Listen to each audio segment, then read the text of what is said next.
Jo, Mic Check, läuft das? Hallo? Ah, das läuft geil.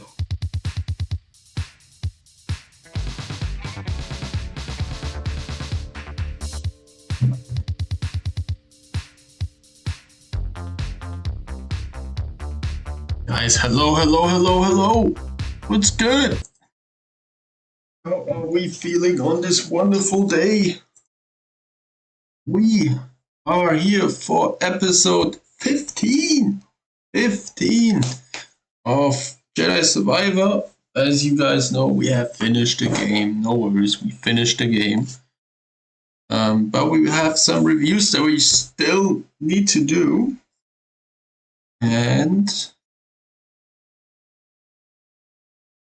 let's go do them. This. On YouTube. God, told you to leave me. Oh, I need to change to my account. And then we go to our streaming playlist. And we see we have these two videos that we need to watch. This is a Jedi Survivor 80% speedrun. And this is the last video that we are going to watch. So we started watching this and I fell asleep because it was, almost fell asleep, because it was that late. We're just gonna start it from start. Put it from start. So what we can, I think we can just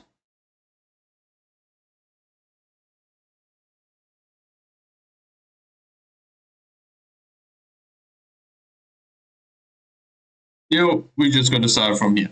No shame in that.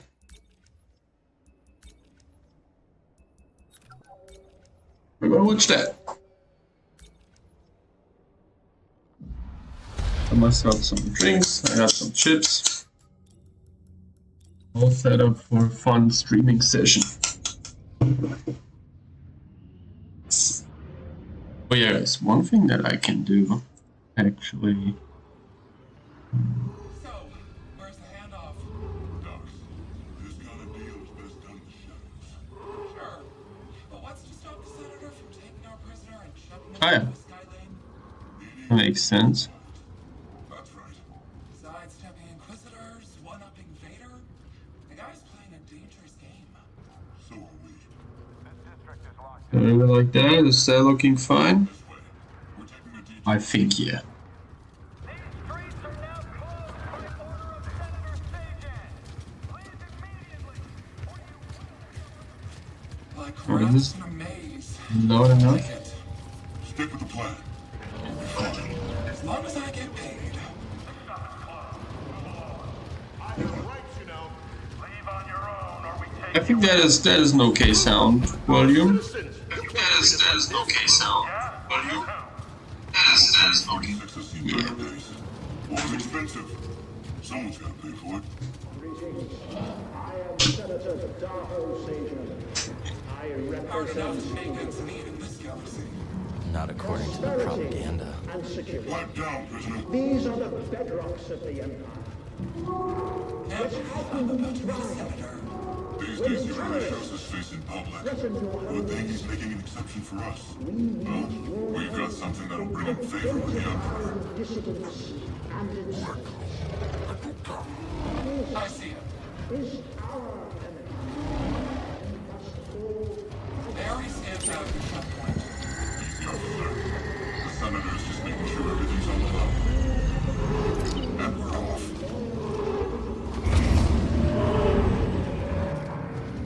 Attention. Level 2046 is now under curfew by order of Senator Sajan. Clear the streets and shelter in place until further notice. Security patrols will be permanently operating anyone who does not comply.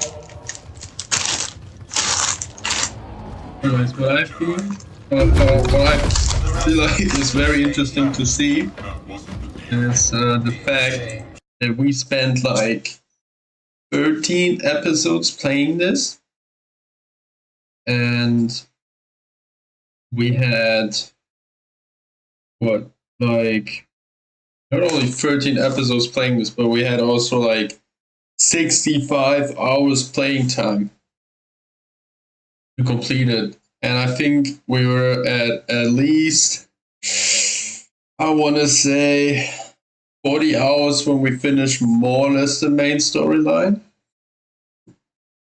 And he did it in like almost, he did it in less minutes than I had hours playing it. So that's crazy. Not this one.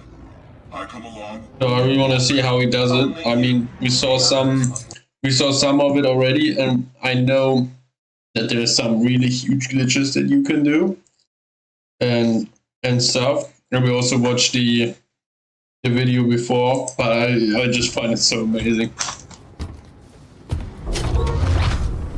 Terrorist. You gonna let him call you that? That's enough. So where'd you find him? Night market. He was trying to buy a crate of electroproton bombs from a Chagrin arms dealer. How'd you make the arrest? Jedi have to sleep, same as us. When the senator gets a hold of you, he'll wish you were dead. Always nice to meet a fan.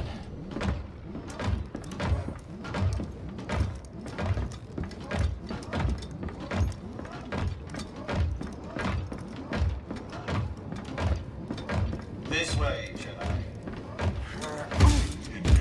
Mind your business. This is my business. The prisoner needs to be in mint condition. The senator requested I bring the prisoner to him alive. He is breathing, isn't he? Droids. There will be new burn for this. opportunities for That's mine. loyal citizens. Stop the Jedi! Build a safer, Enemy closing more in! prosperous, Come and get me.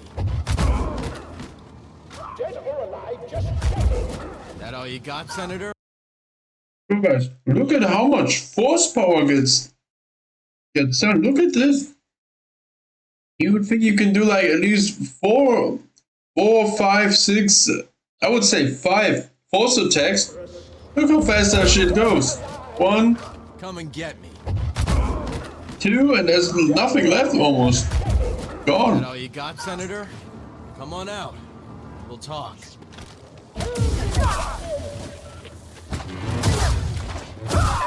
Enemy down there!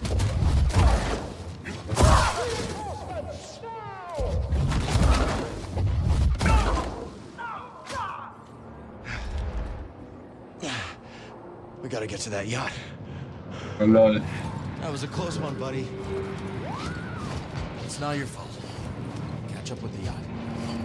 Josh, where's the senator? Yacht's gone. Yes? Negative. Call it in. What about the prisoner? Could be with the senator. Or he fell. I want confirmation before the senator goes back on. What was that?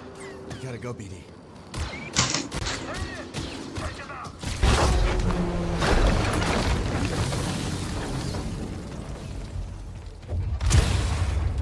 We gotta find that yacht before the Empire does. Safe up here? You get it. What's that? Keep on him! Whatever intel the Senator's got stashed, I hope it's worth the risk. You never give up hope, do you, buddy?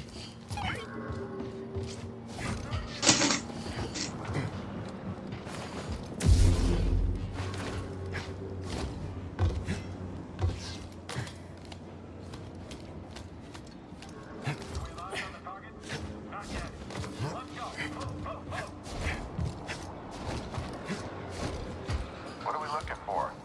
Suspect's male. What's that there? Too quick. I'll give you that.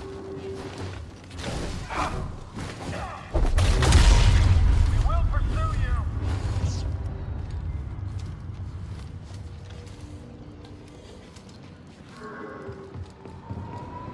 There's the yacht. Still drifting. That's the spirit, BD. Oh, nice jump.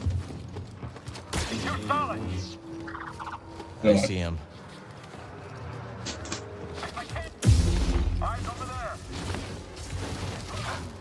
I can move back. There he is. Shoot to kill.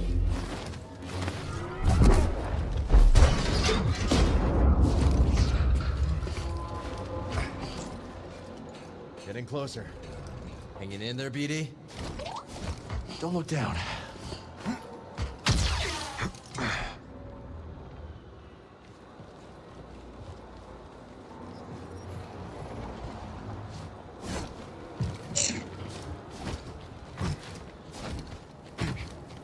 Coob and Liz are probably starving by now. Hungry Klaatuinians. You don't want that. Remind me to tell you about the Kurita job sometime. Looks like that factory stopped the yacht. Think you can knock down that crate? Worth a shot.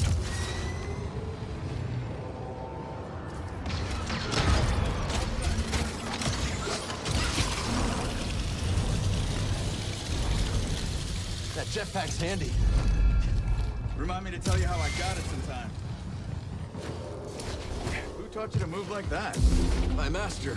Every time I fell, he got me back on my feet. Sounds like a good teacher to me. Stormtrooper patrol. Looking for us. Better us than the yacht, yeah? See that cable?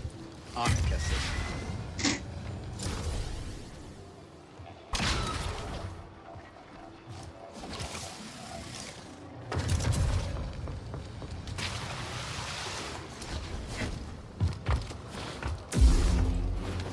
Bucket heads below. No going around them. Then we go through them. All ready when you are, Kestis. We are ready. Look at this shit, bro. Look at that fucking shit.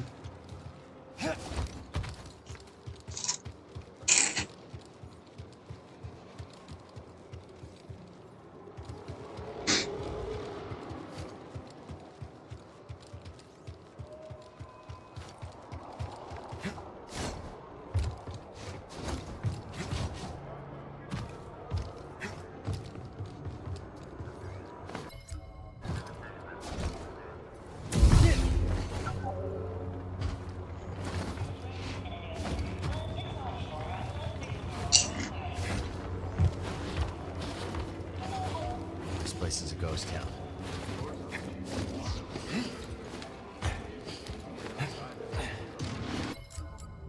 Enemy's close. I got your back, Cal.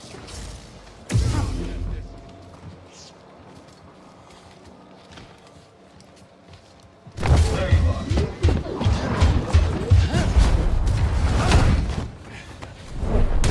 Resolved adversaries look out. Been looking forward to this, Ben.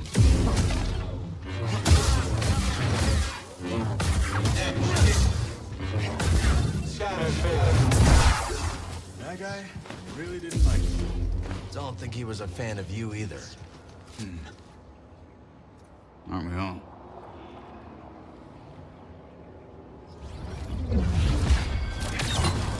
Extension cable's holding. Good, I got a feeling you're gonna need it.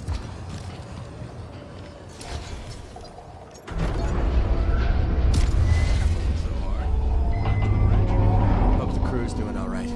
If Gabs gets bored, he might slice into Imperial comps for fun. See that guy? Too good. Syndicate trained, but got on the wrong side of her employers. Bravo used to fly for the Republic. Ex-military. That explains a lot. I just start working with Coob and Liz. Cantina on Norsid. Bounty hunter got the drop on me. Twins threw him down a mine shaft. Friends ever since.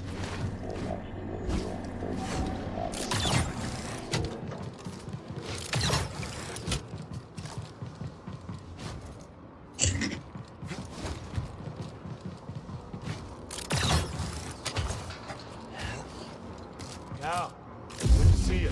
Hey, Bravo. No job ever goes according to plan, does it? What fun would that be? How's the new guy doing? Bit of a talker, but good in a fight. Huh, I'll take it. Gab sliced the yacht. Senator can't call for help, but he's locked in. Batista! You trying knocking? Batista.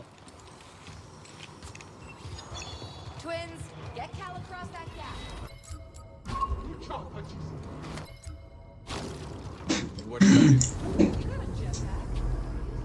It's crazy. I had like so much time spent on Coruscant, like at least an hour 20. But I also went for all the chests and everything that I could discover. I was so obsessed to not miss anything that I can get already, so that when I'm going back I only need to get like 1 or 2 things or something that I really actually just over missed, but like not some stuff that I could already get. It's crazy if you think about how fast that they are. Or this guy is. Can't wait to find that Jedi. Gonna be my first kill. I can't wait to get my hands on that Jedi. Get in there. I think we also didn't die. We died like... I'm done. We died like really late on Rumble Go 2 is now vibing with us. I'm not even sure if we died in the first stream at all. Or maybe even very late. Yo. Thank you so much for the follow. Rumpled Code 2. Wow. My friend, you are a very lucky follower because you are number 200. The 200th follower. Thank you so much. Hello, hello. Welcome in. It is an honor.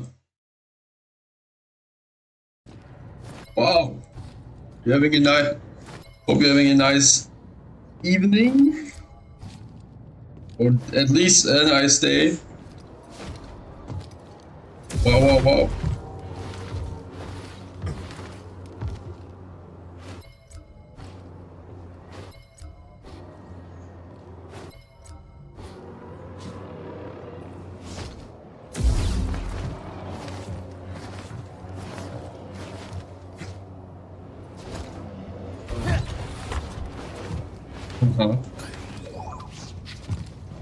Don't fall behind.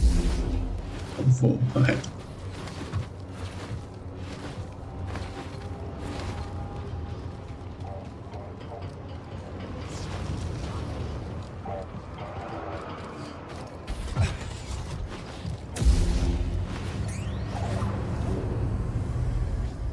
Okay.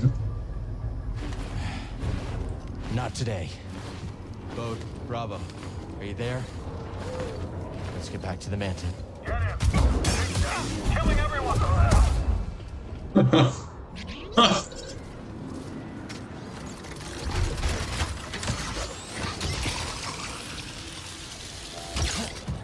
Look at this.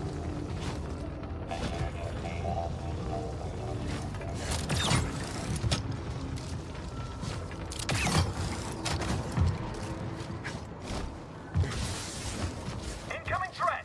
Fine. I'm stepping back. Stand up to one.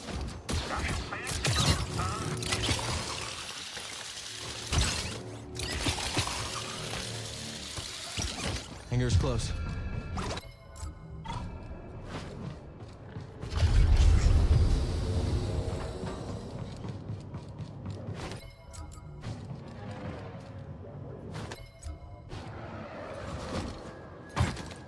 What the fuck?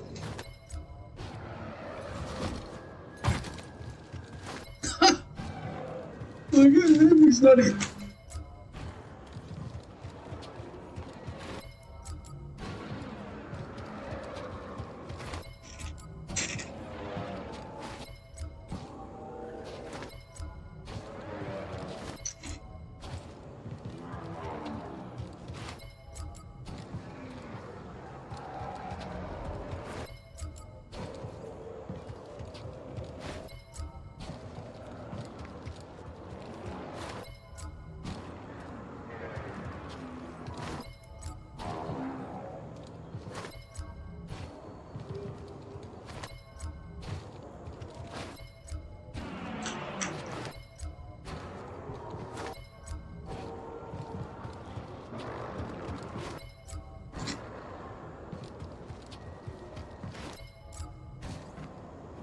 Oh.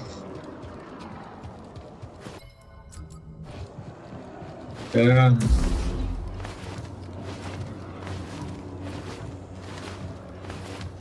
Oh, he's past his best time.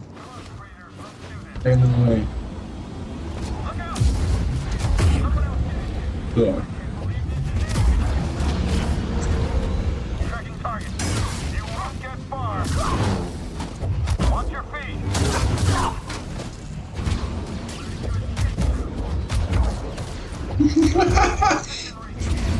What the fuck? Can't overpower us. Not every blow. My training will aid me.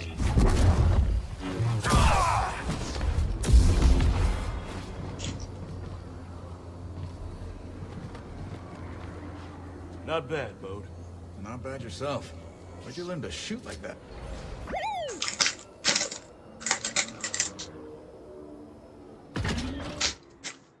Instant skip.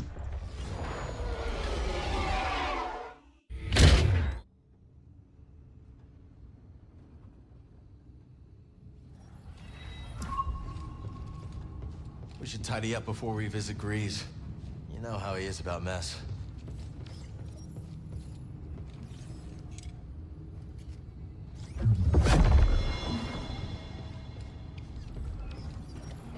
Let's try some other components. We're almost there. Let's head up to the cockpit.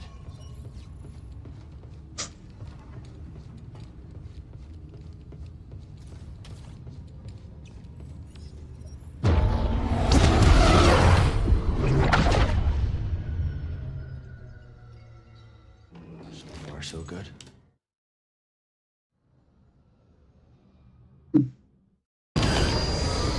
Oh, System's failing all over.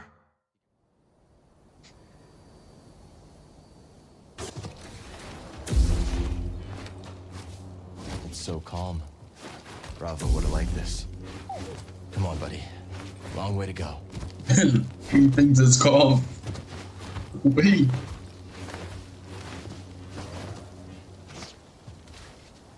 Okay. So Grease is on the other side of all this? Mind giving me a closer look?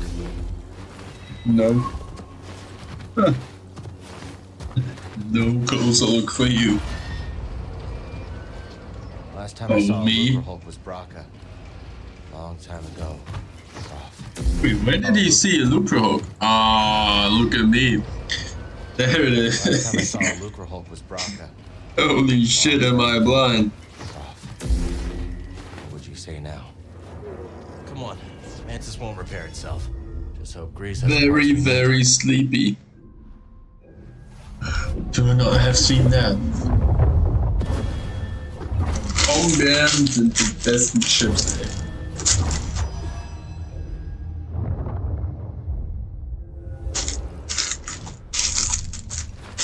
Come on, buddy.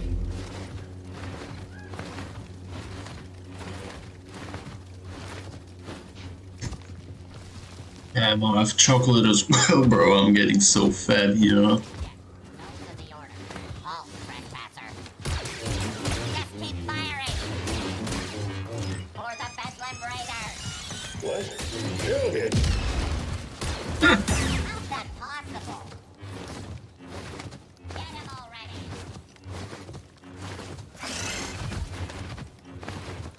Of course, not even moving the right stick for the camera angles. He's just going. Take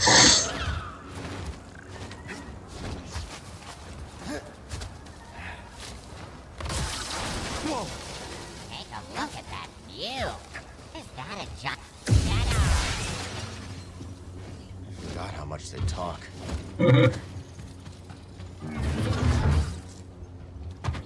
Oh, look at this.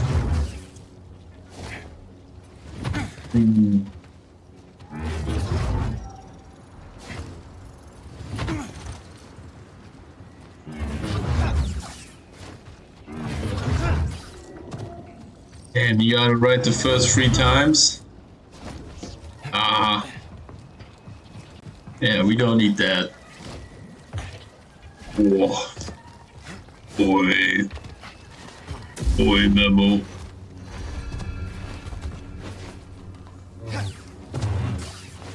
Nice.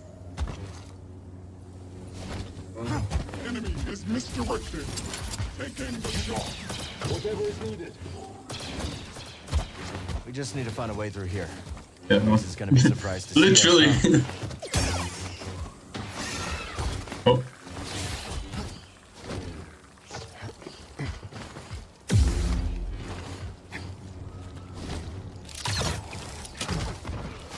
let me go. We won't prospect in the gorge again. You hear that? No, do it.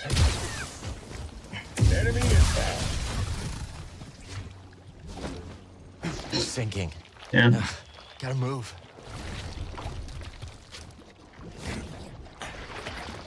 Is the old way?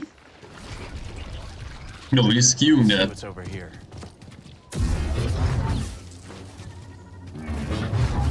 Ah.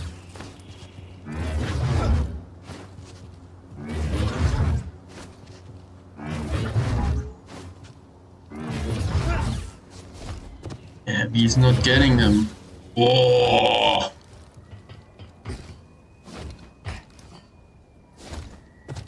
Look at this. Holy moly.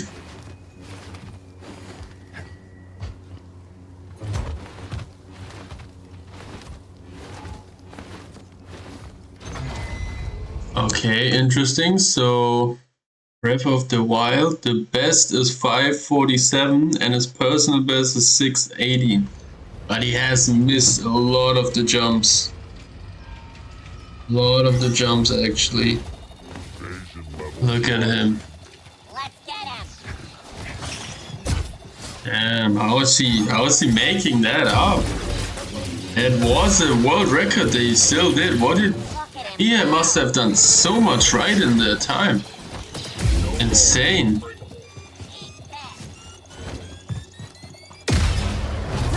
How does he get a world record there?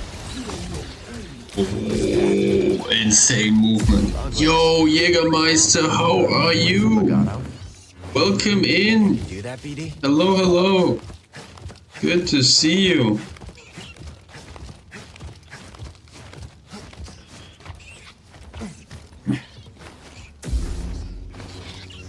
You are getting your shout out. Not a bad change of scenery. Guys, make sure you follow Jägermeister on Twitch. Last he played Tiny Tina's Wonderlands. So make sure you check that out. Let's go.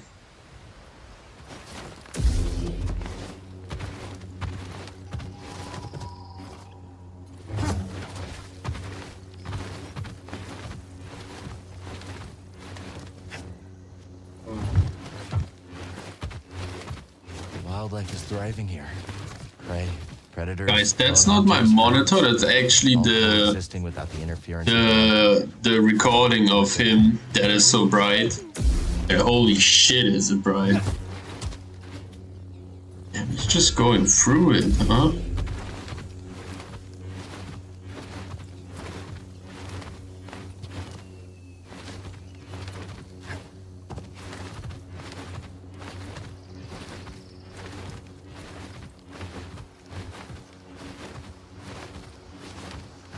We made it. It'll be good to see Grease again. In a long time. Maybe he knows where the others ended up.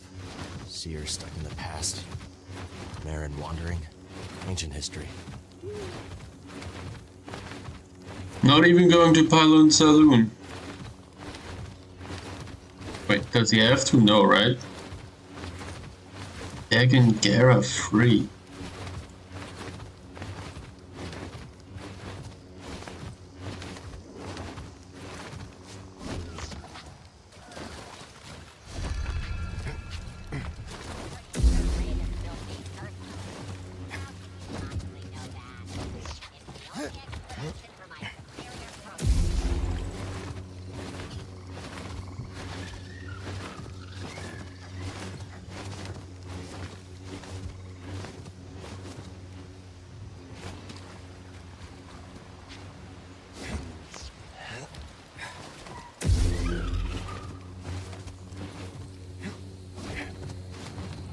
What the fuck?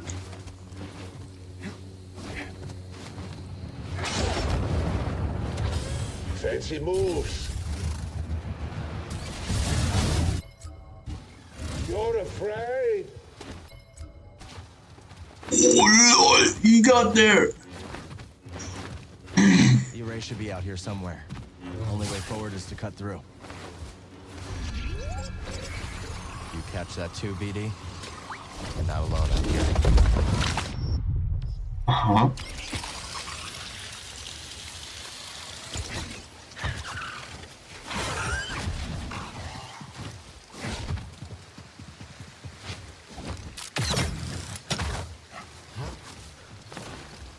Bro, his running is perfect. Like, his movement is so good. It's just these PVCs and the I think so too. Only one way to find out. The dash strikes. His forward strikes. To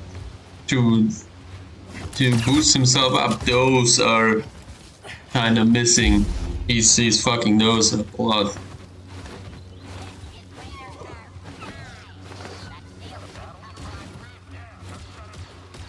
1218 is his personal best on this. Right.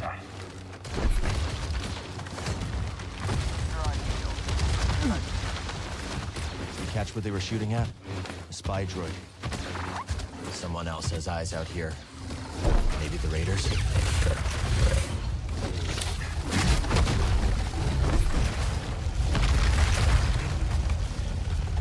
Very interesting.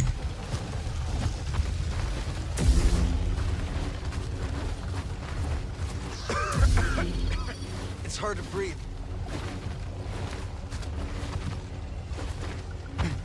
Don't know what that stuff is, but definitely doesn't look safe.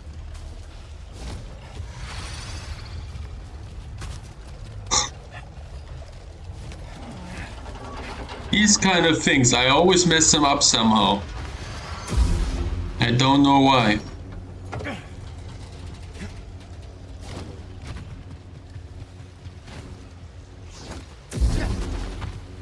So this is the work of Santari Khri. Santari. The rest of Z's story is true. The key to Tanalorr should be around here somewhere. Wait, you could get through there as well? Ah, the PVCs.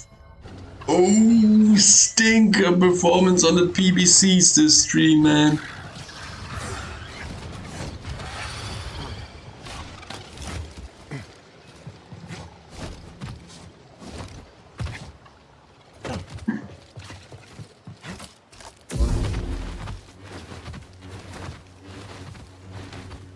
Ah, he doesn't go to the Dagan Gera fight. He goes to the taming thing. Very interesting. All the critters around the array are pretty riled up. Could be the dust in the air. Imperial patrols probably don't help either.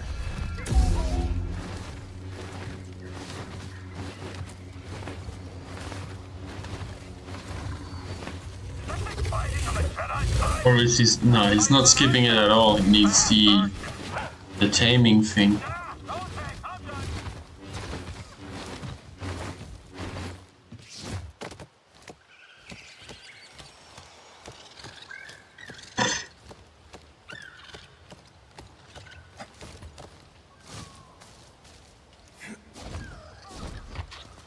Lol. I could never do this. I would mess up the timing jumps and so on. I'm very bad with this. And also especially inclined to climbing. Okay, he got that. Situations. Yep.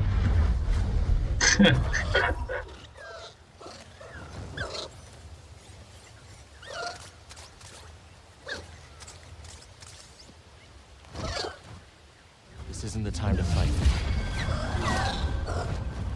Yeah, the Reltas, bro, those one-way spirit air flight type of things, bro, I have my criticism on them.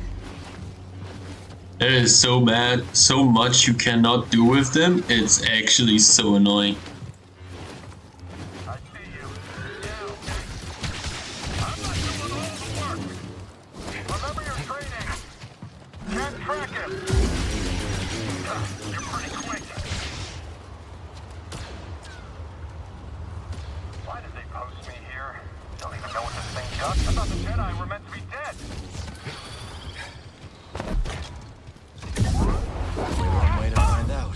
strong guy.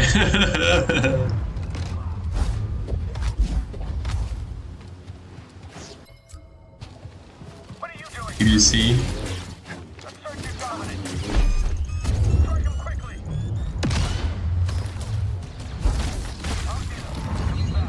Oh. Familiar tech. Same mechanisms powered Z's chamber. Taking it again? Yeah. Getting close. Oh, he got greedy. We've searched all over the array, buddy. This is our last stop. The key to Tanalorr is real. It has to be here. And if not, maybe Z does have a screw loose. That seal looks familiar.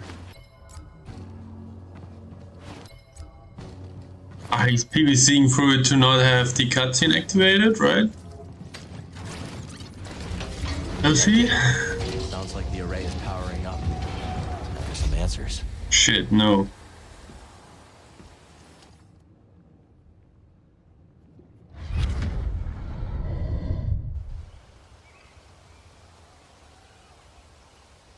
Oh, he has to do it. Hey, but that's not Dagan Gera free. Why is he saying free? Force is strong here. It's just as I told you. We'll build the temple here. Yes. My thoughts exactly.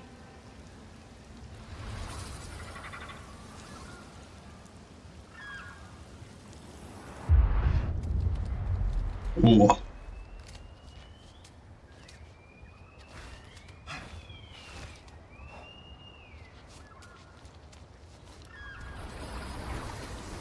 Oh, it's simply wonderful. Yes, it's perfect. I've seen the galaxy, Centauri. And there are many worlds that the light of the Jedi does not reach. I'm going to petition the High Council to train initiates here. On Tanalorr. But it can be so challenging to access. What if something were to go wrong? Our temple will be a bastion for the Order. Here at the galactic frontier. The Abyss blocks comm signals. We'll have to invite a member of the Jedi Council to visit in person.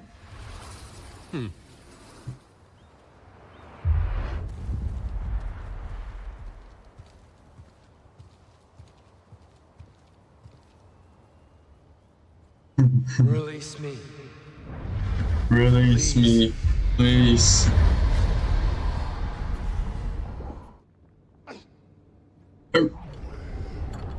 Oh.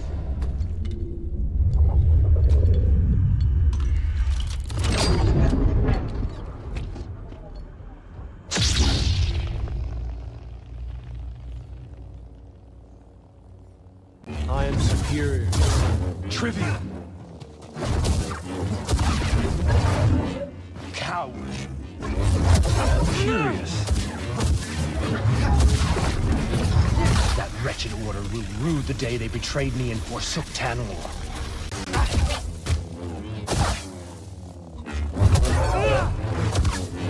Meager. What? What did he say? Not that. Frightened. Like. The key to Tanalorr. Could Kriya have meant Dagan? How could she entrust Tanalorr to someone like him? Hector.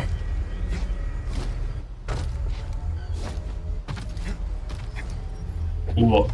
Oh, look at this. Look at this bullshit.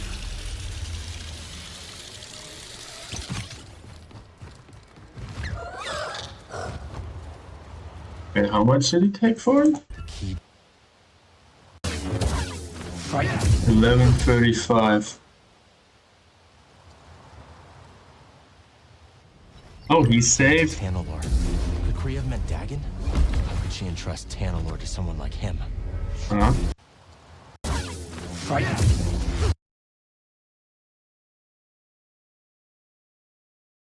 So his Personal best is 12:41, and the best at all is 12:18.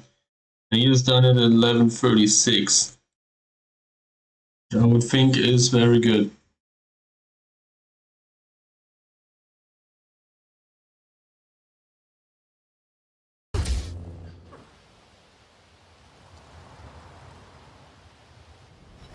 Key to Tantalor. So he's just 16 seconds shy of his personal best, and 40 seconds shy of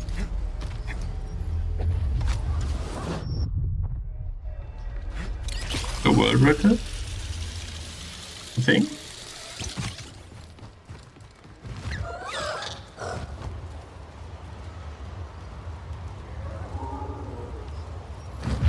Not a bad view, huh, buddy? Wonder if Grease and both fixed the Mantis by now. Now he needs 529. That's a personal best. And what he has to do here is...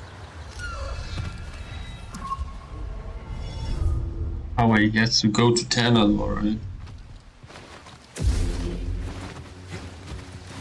He's going to the array, right? Tantalor is real. And it may be the last corner of this galaxy that's safe from the Empire. I wish you could have seen it too, BD.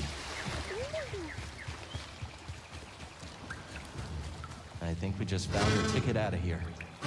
Easy. We won't hurt you. Easy. Oh. Alright. Time to ride, buddy.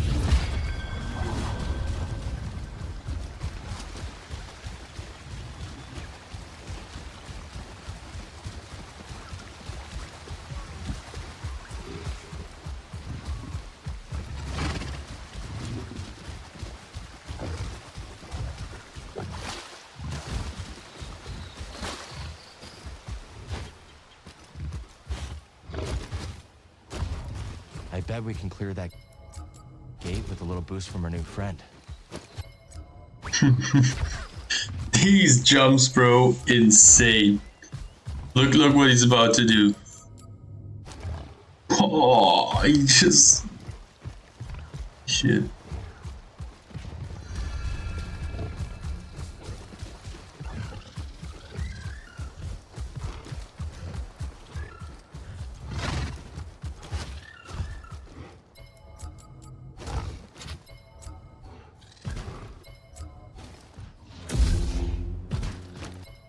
Here we go.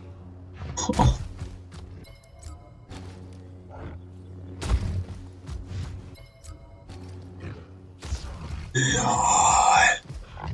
He got all the way up there. Looks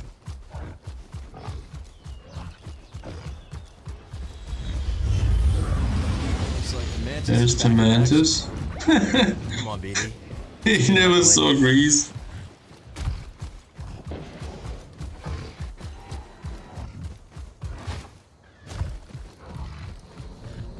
Off we go. What? What the hell?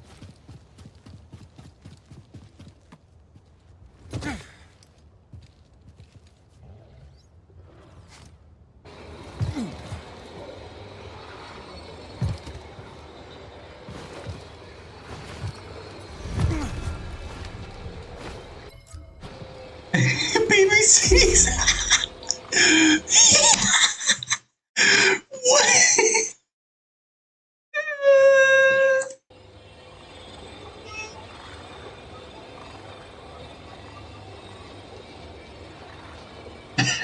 There's a timer going down for that.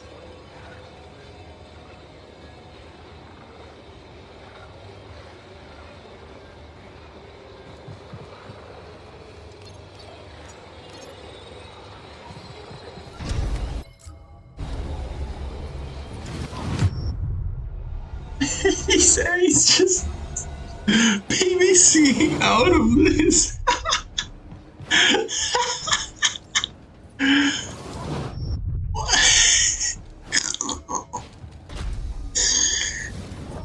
Ain't no way.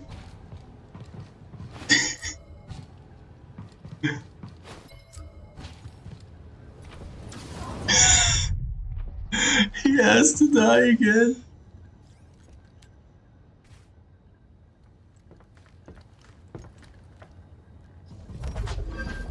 Oh no, wait, he needs to die now, right? Tanalorr.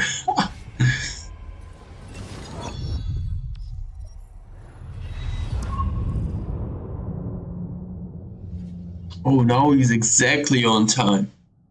Wait, how long did he take? 5:29 is a personal best.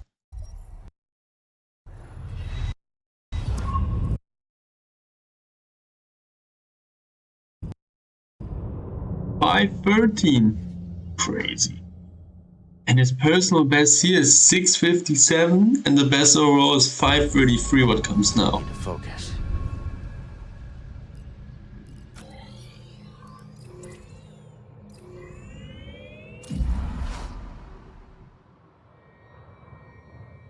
Possible time save. Best possible time is now 45:38.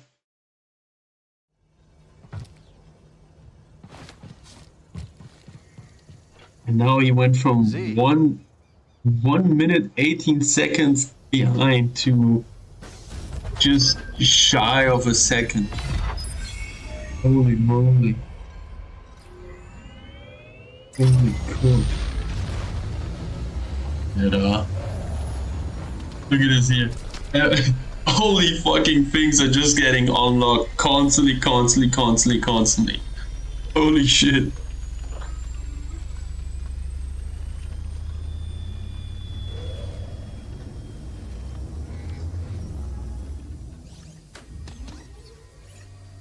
It doesn't stop.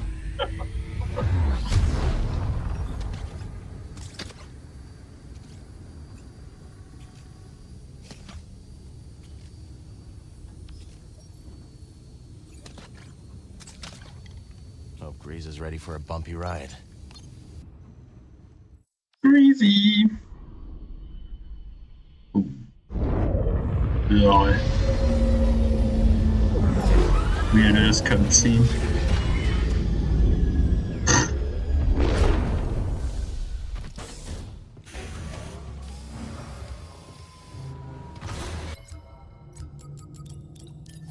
Story mode.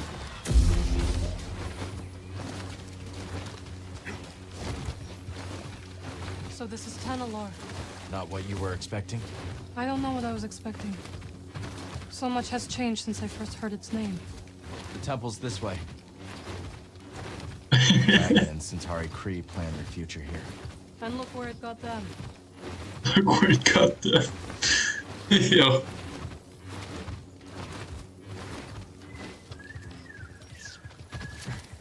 Huh? Ah, he wants to avoid the cutscene. Peacefully. He has already used fatherhood to justify betrayal and murder. Now we have him cornered, with nowhere else to run. He will kill or be killed. Let's go, Eren, cook. Well, say something. You're right. But what about Kata? She's not much younger than we were when our families were taken from us. I know. You and I 5:32, and he is at 3 seconds. Kata still has a chance. But if he gets anything better than 6:57, then he is basically having his world record. And ours. Okay. I keep thinking about something Seer once said. A warning. Every Jedi faces the dark side. I feel so much hatred towards Bode. Seer won her battle with the dark side. You will too.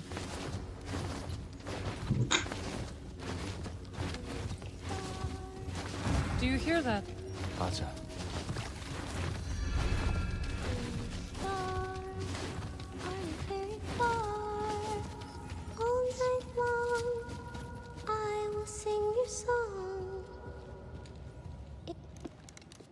Best for my family. Oh.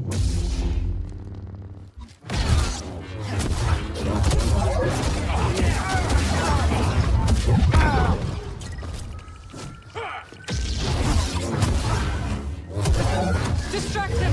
I will strike from the shadows.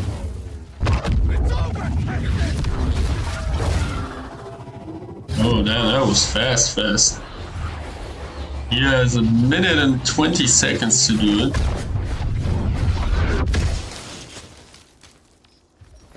Nothing to skip.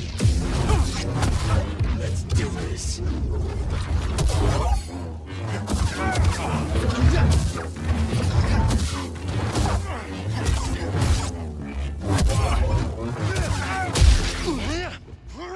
Oh, skip. Oh, he might actually do it.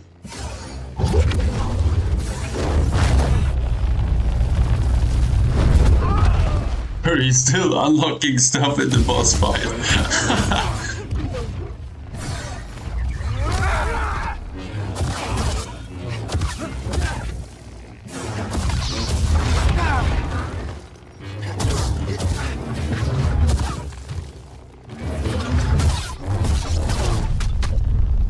Ah, 520. I don't think that's gonna be the best overall. No.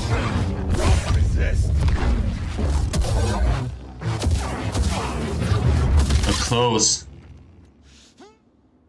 536, 7, 8. Oh no, we have to do more? No. No, that's it. 544. 1 minute saved on everything. Holy cold. 45 minutes for the whole game. Yo.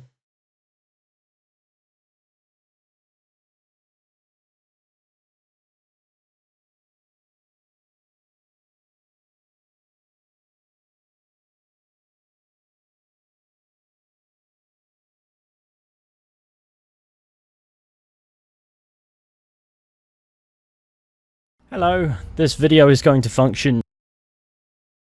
And here's this game.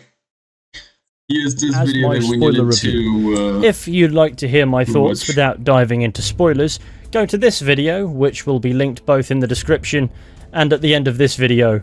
But I suppose then the purpose of not watching this video is completely lost, so go to the link in the description or the card on screen now and check it out. Since spoilers are of course related to the story, this video will be going over the narrative almost exclusively. As an analysis. So what is he doing? Intro, recap, the bulk of it. Oh, this War chapters for him.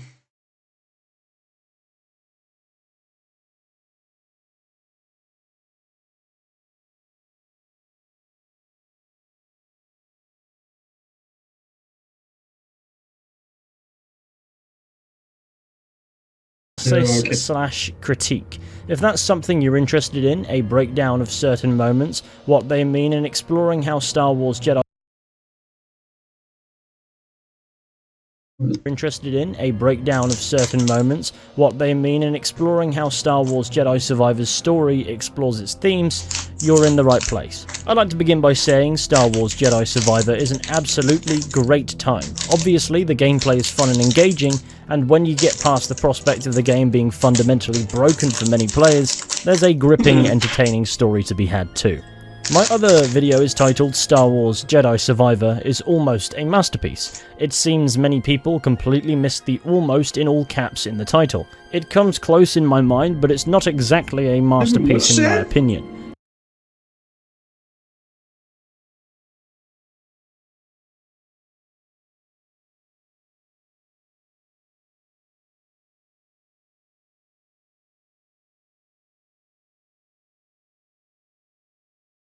No, with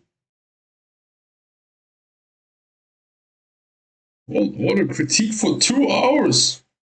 The game is not that long.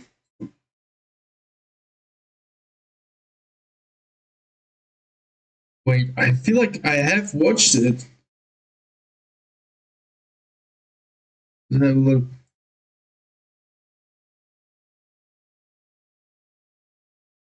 Here we go.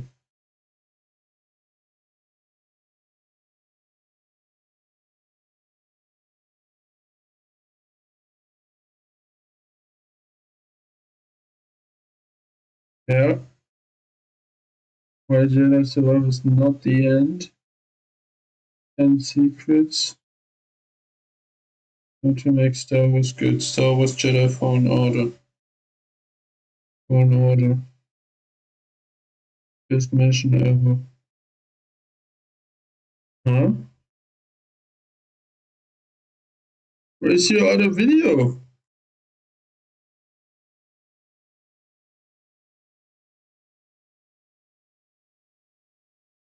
Yes.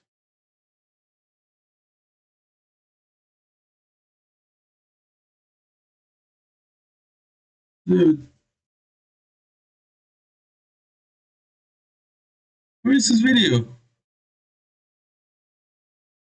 No, creepy game secrets, streams. Yes, played Grand Theft Auto 4. Wow, legend. Where's the Star Wars thing? Where is it? Oh, Star Wars playlist?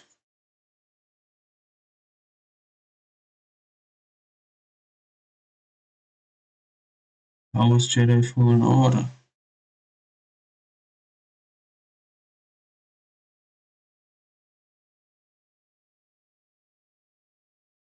Holy shit, how many videos does he have? Watch Dogs 2 legend.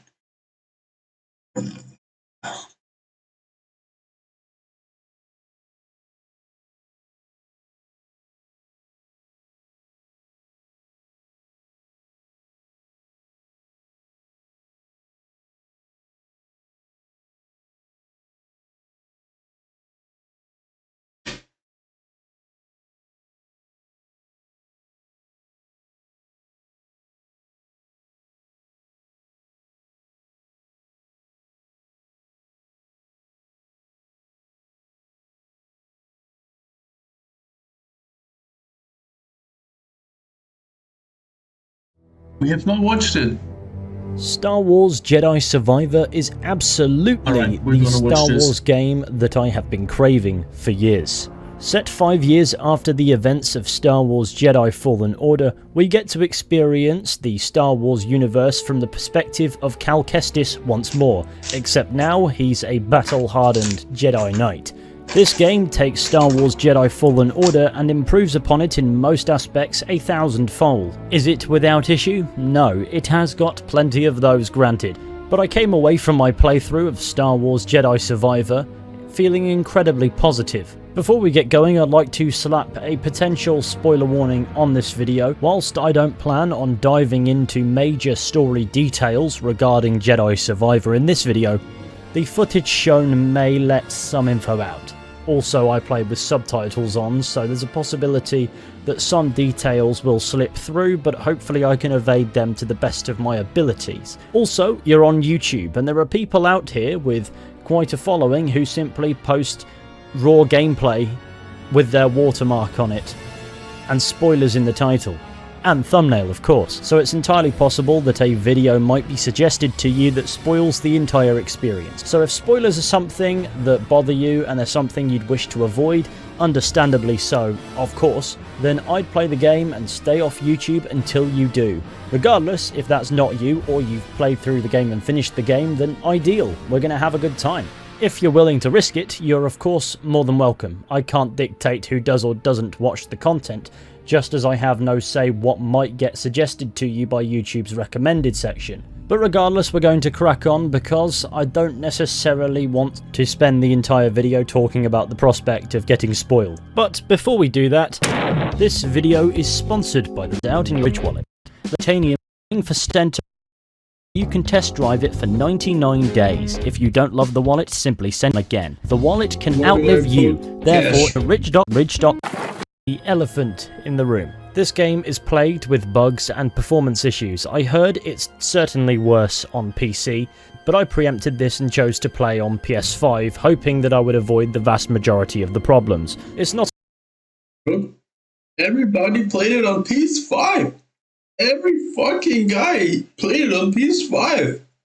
Oh, I'm sure it was bad on PC, but I'm playing on PS5. It's uncommon for a recently released game to have copious amounts of problems in this vein, and considering that when Jedi Fallen Order released it had its own set of issues, I was 100% expecting a similar story for Jedi Survivor. And even on console, players have reported various problems with performance and bugs, and though I consider myself to be incredibly lucky this time in that respect, usually if somebody's going to find a way to break a game, it's going to be me, as I only really experienced some minor frame drops in cutscenes and the occasional bout of the physics shitting themselves, so I count myself fortunate in that respect because these problems were minor and I could look past them easily and enjoy the game that I'd paid to play.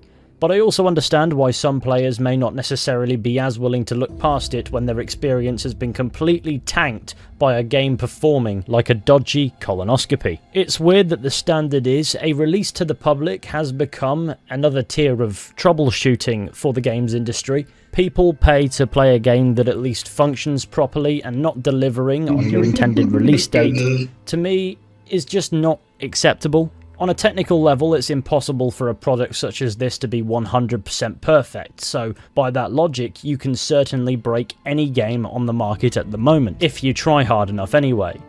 But when the game does the hard work for you, that's when there's an issue. And some players have reported encountering bugs that completely broke the game and they had to restart from scratch in order to get around it.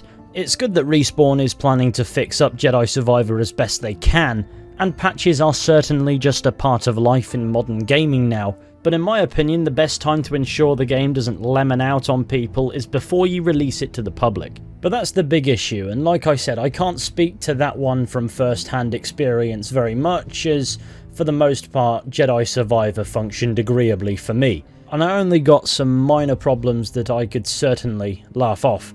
But it would be wrong of me to dismiss that problem outright, because many players experienced it, and it's something that clearly needs to be sorted out. And with the performance slap on the wrist aside, I'd argue the rest of the game holds up to the status of almost a masterpiece. Star Wars Jedi Survivor obviously reintroduces us to the character of Cal Kestis 5 years following the events of Jedi Fallen Order.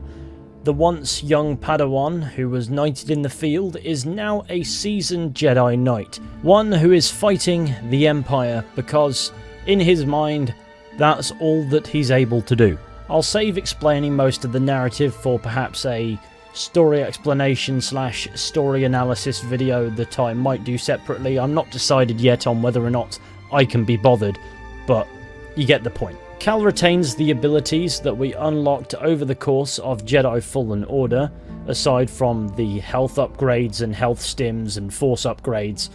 So we've got all of that to play with completely off of the bat, alongside new abilities that we can unlock in a much more expansive skill trees system, and then there are skills that unlock as we naturally progress through the narrative.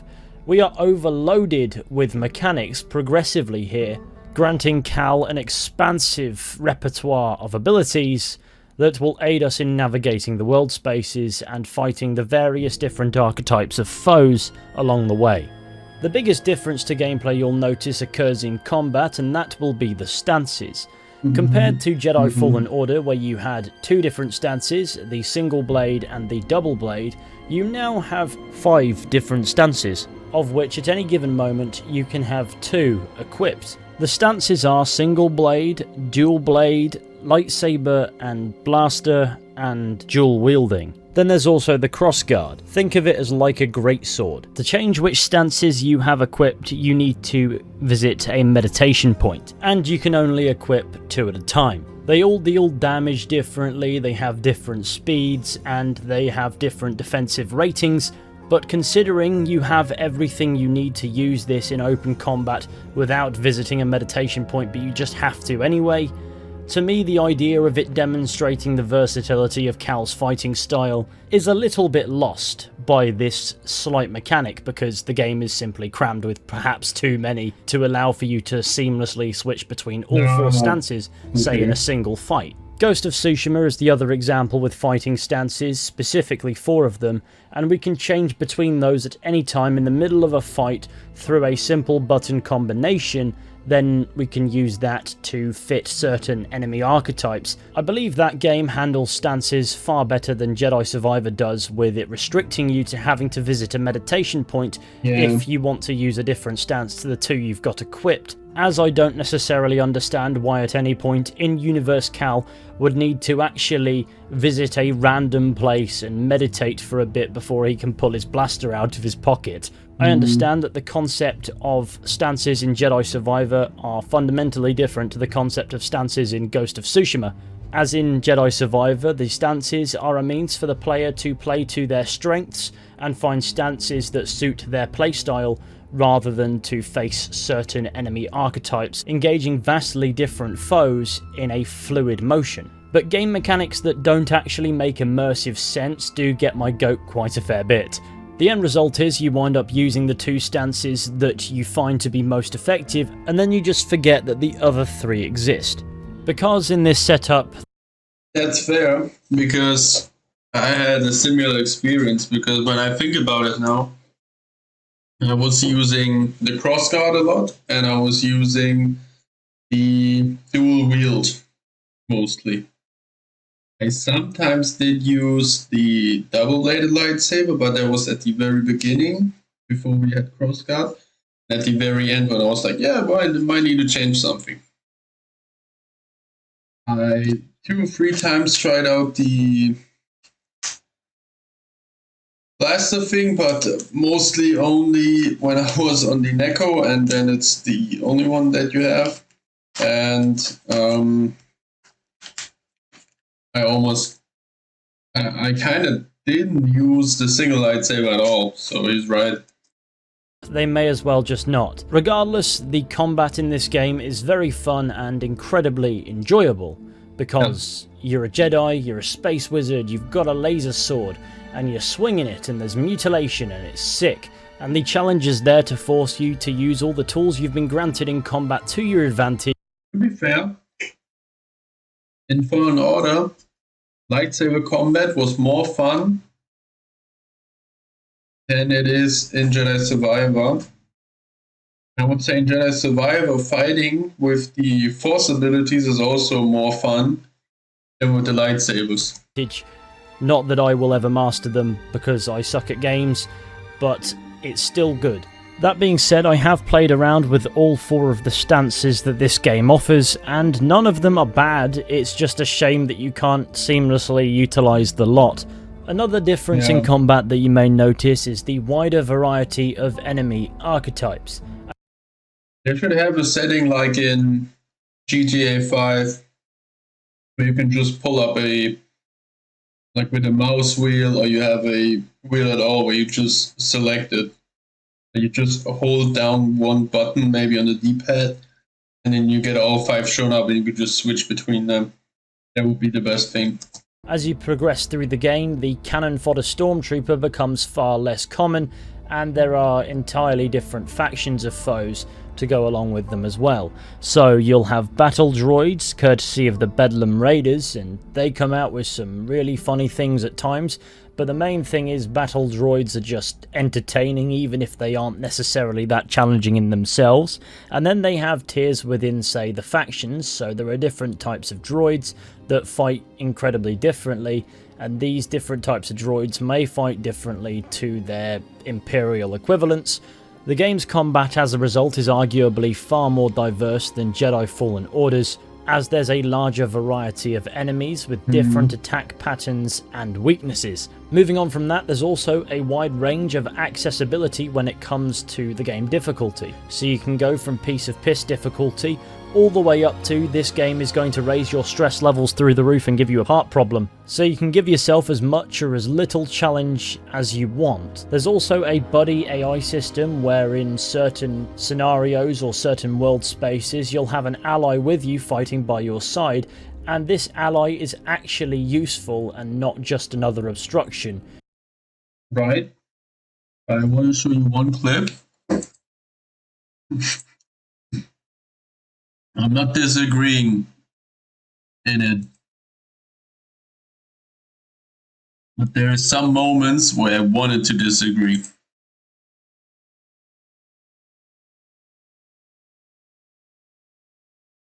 Here, this one for example. One for you.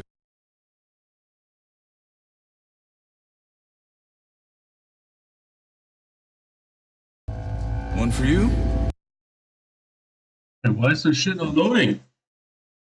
One for me.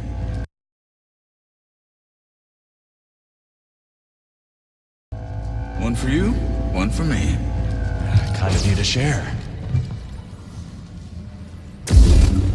One for you, one for me. Fight coming. You ready, brother? Jedi. Removing targets. That's nothing. Yeah, one for you, one for me. That works like a charm, huh? Reloading power. Look at this. He's doing nothing. I'm getting focused by them, and he's just standing there. I'm fighting both of them at the same time. Look at this. More cannons. Don't be reckless.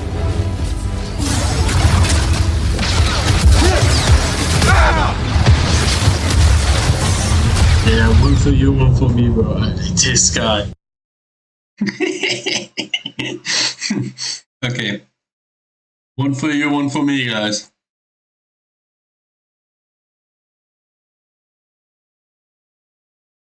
Alright. In the middle of combat. Granted, sometimes things can become a... But they were good.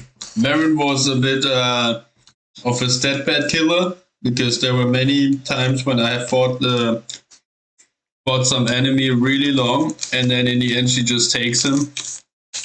Also, when I was in the desert and I just wanted to make some cool kick stunt or something with one of the stormtroopers, she would just also stat pad the kill from me away.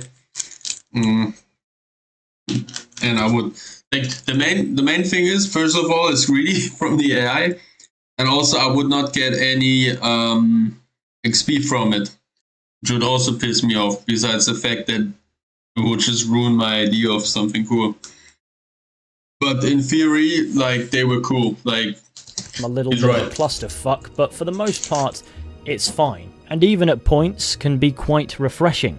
And another thing I can appreciate is the game understands not to necessarily overdo... Insecure Air is now vibing with us. Yo, Insecure Air, thank you so much for the follow. I appreciate it. Welcome in. Hello, hello.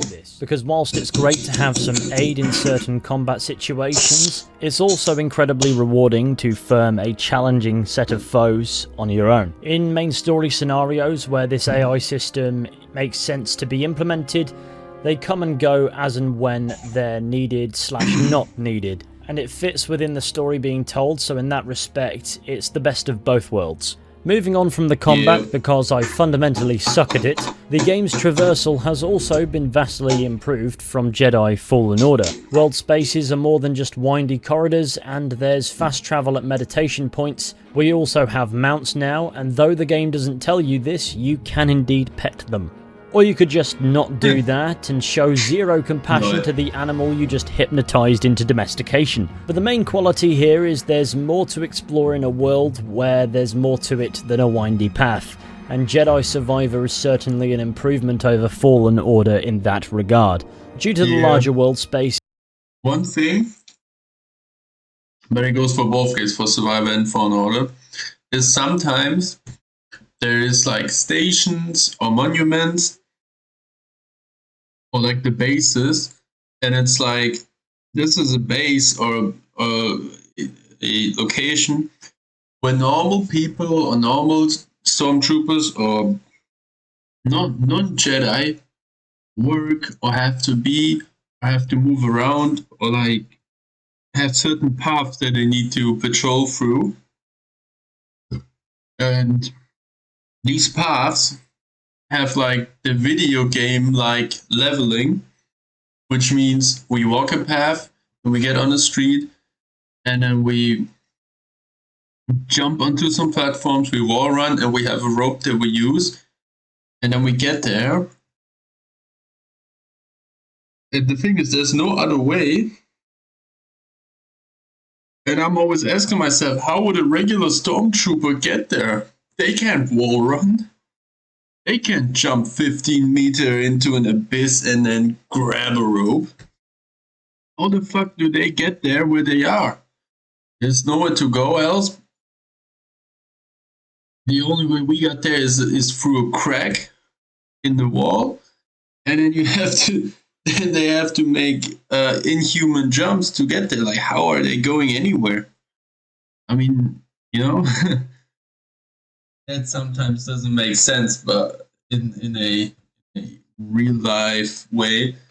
But it certainly works for the video game. So it's just sometimes it felt too much like video game leveling when it shouldn't be.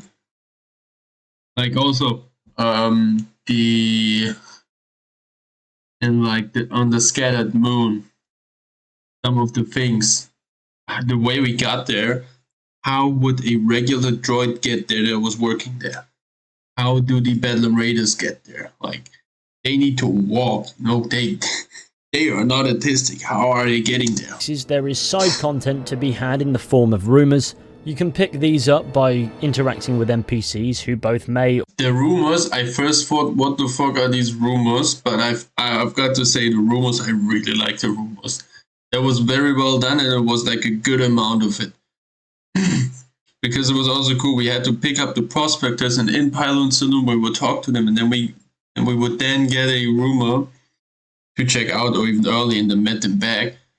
And it was a very good amount. It was not too few where you would say, I don't feel like they use all the potential with that.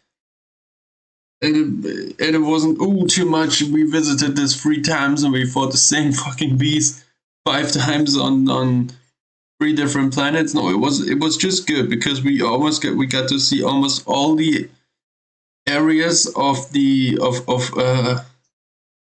maps. We revisited them. It was I thought the time was mostly good because we've seen it and then we just revisited and there was new things to do. And while we were doing it, we were able to pick up some stuff that we missed earlier that we now can unlock.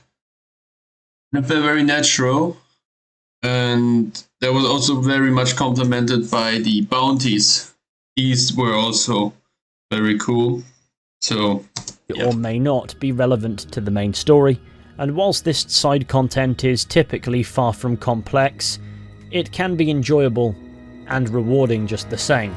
There are 2 main worlds that possess these open spaces, being Koboh and Jedha, and both have many secrets and items to discover and collect, along with an endless supply of enemies to fight.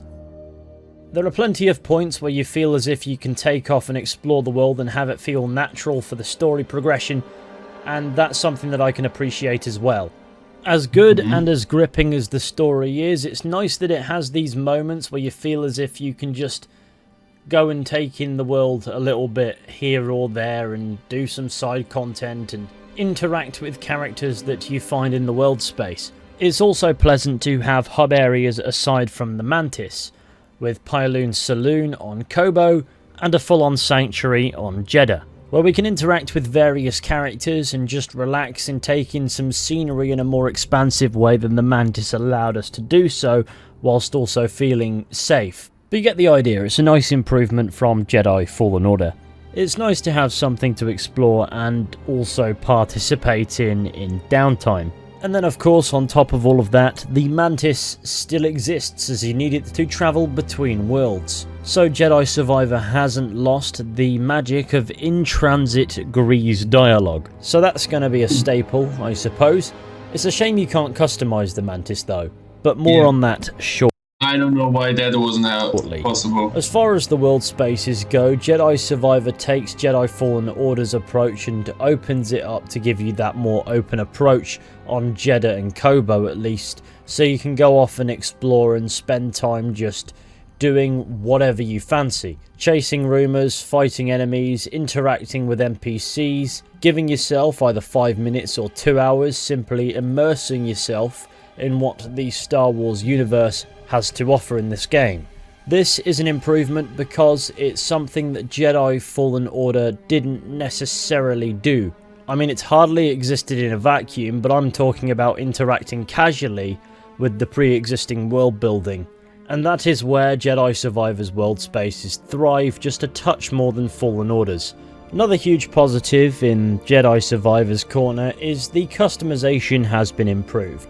They've removed customizing the Mantis by giving it a different paint job to the bog standard, which I think is a shame, but there are more customization options for Cal and BD1. Of course, you can customize your lightsaber again with parts that you find whilst exploring the world space. You also find hairstyles and beards in crates, because that makes sense, and you can also customize your blaster that you will use with your blaster stance. As for outfits, you can customize the components individually, so I did not like that we had to open chests to get beards and hairstyles. That was bullshit. That was not necessary. That was not cool. Please never do this again. Okay, just make it so we need to unlock a barber that could do it for us. You know, makes sense that we can't cut our own hair with a lightsaber. You know, okay, or make Grease be able to do it. But please, no more opening some advanced green chest with a control funk tower, and we get a fucking mohawk, bro. your shirt is separate from your jacket, and your pants and boots are separate from your shirt and jacket. I would have liked that the boots were an extra thing instead of trousers and boots are one thing. So they are connected, and there are several colours for each, though you'll have to find the colour pack separate to the jacket itself. There was also too many colour packs to get. Just get me colour packs for all clothing. Or give me the clothing with already the whole color palette if you have different ones for each. Because it was too many colors that we were collecting. Like, why do I need to collect colors for my trousers? Why do I need to collect colors for shirts, for jackets, for lightsabers, for blasters, and for BD1? That's 6 things we need to collect colors, and they're sometimes the same thing. They're the same thing. Like the same color palette, and it's like 2 separate objects or even more for different things. Make it one. Come on. It's nice to have a touch more customization than just an outfit, a poncho, the colors of BD1, and a lightsaber. So despite not being able to give the Mantis a new paint job, the customization gets a top grade from me. But all of that positive gameplay stuff is just that, gameplay stuff, and whilst that is incredibly useful when this is indeed a video game, the thing that makes Star Wars Jedi Survivor feel like an excellent Star Wars game is the story that it tells. And whilst I don't necessarily want to go into any details here, I'd like to give some of my thoughts and feelings on that story in a very general and hopefully non-spoilery way. I will mention some plot significant things that occur. Bro, honestly, the spoiler thing is like, bro, who is clicking on a Star Wars Jedi Survivor almost a masterpiece review video and it's like, oh no, I hope I don't get spoiled. Don't watch a fucking review before you do it and be pissed that you got spoiled. Come on. Towards the start of the game, but any ending stuff, no chance. It'll just be as general and as broad as I can make it. So with that said, let's talk a bit of story, shall we? The main positive to take away from Star Wars Jedi Survivor's main story is that it embraces the fact that it is a sequel to Jedi Fallen Order. Where Jedi Fallen Order had to use the pre-established universe and fan service as lightly as possible, Jedi Survivor can make its own fan service. With the Jedi Fallen Order story now told, Cal Kestis isn't a new character. He's not somebody that needs to be introduced. And there are new characters who get introduced, but because Cal's not new to the world that he's now in, we don't necessarily need to see how those characters came together.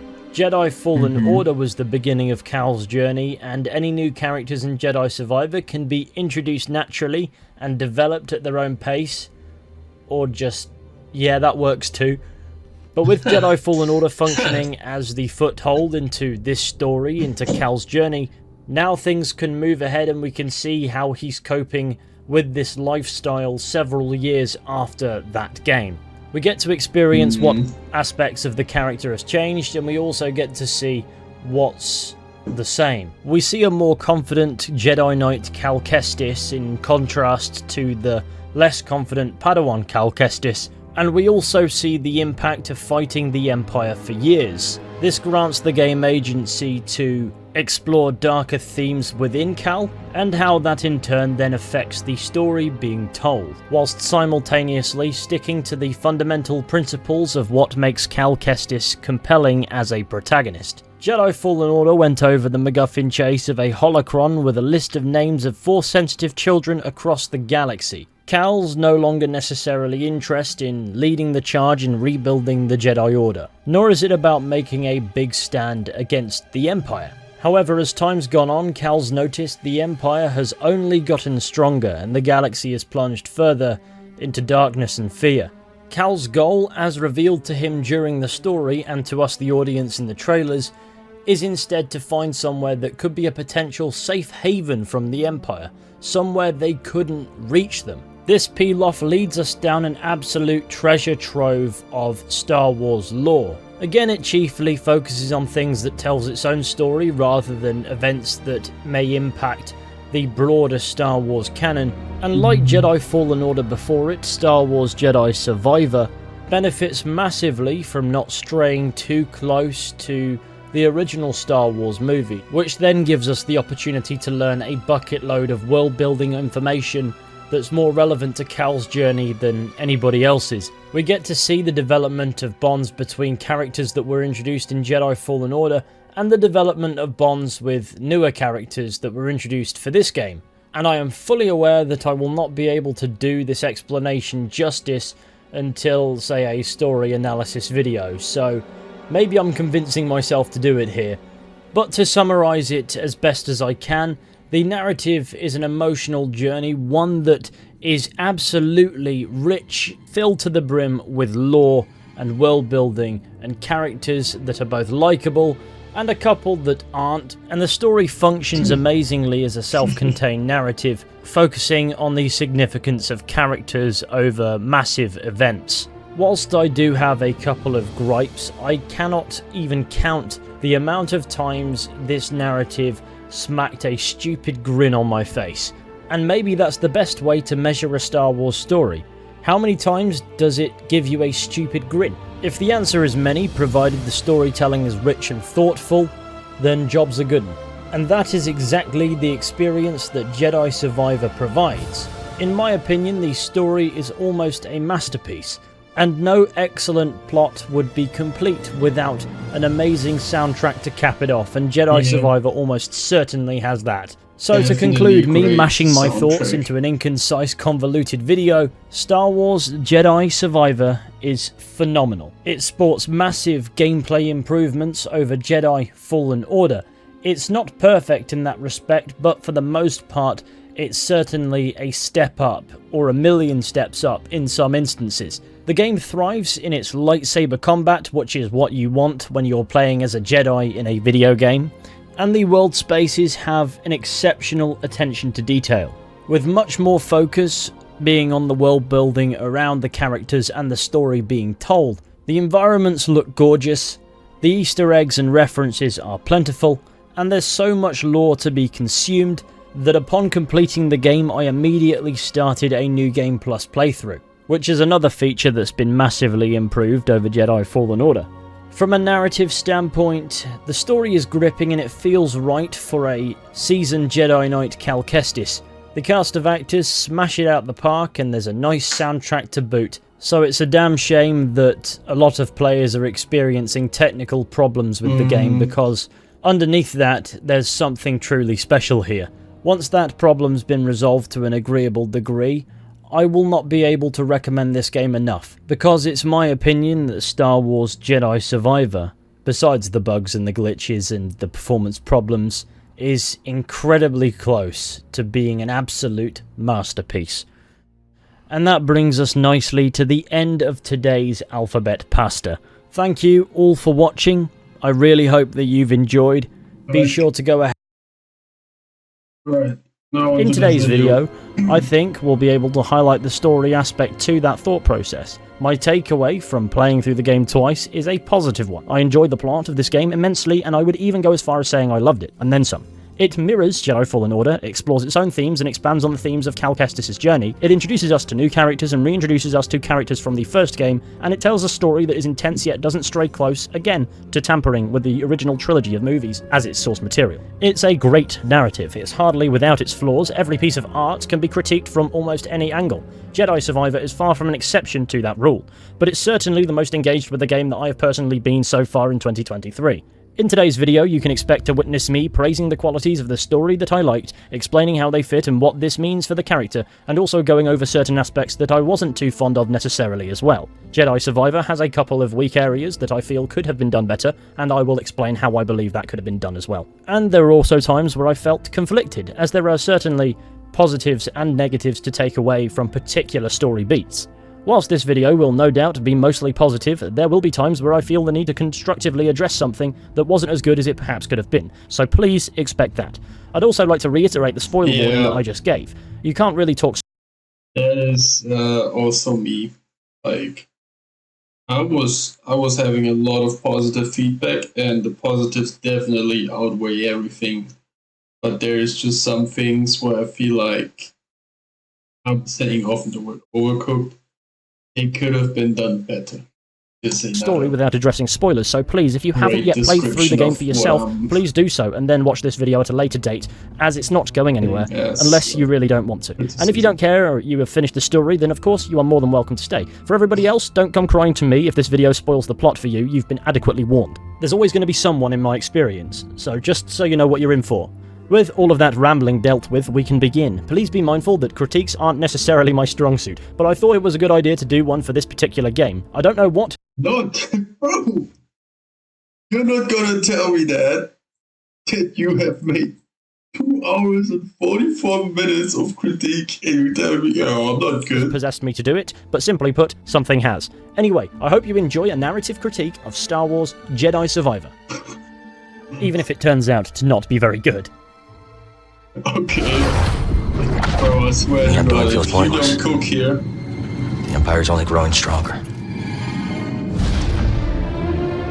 Things, haven't been the same since the team split.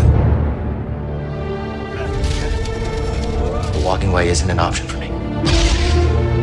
It is delusion to think your actions have had any consequence. Look into the fire.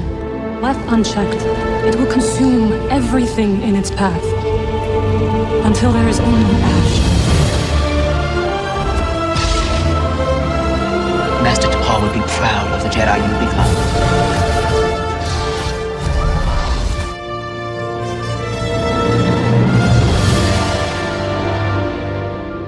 Wow. Video editing is definitely one of his strongs, though. Whole editing from him. Okay.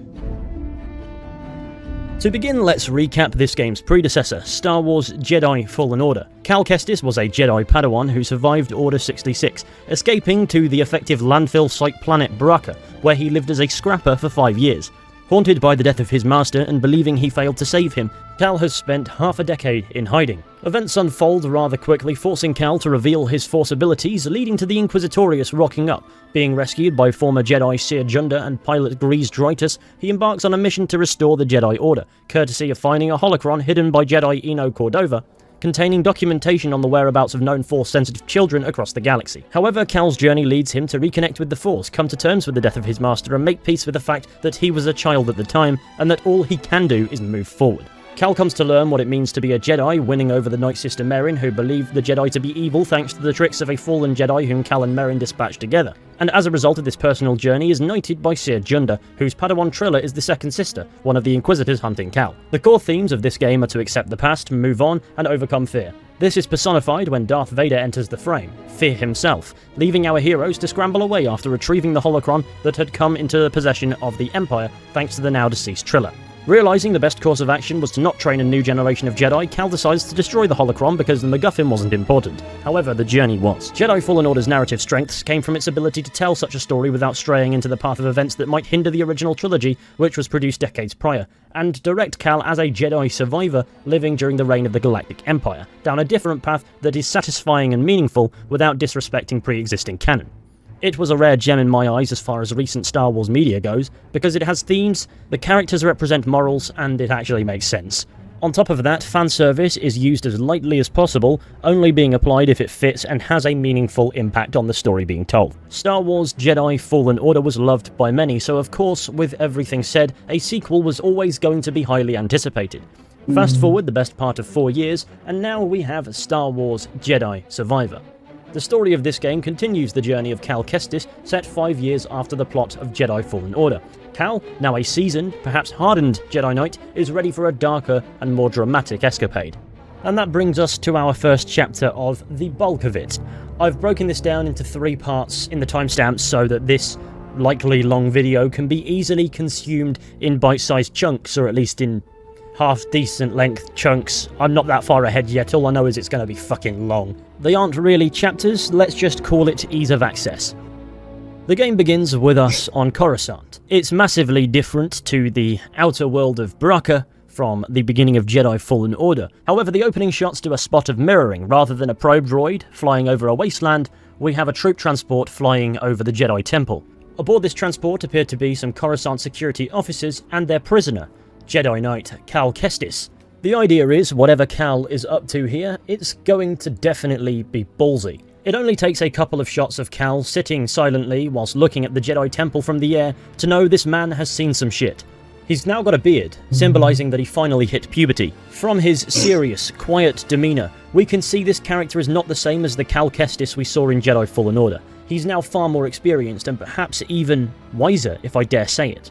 This shift from the scared Padawan to a bold Jedi Knight is made obvious by his calm behaviour despite his circumstances, not to mention the fact that he's on Coruscant, so no doubt he has bucket loads of confidence now too. Considering this is the very opening of the game, it's clear that he's up to something. And I like this difference between Fallen Order Cal and Jedi Survivor Cal because 5 years is a long time. It gives the story something to retroactively chew on. A lot can happen in that time frame, and I doubt Cal's been sat on his backside twiddling his thumbs, because we were privy to the journey that started this whole thing in Jedi Fallen Order. It's fine for this to remain blank for the time being.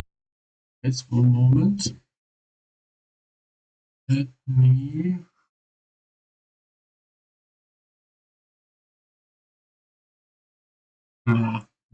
Okay.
How do I do that?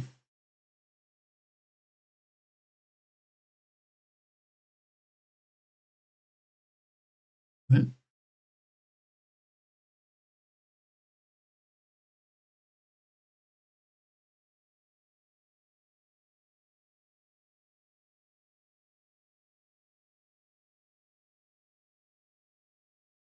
How do I do that?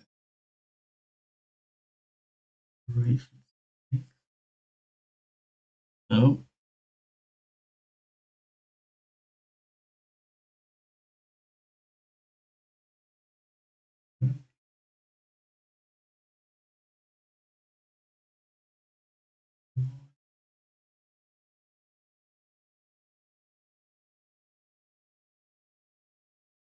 That highlight.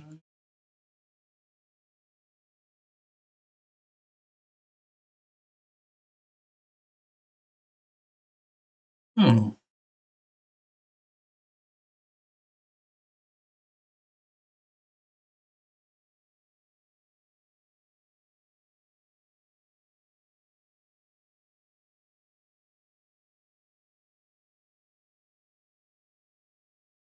Ah, here it is.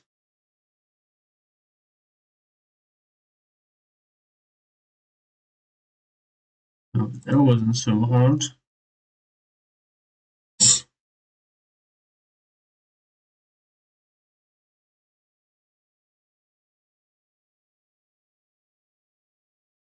Well, all right.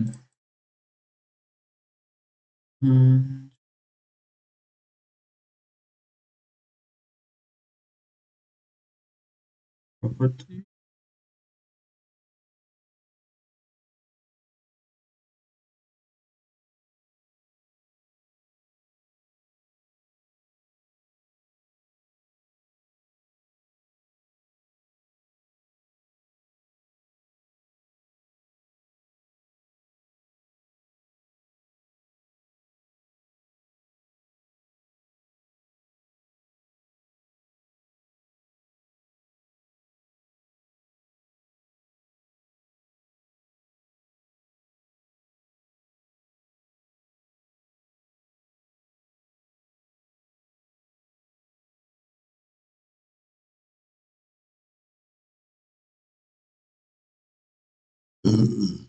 Sorry.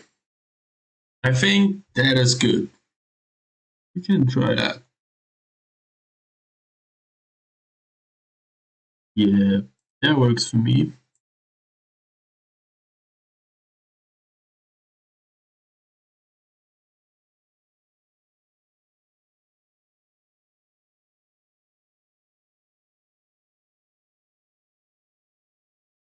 Okay. Though I must address, I have not read I'm Jedi with Battle me. Scars, which to my understanding fills the gaps a bit too. Safe to say for now, things in Cal's world are understandably different from where we left off. The game does a great job of addressing the passage of time immediately by giving Cal the beard and then suggesting a lot has happened through the quiet, pronounced differences in how Cal presents himself. It's nothing groundbreaking for a sequel to do, it's quite the contrary in fact. A tried and tested method for implying change, noticeably change the character's look and demeanour, and then throw them into a situation that they would never have been in at the very beginning of their journey. Without any spoken dialogue whatsoever, with these methods you can tell that some development has occurred. To move on, Cal is escorted through the city aesthetics of one of Coruscant's many numbered levels by his 5 captors, who talk an awful lot, suggesting there's more going on than meets the eye. These guys are nervous, and it certainly isn't their prisoner whose continued composed language suggests he's only here because that's exactly where he chooses to be. As we mooch through the undercity of Coruscant, we can see how the people here are treated. It gives us a good indication as to the state of the galaxy. In 5 years, not an awful lot has changed for the people living under the thumb of the Empire. The security officers are taking Cal to a senator for some reason, who after allowing his droid to somewhat give Cal the rough treatment, gives us some nice exposition to remind Cal of his master, mocking the Jedi tradition. Cal remains calm before simply implying that he's here out of choice, freeing himself from his restraints courtesy of BD-1, stealing his lightsaber back, and slashing up some cannon fodder stormtroopers. This is clearly all in a day's work for our hero. Cal also confirms that he absolutely does have a plan here, and it's clear that everything up until this point has gone according to it. But no Star Wars story would be complete without a modicum of cock-up. Not so fast, Senator. Hit it, BD. Now he comes to us. It's coming a little hot. Oh, really hot! Hold on! Ah, there you go, what did I just say? Now Cal has to navigate portions of the underbelly of Coruscant in order to reach the Senator's yacht, allowing us to further refamiliarize ourselves with the Star Wars Jedi controls, and also conveniently fall dead to rights to this stormtrooper, so one of those Coruscant security officers can rock up behind him and shoot him, revealing the classic bait-and-switch maneuver.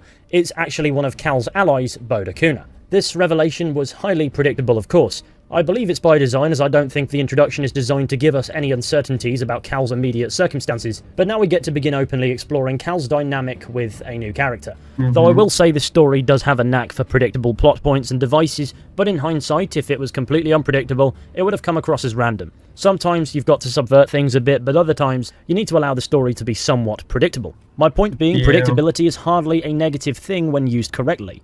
You need to have a nice mixture of what can be expected and what isn't expected to craft a thoughtful narrative, and I feel as if the plot of Jedi Survivor has bouts of getting this right, and bouts of getting this slightly wrong.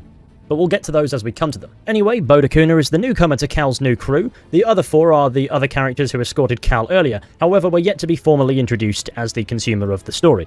Then of course we have BD-1. Cal's constant, his baseline. He's a given. Perhaps surprisingly, Bode is a talkative, seemingly likeable guy, but again, like the over-talking did for the audience beforehand, you get the feeling the same masking technique is being employed here too. Bode is a freelancer working for pay, as he puts it, however his main motivation is his daughter Carter, showing us a hologram so we know that he's telling the truth. I'm sure he'll be a shoo-in nice guy, nothing to worry about, right? We then fight our way through the streets of this dingy level of Coruscant. One thing I would say is, if he is so scared for his daughter, why is he not with his daughter, you know? Why is he doing these very dangerous jobs, leaving his daughter alone somewhere at home? Not being with her, presumably, or very likely not even on the same planet. Like, what is if something happens to her? And what is if something happens to him? Like, if he dies on that mission, what's happening with his daughter? She won't even know, you know? Like, with Bode and Cal's back and forth providing much needed exposition for those unfamiliar with the state of the galaxy. The Empire is effectively donkey-fucking the universe. Perhaps in contrast to Jedi Fallen Order's introduction, there is far more explanation of the state of the world here, but it's not to the point of becoming invasive. It's fitting for characters who have just met, despite... I could play 60 hours of this game, and the whole 60 hours someone is telling me about how things are in the galaxy. I would totally listen to all of that. I would actually listen to all of that. Most talking points already having been mutually understood.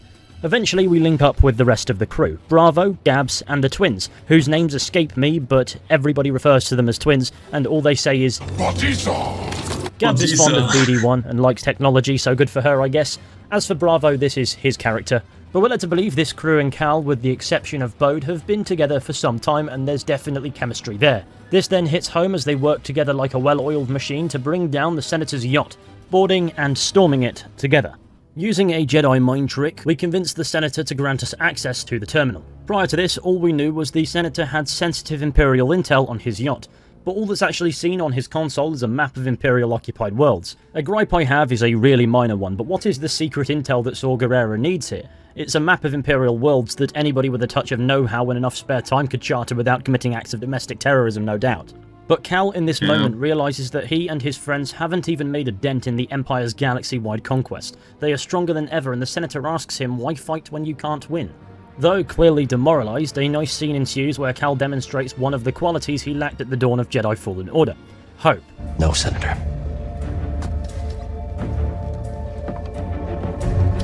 Someday when your children see this, they'll know the Jedi never stopped fighting for them. How disappointingly naive. The Senator is absolutely correct. It is a touch naive, but it is touching nonetheless. The Senator also gives us some key insight into the mindset of many who have submitted to the Empire. He didn't wish to join the Empire, however under it, in order to blend, he has become as cruel and arrogant as the next piece of the machine. This is consolidated by the presence of a Force echo that tells us he has an affinity for torturing prisoners aboard his yacht. Whilst he may not be 100% a willing subject of the Empire, or at least once upon a time he wasn't, which he uses to protest his virtue to our heroes, the Empire has corrupted him as it does all things. However, shit hits the fan upon leaving the yacht with the crew's new prisoner. Their getaway is destroyed, and the Senator, who featured in the marketing, is immediately dispatched by none other than the Ninth Sister.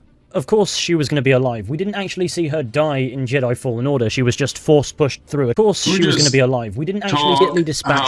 I don't understand why he was immediately killed. How does the Ninth Sister know what's going on? And why does he not get anything for it? He's not a Sith. He's not a Inquisitor. He's not a Jedi. He's not a rebel. He's not anything, you know? Okay, he granted them that, but he was under life-threatening circumstances. I feel like if he was that much of a politician, it would have just been marked as he was. I mean, he was in a life or death situation. He just did it, and you know, like I wasn't buying it immediately that this is how it would work out. By none other than the Ninth Sister. Of course, she was going to be alive. We didn't actually see her die in Jedi Fallen Order. She was just force-pushed through a tree after being mutilated a little bit. She's back. I mean, she also fell from the top of the tree all the way down, or mostly all the way down, and that tree was definitely at least a couple hundred, if not thousands of meters high. Back with a mechanical hand now, and she's angry. All she can seem to say is Justice! So she has clearly got a score to settle. It makes sense for a character like the Ninth Sister to return because it functions as a benchmark for Cal's ability level. Cal being able to overpower the Ninth Sister in a fight in Jedi Fallen Order was just the beginning. While she and her Imperial friends kill the twins, and Gabs, considering how their last confrontation went, it's clear that Cal is going to come out on top. However, before they can have a clean duel, there's a crash landing, so Cal must divert course. And this throws him back out into the city, this time in some darker areas where it would have certainly been very fitting for the Ninth Sister to be lurking. I was equally dreading and hoping that she would face Cal down here. I guess I just liked the cinematic picture of a lightsaber duel in a dark room. But alas, it was not to be. Instead, we get to fight some regular scum. Or make them fight themselves. The good news is when we resurface, Bode and Bravo are alive, so they can deal with the other enemies whilst we focus on the Inquisitor. Cal grapples onto the Ninth Sister's transporter and uses the Force on the steering yoke, not dissimilarly to how the Second Sister does at the beginning of Jedi Fallen Order, just to remind you who's at the advantage here. Forcing the vessel to crash land, and it would be too much to hope that killed the Ninth Sister. Instead, she jumps 6 miles into the air, and now we have a little fight on our hands. This is obviously where the Rhinoceros Lady meets her end. Despite the difference in backdrop, the duel is relatively similar to the duel on Kashyyyk in Jedi Fallen Order, except now for portions of the fight, the Ninth Sister can predict our moves and evade them. Despite this new ability, she's a little more than an inconvenience to Cal, who manages to gain the upper hand and wound the Ninth Sister, leading to this touching cutscene. Masana!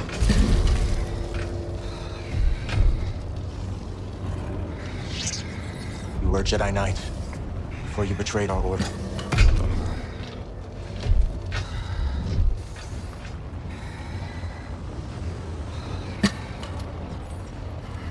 Your name was Masana Tide.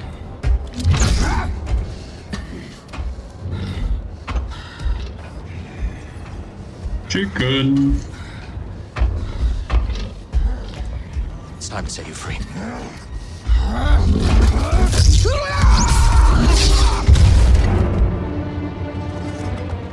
In 2 swift maneuvers, Cal decapitates the Ninth Sister, and I doubt she'll be coming back in the 3rd game with a mechanical head. This confirms Cal's increase in ability as he's able to definitively kill an Inquisitor without any form of aid. This is a feat he does not accomplish in Jedi Fallen Order. Now all that remains is to escape.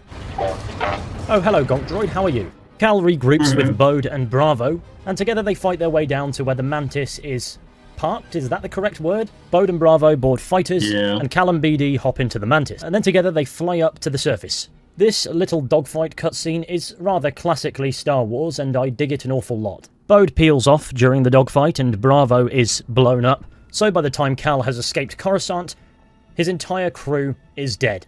Aside from the new guy, who's a bit overly friendly for my taste. I think there could have been an opportunity to expand on the characters that are killed off as quickly as they were introduced, but I think it's fair to say that in the spirit of keeping the plot focused, they weren't especially important. But it will be nice for us to be made aware of just how demoralizing that devastating loss is for Cal in this moment. Because in... Yeah, he's right.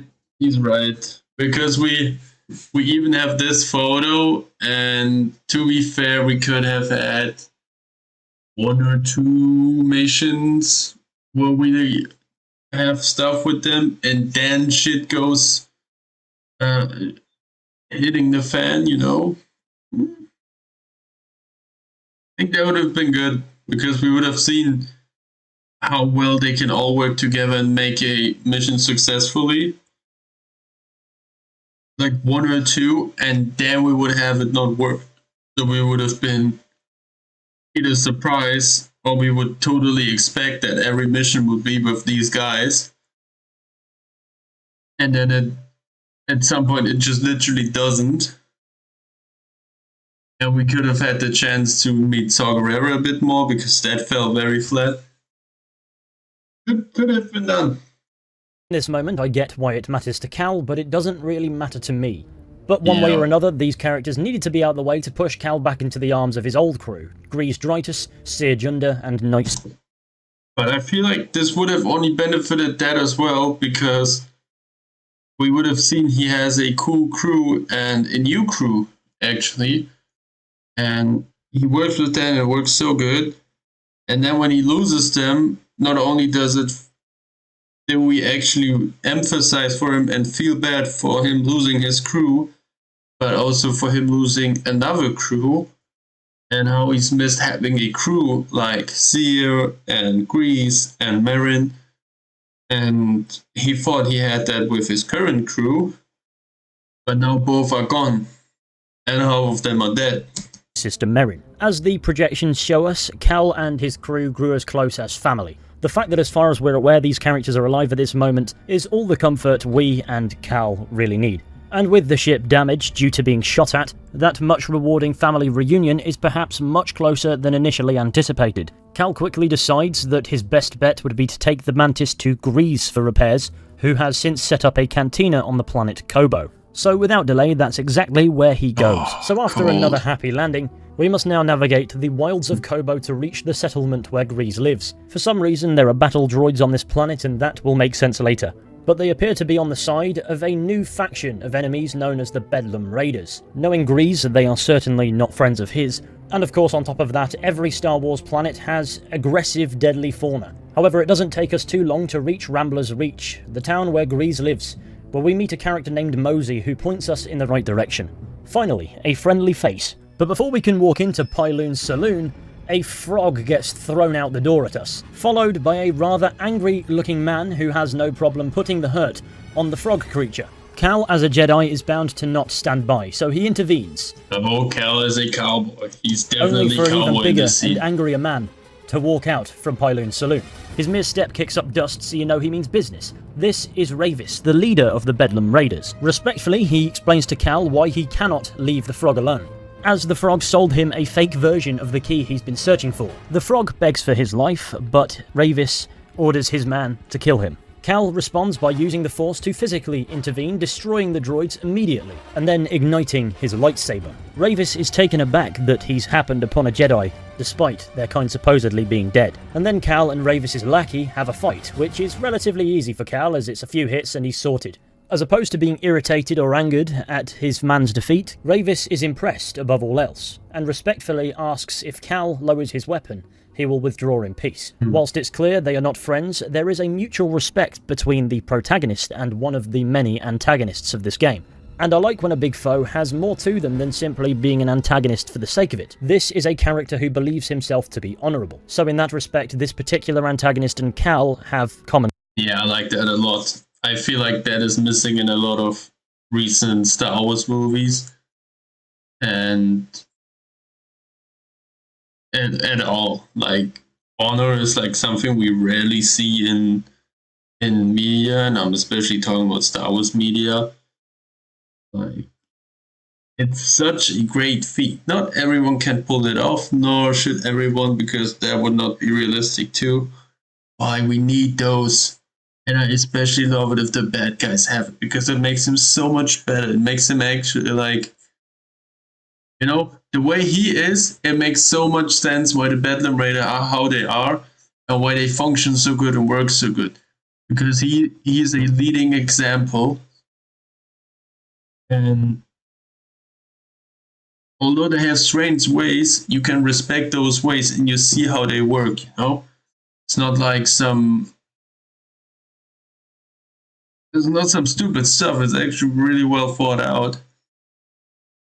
And as he said, he gets a lot of depth simply from this cutscene alone by being honorable, respectful, and not just be, I'm so angry, I want to kill you. Ooh.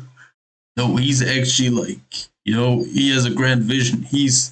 We immediately also see that he's intelligent because he doesn't just want to fight. He knows how to take chances and whatnot. Ground. Rayvis honours that agreement and simply walks away. Not permanently, simply with a modicum of respect. That leaves us to get formally introduced to the frog we rescued, Turgle, this game's comic relief character. Arguably George Lucas's favourite archetype of character, though unlike Jar Jar Binks, he's not a part of the crew, therefore is not invasive. We also get introduced to Doma, who runs a shop, but otherwise isn't that significant. However, Turgle is perhaps the most punchable frog I have ever seen. That's right. And that's a hefty accomplishment considering there are a lot of punchable frogs in these two games. And now finally we can mooch into Grease's new cantina, and hopefully while we're there get to the bottom of why the Mantis crew split up in the first place. Upon heading inside, we're greeted by a droid named Monk, and after a brief interaction, Grease comes out of his hiding spot. Simply put, it's clear he's not in Rayvis's good books. Whilst rambling away, he notices BD1 before double-taking to realise that means Cal is here. In my mind, it's very Grease for this reunion to be handled this way. And on top of that, reuniting with a character from Jedi Fallen Order gives Cal the opportunity to explain his mental state at this time, or at least his mindset. Oh, we are on Coruscant, gathering intel for Saw Gerrera. Things got bad. Only 2 of us made it out. Everything I'm doing feels pointless. The Empire's only growing stronger. Things, haven't been the same since the team split up. Yeah, hey, we had some good times, didn't we, huh? Me, you, the Space Witch, Seer. Have you talked to her lately? Marin's always on the move, exploring new places, making new friends. I was talking about Seer. The thing I like here is the story naturally gravitates towards moving away from the idea of sticking it to the Empire or rebuilding the Jedi Order or something else that we know Cal Kestis won't make a significant impact in doing. But what that plot will entail remains to be seen, at least in-universe for the time being. All we know is things haven't really been the same for Cal since the original Mantis crew split up. It's also worth noting that an eagle-eyed gamer will notice Grease has a mechanical arm now. Whoever hurt my boy Grease is getting hurt back. I'm sorry I don't make the rules. It's also worth noting that this game leans into an awful lot of self-contained fan service, which I can appreciate, rather than broader Star Wars universe fan service, which can get tiresome if it's for the sake of it. Anyway, for the time being, Grease has given us a bed down in the basement, which is a little bit disturbing, but whatever. So of course, Cal goes and gets some kip, only to be woken up by yet another callback to Jedi Fallen Order. Still talking in your sleep, huh? Guess some things never change. Weirdo. Hairball. Lovely bit of back and forth banter, but this conversation is where the foundation for the story that's about to be told is set. That was such a great conversation. Of course. Why do you think I've kept your stuff around all these years? I was hoping you'd stop by and maybe take a break. We both know what happens when I stay in one place too long. You said there's a spare gyro around here somewhere? We've got plenty of time to fix the Mantis. You are what I want to talk about. I'm fine. The sooner we get moving, the better. And then what, you're gonna go find some trouble with Saw Gerrera? Maybe. Yeah, one of us has to keep fighting. That's funny. That's the exact same thing you said the day we all split up. Yeah, because Yeah. Listen. I know you all had your reasons for leaving. But walking away isn't an option for me. I have to hold the line. And where's that gotten you, Cal? I wish things were different, but you keep losing people. And you yourself said that the Empire is growing stronger every day. Now maybe it's time for you to be something more than a lightsaber. Think about yourself. Settle down. Find a home. What? Home, Grease. There is no home. Home was the Order. It was my teacher. It was everyone I lost. What does their sacrifice mean if I go and I just give up and stick my head in the sand? I know you were dealt a bad hand, but you gotta take it from me. Somebody who had to learn the hard way. You gotta know when to walk away from a rigged game, otherwise you are gonna end up losing something you could never replace. Grease's advice makes sense here. He's pissing in the wind against the Empire, and maybe his efforts are better spent away from even the path of a Jedi. And this is the root of the reason the rest of the crew split up. They either needed to live for themselves or reorient their thinking in tackling the galaxy's problems. But anyway, for the time being, Grease claims there's a gyro in the basement to his basement, but Cal doesn't finish the conversation before saying this. Grease, I'll think about what you said. So Grease's advice that maybe Cal's best bet is to walk away doesn't fall on deaf ears. A little trawl through some smugglers' tunnels later, and Cal finds his much-needed gyro. However, then BD1 and Cal fall through the floor, so there's that. Arriving in some ruins that they simply must check out. Cal comments that this place reminds him of the Jedi training grounds, but older. And at the end of this short sequence, Cal and BD1 find an old droid from the High Republic era. Touching a device in its grasp, Cal uses the Force to sense a memory from that time, where the droid's memory is wiped regarding information on navigating something called the Kobo Abyss by Jedi Master Santari Khri. Upon trying to remove the device from the droid's hands, it wakes up, and clearly it has been down here for a very long time. The droid introduces herself as Z, and is clearly a servant to the Jedi from days long gone. Cal works to free her, and together they escape from these ruins. Returning to the saloon, which is across the road from the exit to that ruin for some reason nobody noticed, we find Bode inside asking about Cal's whereabouts. Grease is playing dumb, suspecting him of being an Imperial spy or something, perhaps a lick of on-the-nose foreshadowing on this front, which the game does an awful lot of, to the point where, on replay, it was really obvious actually. Cal and Bode reunite with instant chemistry. Z requests Cal's help with her mission as tasked by Jedi Santari Khri to find the key to Tanalorr. Grease butts in recognizing the Prospector's legend of a lost world full of treasure, so Cal has a new mission. Now, the story's main MacGuffin chase beginning in Grease's basement is a touch too convenient for my taste, but whatever. Sometimes you need that highly unlikely event to begin a journey. Star Wars is also the perfect universe to throw characters into continuously highly unlikely scenarios, because A, the universe is built on the premise of space wizards wielding laser swords, and B, it's Star Wars and nobody has ever gone into a Star Wars product expecting the storytelling to not at least be slightly contrived as a principle. So Yeah, Cal and BD1 prance forwards to the forest. The thing is, that's with every movie. That's with A New Hope, that's with Empire Strikes Back, that's with Phantom Menace, that's with Revenge of the Sith, and it's certainly with the sequel trilogy, and it's also with Fallen Order, and it's also with Jedi Survivor. The thing is, it's okay as long as it's not overdone. No overcooking. If it just kicks off the story, it's okay. The whole story gets carried by it, it's not good. Example, Jedi Survivor.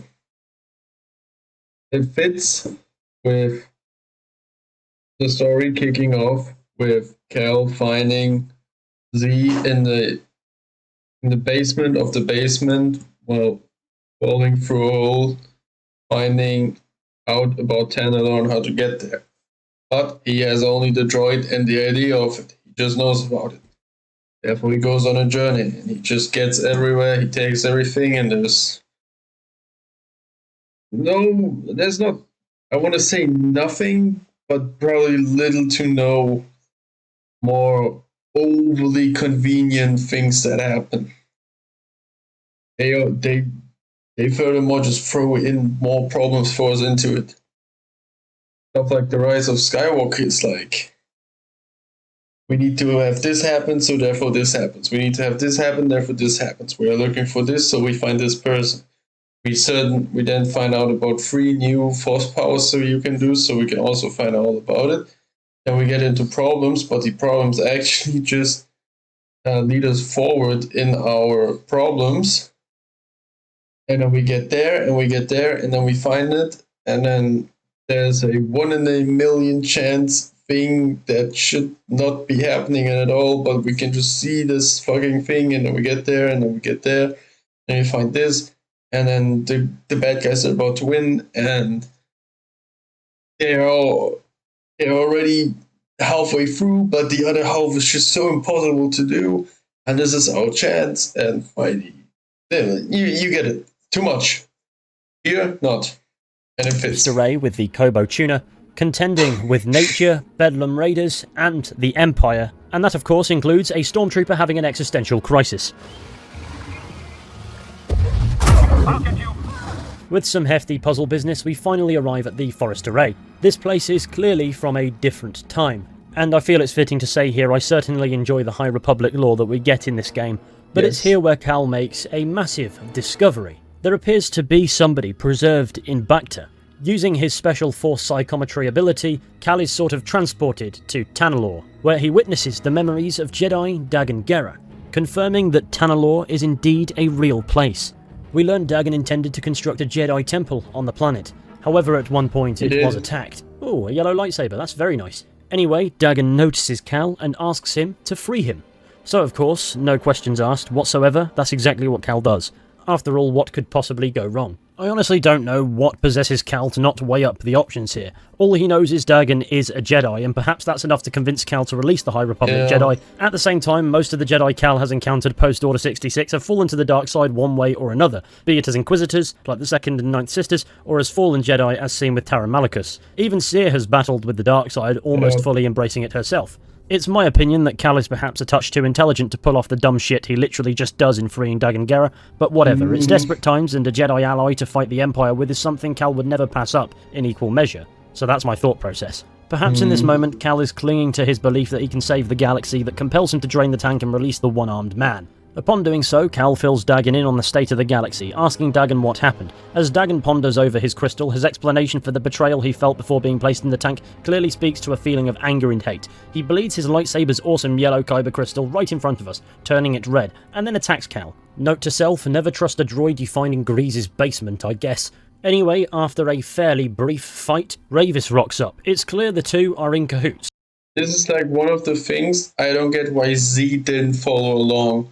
Because I would think that I would expect Z to have like very useful intel on everything and explain stuff and guide us through it, and then she would also be there to tell us about, oh well, you know what, he's probably not the good guy, or maybe she doesn't even know that. I'm not sure, but like this, like, imagine Z was standing here. That would have helped a lot. So Dagan slips away onto Ravis's gunship, leaving us with nothing to do but return to Rambler's Reach. With the Mantis now repaired, that is no doubt where we will find Grease and Bode. Once regrouped, Cal reports to Grease and Bode on his findings. Dagan Gera. I freed him. What happened? He attacked me. Escaped with the Bedlam Raiders. He's who they've been looking for. Is nobody going to call Cal out on this rather stakes-raising poor judgment call? What matters is Tanalorr is no longer a myth, it's a fact, and should it be found it could function as a place where the Empire cannot find them. And thus, the story of... There's one more thing. How did nobody find Dagan Gera in there? Like, that was not so impossible to find.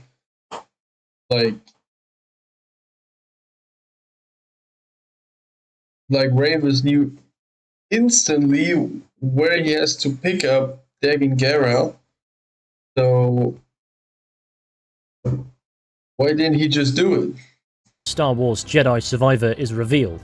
It could be a home. In wake of that revelation, Cal asks Grease to rejoin the Mantis crew. Though at first reluctant, Cal convinces him and he agrees. We get this wholesome cutscene, and the crew figure out their next move. The most likely individual Cal knows who might know anything about a lost Jedi world would be Cere Junda. So it's off to Jedha for us. I really appreciate that this meaningful plot point is what brings the original Mantis crew back together. Grease has returned to his piloting ways, and before long, we'll be seeing Cere again, and learning about what she's gotten up to. It's become clear by this point that having the Mantis crew split up at the beginning of this game was the right decision creatively, because every character but Cal has moved on, and now the story's giving Cal a reason to move on, and as a result a reason to reconnect with those characters in a meaningful way. That progress is therefore more rewarding because the characters aren't there to begin with. Anyway, it's time to crack on. You may remember Jedha as the planet they introduced in Rogue One, A Star Wars Story, just to blow it up. In fact, Star Wars has always been incredibly adept at blowing up a planet first, and then making us care about it afterwards. If somebody pipes up with the fact that Jeddah is actually a moon, I swear to God, you will receive the slipper. En route, we receive a transmission from the surface where Cal is incredibly rude to this lovely anchorite, and we discover that due to a storm, the Mantis will have to land some distance away, so Cere will send an escort to guide Cal to her base. Cal is clearly disappointed that Cere won't be meeting him herself, but I guarantee you he won't care when he realises who's being sent in her stead. Anyway, with that conversation concluded, it's time to arrive at Jeddah. What a lovely moon, I hope nobody blows it up. We land out in the desert, and here's a thought, why don't we wait for the storm to pass and then just go in with the ship? I mean, it is a game, it hardly needs to justify throwing in an extra gameplay sequence, it's kind of the point of it being a video game. It takes a whole 2 seconds to find the aggressive insects, and then a further 3 seconds to discover the Imperial presence on the world. It also appears as if we step on the sand for too long we'll be eaten by an underground monster, so don't be doing that. A slight bit of intense animal cruelty later, and I eventually figured out where I need to go. The stormtroopers appear to be distracted by this speeder, except for the jetpack guy. He's on it. So now we've got to slaughter some bad guys and leave no witnesses, because if there are witnesses, then no doubt there'll be more Imperials here. After all, Cal is a Jedi, that's illegal. But before things can get too out of hand, our guide comes to the rescue. It's none other than Night Sister Merrin, with goofy cartoonish animations. And obviously she wrecks the stormtroopers' shit. Was this guy even paying attention? I find it incredibly entertaining how the Empire dominates the galaxy and yet everyone involved with them is massively incompetent. Anyway, we've now reunited with Merrin, probably when we were starting to wonder when she would factor into the story. Come. Oh, aye. Turns out the speeder is Merrin's. The bad news is it's now on fire. Sadly, apparently Cere's base is too far away to reach on foot even with the storm subsided, but I'm sure there'll be an animal nearby that Cal can Jedi mind trick in. Why didn't we just get back to the ship and wait this one out? The domestication. Oh, hello. This is the Spammel. It's a camel, but it's alien and it's also 20 feet tall. I thought Merrin could teleport. Never mind. Whilst on Spammel back, Cal and Merrin catch up. We learn that Cal has avoided Cere, and by extension we can gather, based on the fact he hasn't seen Greez and Merrin in a while, that for the most part he's avoided them too. It seems he was angry with his former crew for leaving, the reasons for which he explained to Greez earlier. Walking away didn't feel like an option for him, but it's clear in his interaction for these characters so far that was more a projection than something he held against them. All Cal knows is running and fighting, and at this point in his life he's frustrated that his fighting. Yeah. But I like that it is that way, because that is the way he was trained as Padawan. This is the way he was living after being a Padawan. And this is the way he regained strength and being knighted under Cere. So he literally knows nothing else. He doesn't know any has other way accomplished to precious live. little. Anyway, for now, he doesn't even have a home. He doesn't know who his parents are. He doesn't know what planet he's from. He was trained on Coruscant, and then he was a Padawan on the Jaro Tapal, on the on a Venator class starship, or Venator class destroyer. Maybe it's that called. But there was no home planet for him or anything. He was just stationary at one point and another.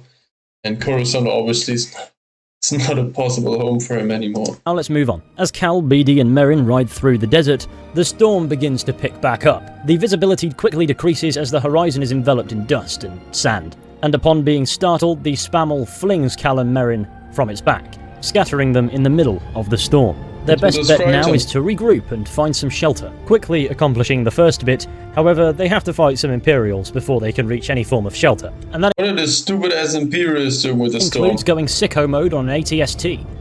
Safe. Cal, BD1 and Merrin conveniently find a cave where the Spammel had taken refuge. Sit. Tell me what adventures you and BD have had since we last saw each other. Alright, same as always. Fighting the Empire, helping out where we can. Not staying in one place too long. And, I think we might have found something special. A place where the Empire can't find us. But it would mean leaving the fight. And the fight is all I know. Cal. Look into the fire. It will warm you. keep you company on dark, lonesome nights, yes? But left unchecked, it will consume everything in its path, until there is only ash. Merrin's advice to Cal here calls back to Grease's advice, or at least the gambler's analogies aspect to it. Simply put, being passionate isn't the problem, but an obsession will rob you of things that you may never even know you had. A fire will burn anything in its path if left uncontrolled, meaning once again in Cal's mind, perhaps it's time to reorient his thinking and walk away from the rigged game, as Grease puts it, that is fighting the Empire. Cal's obsession with, or addiction to, the action has blinded him, and now he's genuinely reflecting on that. Despite the suggestion that choice words were exchanged when the Mantis crew split up, the game does well to not demonstrate bad blood, because all of that exists in Cal's mind. As he's reconnecting with these characters, he's realizing that maybe walking away was the right choice for them. And by extension, he's wondering if doing so would be the right decision for him too. I had to leave, Cal, in order to see the galaxy on my own terms. What'd you find? Myself. Reflected in all the places and people I encountered. Dathomir will always be my home, but it does not need to define me. I never understood why you left. But sitting here now, it's clear you made the right choice. Perhaps Merrin has an example for Cal here. Yes, he is a Jedi and that is a huge part of him, but what if he can also be more than a lightsaber, as Grease puts it? The rest of this cutscene sets up that perhaps there's some naughty Jedi tension going on, and perhaps a passing critique on the Jedi philosophy on attachments will be just what Cal needs to realise there's more to life than being a weapon to a republic that no longer exists. The next morning, the storm has finally passed, so it's time to get a move on. A short trek and we are finally at the entrance to Cere's base, which was only like a few hundred meters away. Why didn't we firm it? However, it's who greets us that truly catches me off guard in the best possible way.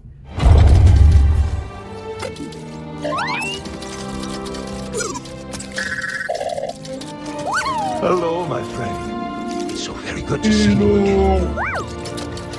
It's none other than Jedi Master himself, Eno Cordova. Over the course of Star Wars Jedi Fallen Order, following in his footsteps, we are led to believe that this man is dead. However, Jedi Survivor has proven to us that that is not the case.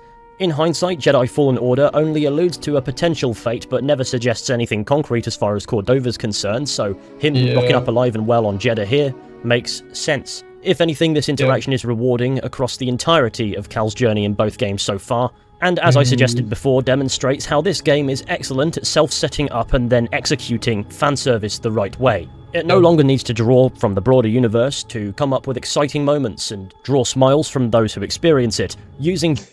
That is what I like so much about this game, but that is also something that I value way higher than I should probably, because of recent things in Star Wars media that just didn't do this right or good.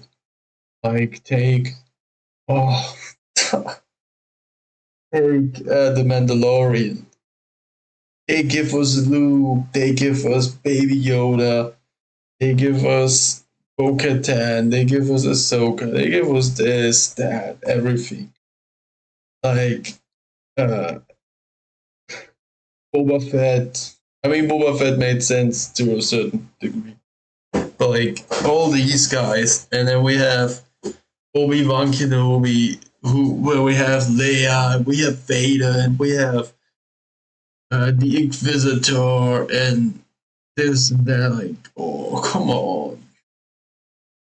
And the same with the Ahsoka series, which is even worse, and then they just overdo it, and they do it so bad, or just misuse, or missed out on potential. And here they just get it right. Jedi Fallen Order as the foundation, it can now do so naturally, using its own characters, which I massively respect. It appears Merrin and Cordova have known each other for some time now, and I find it really interesting that Merrin didn't mention this to Cal on the ride over, mind you. After all, it's not like she wasn't aware of his significance to Cal's journey, but I suppose for obvious reasons, seeing is believing. As we enter the base's hangar, the Mantis flies in, proving that we could have just waited for the storm to subside and then fly in on the Mantis. but it was worth the rigmarole for the awesome character moments that we've received. So while Cordova and Merrin wait to greet the rest of the Mantis crew, we're sent forth to meet Cere, the final piece of this character puzzle. Heading on into the next room, we find an archive not dissimilar to the one found on the Jedi Temple, and it's here where Cere Junda is found. Cal Kestis. Welcome to Jedha. I knew the storm wouldn't deter you. You're rebuilding the temple archives. And we're trying.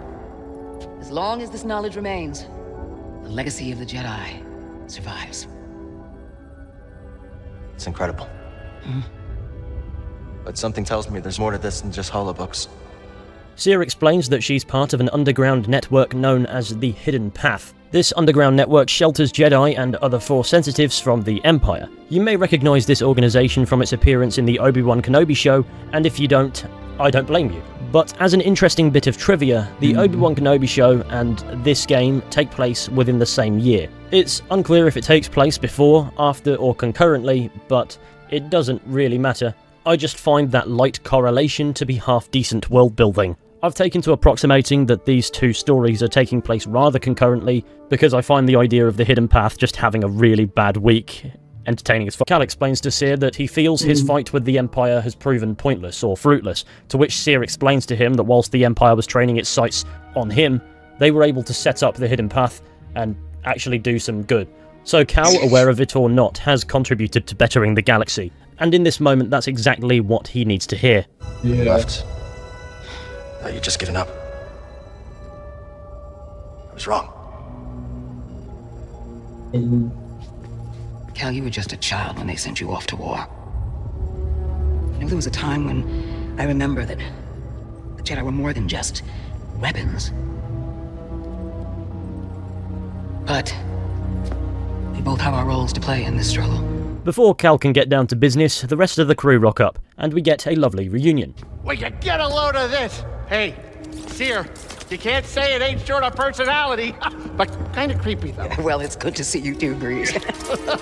Well, hello, BD. Okay. So, how was your time in the desert? The storm covered our tracks, but the Empire destroyed one of your speeders. It's a small price to pay for everybody's safe arrival. And who's this? This is Bode Akuna. He's a friend.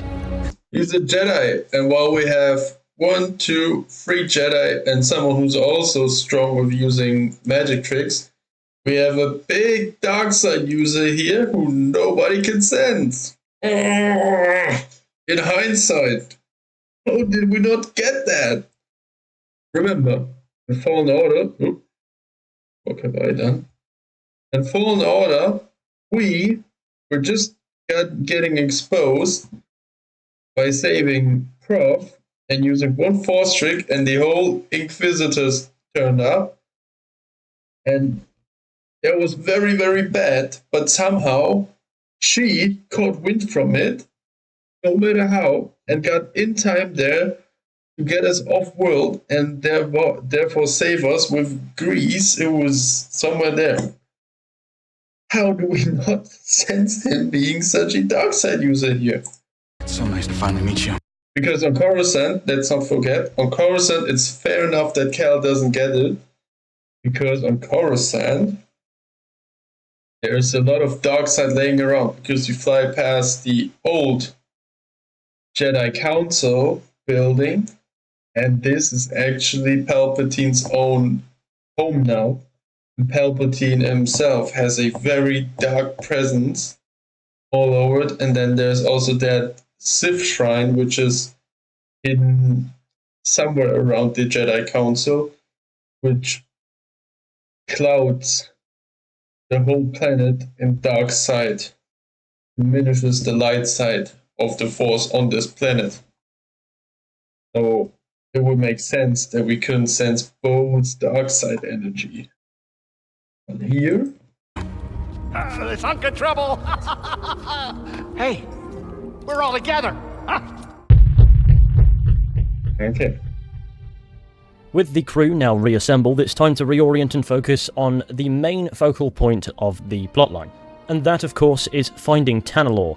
Cal asks for information regarding the Jedi known as Dagan Gera, as well as intel on navigating the Koboh Abyss that might exist within the archives. That is so intelligent.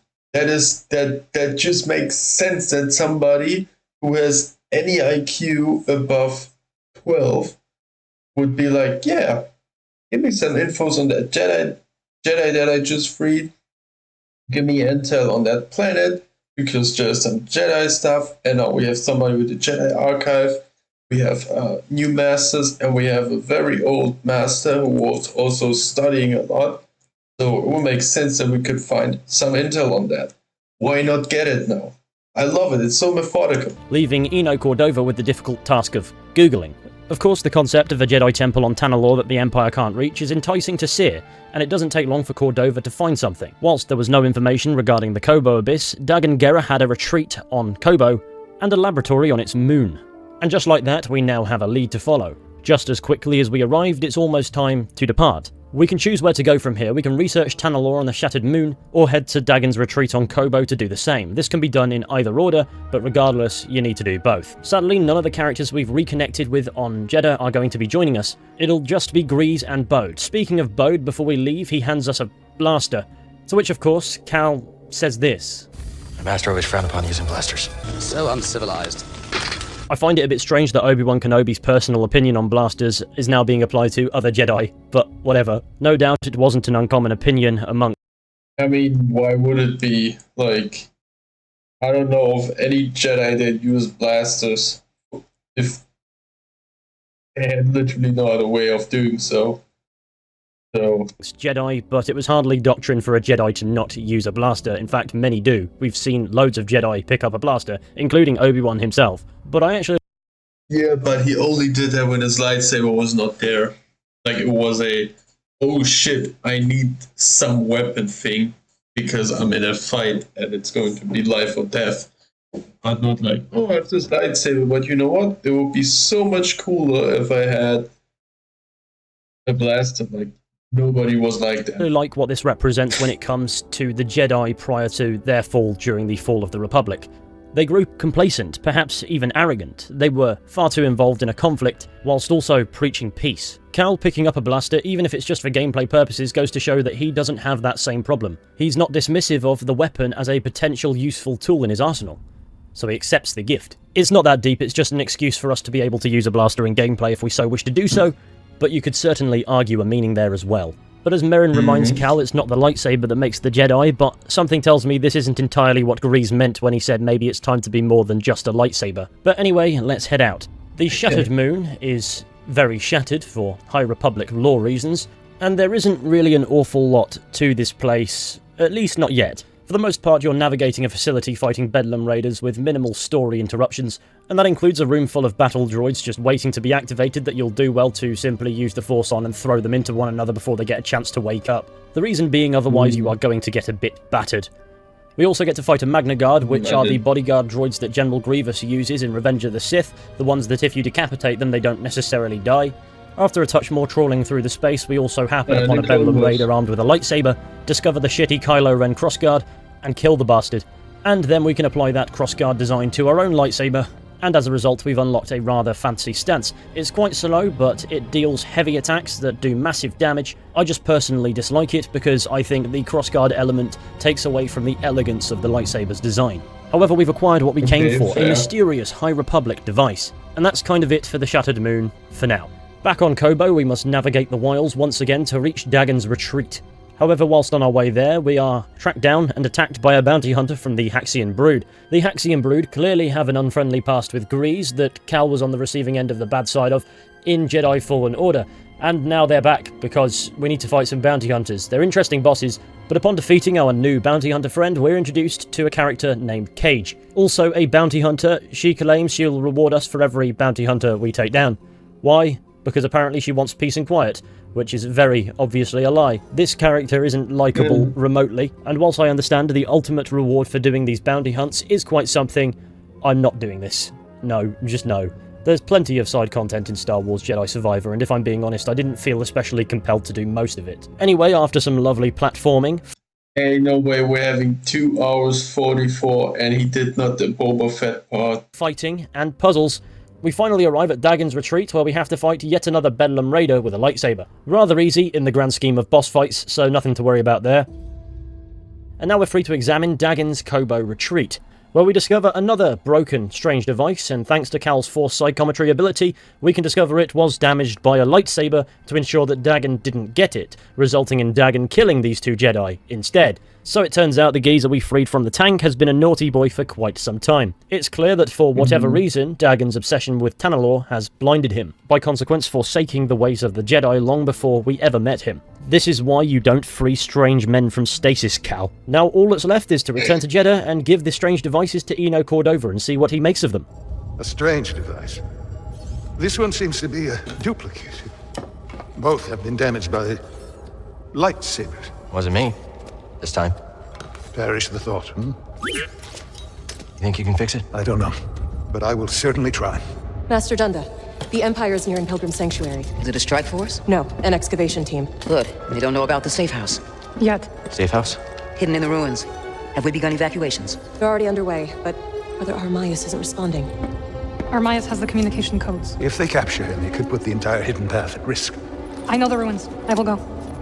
I'm coming with you. So now while Cordova attempts to fix the mysterious devices, we're going to aid Merrin in rescuing Brother Armias, so the contact codes for the hidden path don't fall into the hands of the Empire. This allows us to A, spend more time with Merrin and see how Cal and Merrin's relationship has expanded since Jedi Fallen Order further, and B, see how the buddy AI system can be both useful and not obstructive when you simply need to go it alone. And C, ride more Spammel. And yes, you can pet the Spammel. Of course, at this point in the story, there is a hefty Imperial presence that we will need to cut our way through, so be sure to put on your ruthless pants. At certain points during this mission, Merrin will come and go, so some points you'll be on your own, other times you'll have your ally there with you, which is nice, and you'll have to do a bucket load of environmental puzzles to access the Hidden Path's safe house.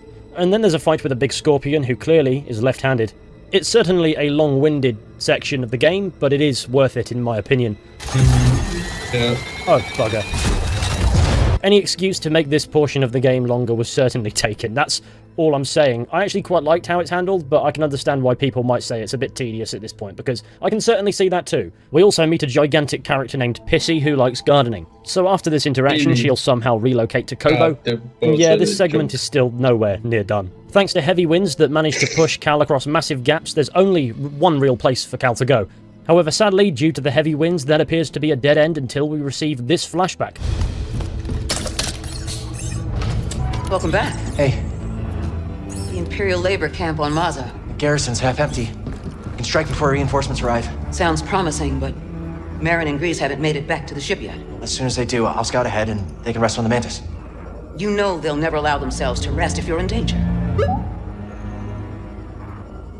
You never give up. And that's what inspires all of us. But you have to remember that where you lead, they will follow. I know I've been pushing recently, but ever since Grease What got happened hurt... to Grease is not your fault. But ever since then, you've been reckless. I keep worrying about something bad happening to one of you. It's good to acknowledge your fear. But don't let it determine your path. Focus on the moment. Choose your direction and act with certainty. And trust that, whatever the odds, you'll pull through. Cal, trust yourself. Trust in the Force. Exactly. And now, whilst jumping, we can do a dash. Unlike Jedi Fallen Order's gameplay sequence flashbacks with Jaro Tapal teaching Cal tricks for the first time, now, through memories of advice given to him by Seer, are experienced purely in cutscene form. However, in remembering it, he's learning new abilities such as how to dash through winds that could otherwise sweep him off his feet. And now for the rest of the game, it's going to be absolutely necessary to use this dash for every single jump that you do. The joy of learning this awesome new skill is interrupted by the mechanical octopus of destruction, but thankfully we can now move faster, and that is what Brother Armias is going to need. We make our way to some old temple, right above the Hidden Path Sanctuary, and it appears the Imperials have no clue what it is they're standing right on top of. But the presence of a Jedi interfering with their activity here is likely indicating something. After a brief swim and another puzzle, we gain access to the hideout, finally. Easy now. See your Junda sent me. Master Junda, you use the Force, you're Cal Kestis. Go. The Empire's closing in. Yes, which is why this must make it back to Master Junda. These contact codes cannot fall into the hands of the Empire.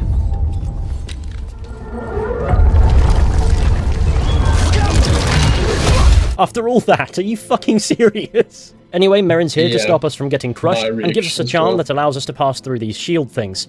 Brother Armias' death was certainly handled with a comedic flair to it. I don't know if that was intentional or not, because It he's been was bigged up, we need comedic. to save him, etc., then he just gets crushed the moment we find him. But at least we have the contact codes now, so provided we don't get crushed too, the hidden path is safe for the time being. However, it'll be a missed opportunity if we didn't do at least some damage to the giant metal destruction octopus, though for now it doesn't take long for Cal and Merrin to reach another dead end.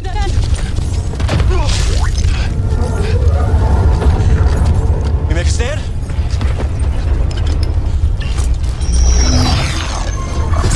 Do you trust me? Of course. What are you up to? No time to explain. Do you trust me? Yes. The funniest part is, during the time it takes for this long kiss scene to play out, there absolutely was time for Merrin to explain she opened a Night Sister portal, and they can use it to navigate the big machine. Is that for luck? No. Hurry. BD1 must feel incredibly awkward in this situation. He must be massively Yeah. confused. Anyway, jumping through this Crazy portal... third wheeling. Crazy third wheeling, guys. BD1. Bye. It's one of the most intense and cool action set pieces in the entire game. Whilst this danger squid is trying to kill us, we're using portals to jump about, knowing that if we fall and fail, we'll have to start all over again from the very beginning. It's fast-paced as anything, and we need to utilise every single navigational skill that we have. And I honestly like how this is composed, with the TIE fighter shooting at us as we're going down a zip line and all sorts. It's just awesome.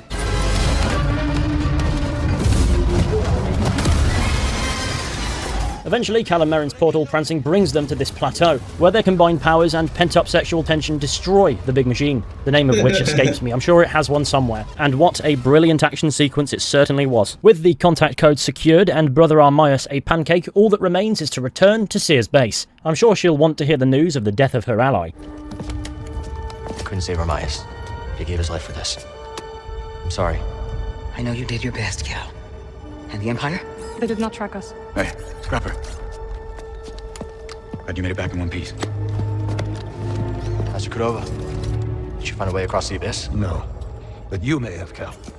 Bode and I were able to find some interesting data in the archives. Let's show them what we dug up. Centuries ago, the Republic established the colony on Kobol to study a stellar anomaly known as the Abyss. Santari Kree led the research team. That's Z with him. Early attempts to navigate the Abyss ended in disaster. The Republic was on the verge of abandoning the project. And then guess who volunteers to fly in alone and discovers a planet on the other side? Dagan. Using the data from his voyage, Kree invented the Abyss Compass to guide others safely to Tenwell. The Republic established a settlement. The Jedi built a temple. Just like you said, Cal. Regrettably, a time of peace and prosperity was disrupted when Outer Rim marauders invaded. I saw them too, but how'd they get across the abyss? He must have stolen a compass. Don't worry, we won't be so careless. Overwhelmed, the Republic abandoned Tenelor, and the Jedi Council ordered Kree to destroy the compass. Dagan Gera refused and rebelled against the Order. That is a Gendai. They do not often ally with other species. Looks like Ravis has been working with Dagan for a lot longer than we thought. So the Order sent Jedi to secure the compasses. Dagan murders them over it. Jedi. Killing other Jedi. But Centauri said that Dagan was the key to Tanalorr. Maybe he is young Jedi. Despite my efforts, those compasses you brought me were beyond repair. However, records indicate that 3 were unaccounted for. So you're saying one might still be out there? Yes. And Dagan sent his army to look for it. I'd ask you to stay and help us, but I recognize that look. What look? Hope. That planet could be a haven for those who stand against the Empire. So you coming with us? I mean, Grease can make room on the Mantis. For all of you. No. This place needs me. The Hidden Path needs me. Cordova? I'm sorry, my friend. But for now, my place is on Jedha with Seer. Let me prepare a data stick so you'll have access to our research wherever your journey takes you. Let me guess. You're staying too. When we first met, I thought that what we shared was unique. Survivors, fighting together against the Empire who took our families. Yeah. You helped me realize I wasn't alone. As did you. But there is a galaxy full of people who have suffered as we have. It's as Seer said. Perhaps you have found a sanctuary for them. Perhaps. If we can get to it. I will join you. Besides, it's been far too long since I've made Grease's hair stand on end. So now Merrin has rejoined the crew. Sadly, Seer won't be joining us, neither will Eno Cordova. But thanks to information Cordova and Bode dug up, we've discovered that Rayvis has been allied with Dagan Gera for a long time. And since, as Merrin puts it, they don't often ally with other species, whatever bond they share is going to be especially hard to break. As for Dagan himself, he may indeed be the key to finding Tanalorr. However, Cordova's final revelation was that there was a third compass that may indeed still be out there, and the surest way to find it is to return to Koboh and pursue Dagan. However, this is where I quite enjoyed having a few chinwags with characters in the Jedha base, including learning more about Eno Cordova. I'm curious to hear what you make of Dagan Gera's history. Dagan felt like his life's work was being threatened. That obsession led him astray. Sounds all too familiar. What do you mean? You may recall that I had a vision foretelling the fall of the Order. Of the Council. Well, let's just say that my warnings fell on deaf ears. In my arrogance, I felt betrayed. But you were right. That's beside the point. I allowed my wounded pride to cloud my judgment. When the Purge began, I was still searching for proof that my vision was true. Instead of being there to support Seer and her Padawan. How did you survive Order 66? My search for the Zepho took me off the radar of the Council. No one knew where I was, not even the clone troopers. When I heard what had happened to the Order, it was too late. What'd you do? I tried to make contact, but received no response. So, like most of us, I hid. I'm just glad you're safe. So the Cordova we knew from Jedi Fallen Order was different in some way to the Cordova we know in Jedi Survivor. He claims he felt betrayed by the Jedi Order, going off and doing his own thing out of pride, though that's probably what kept him alive. It's interesting how we get to explore that character's... I think that fits in with it, because I remember that there was Force Echoes where Seer herself, where she said that he knew about that he felt something about Order 66 happening, and it was not being accepted as something true. Development, even if only retroactively. We can also learn about his early life, in which he references characters from the mainstream Star Wars movies. Tell me about the Order in your day, if you wouldn't mind. Well, Qui-Gon Jinn and I enjoyed a close friendship. I've heard stories about Master Qui-Gon. You knew him? That's right. When I first arrived on Coruscant, he was kind enough to show me around. You as a youngling, with Master Qui-Gon as your tour guide. It was his home, after all. I can't bring myself to go back there. There are too many memories. We understand. Conversations with characters here is a bird's nest for lore for certain, especially with some of the missable interactions with Cordova, and I really like that they are there if you seek them out, and only then. Another conversation with Cordova calls back to Grease's Yaddle topic from Jedi Fallen Order. Did you know Master Yaddle? I did. Grease asked Seer about her once. I think he had a crush. Master Yaddle was strong-willed, a strange sense of humor. I enjoyed her company immensely. My master was her Padawan. He said she trained harder than anyone he knew, which was really something if you knew Jar Dapal. I'm sure an opportunity will arise later to gush further over Star Wars lore, but for the time being, we have to depart back for Koboh, because now Cal is fully convinced in the cause to find Tanalorr, and finding Dagan first, or at least the third compass, is perhaps our best bet. However, we learn that disaster has struck on Koboh, with the Bedlam Raiders raiding Pyloon's saloon and droid-napping Z. Grease, of course, blames Turgle, because who wouldn't blame Turgle? Clearly Dagan has some form of interest in the droid, and she's been taken to the old separatist Lucahulk that can be found on Koboh. So no doubt that is where our heroes must journey to next. As a bonus, it's sure to be crammed with battle droids, and they come out with some funky shit. We'll also have Bode with us, so that's another positive. And he certainly comes out with some interesting bits in this segment. However, it would be really funny if his jetpack failed here. All it takes is a brief trudge through the swamps, and we're at the Lucahulk. We face some Bedlam Raiders and some droids to get us eased into the program, I suppose, and it doesn't take us long to realise this place is going to be absolutely thick with enemies. But considering where we are, we'd expect nothing less. But from the gameplay perspective, the Lucahulk in general is certainly a slog. But from a story perspective, the thing that intrigues me most about this entire segment is Bode's choices for topics of conversation. So Merrin decided to come after all. Yeah, because Tanalorr could really help the path. Alright. But you do seem happier now that she's around. Okay, let's focus. Z needs us.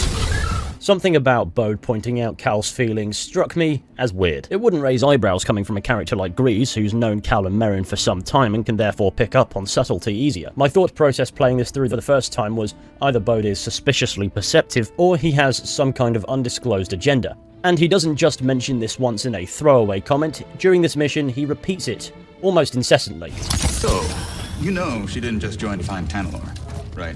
Don't know what you're talking about. Whatever you say, Cal. Bode is prodding here. Surely his focus would be on Tanalorr, on a safe home for Carter. It seems illogical that Bode would even care about Cal's romantic interests. Whilst the two have some form of on-screen charisma together, maybe he wanted something from Merrin as well. Maybe he thought she was the perfect mother. I don't know. They've probably known each other around a week, at best. Maybe for the time being I'm reading a touch too far into it. But later in the game it absolutely makes sense, even if at this point, as far as we can tell, Cal hasn't given too much away. But one way or another, Bode is demonstrating an incredible degree of perceptiveness here. And that's not a critique in any way, shape or form. It feels designed to make you ask questions of Bode.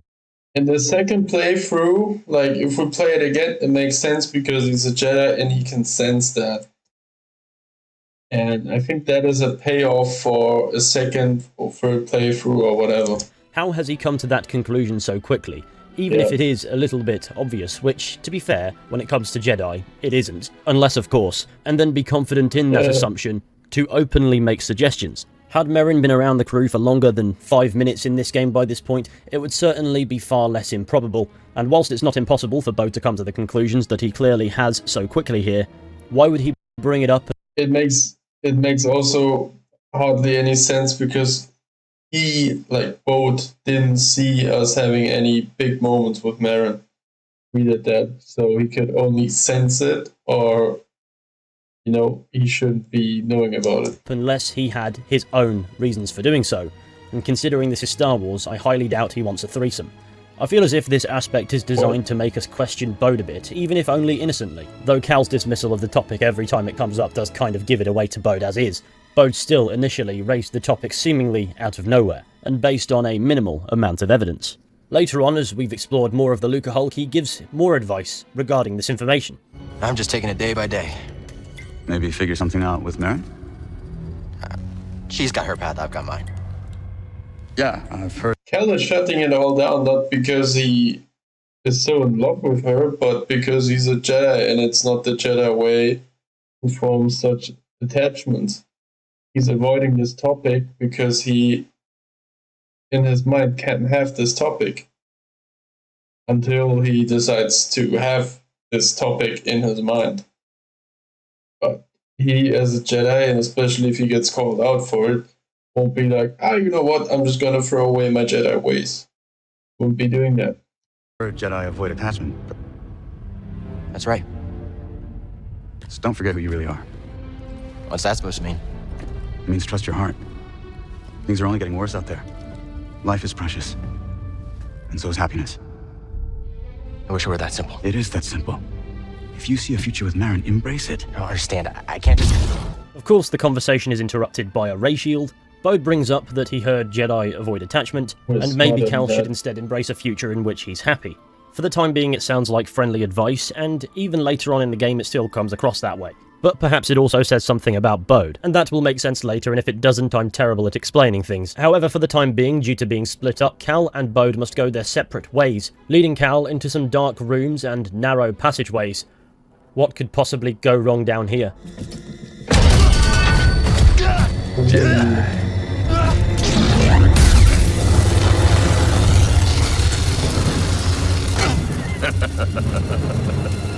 You're a bold one. Rayvis is here to absolutely clatter Cal about.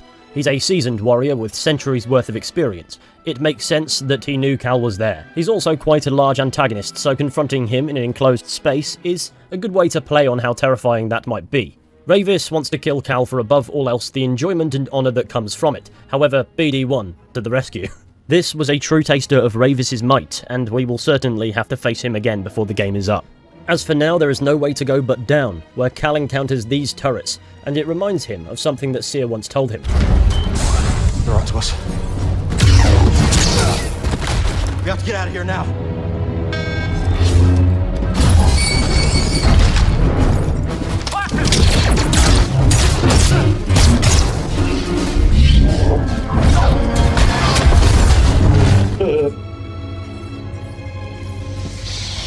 That was clever.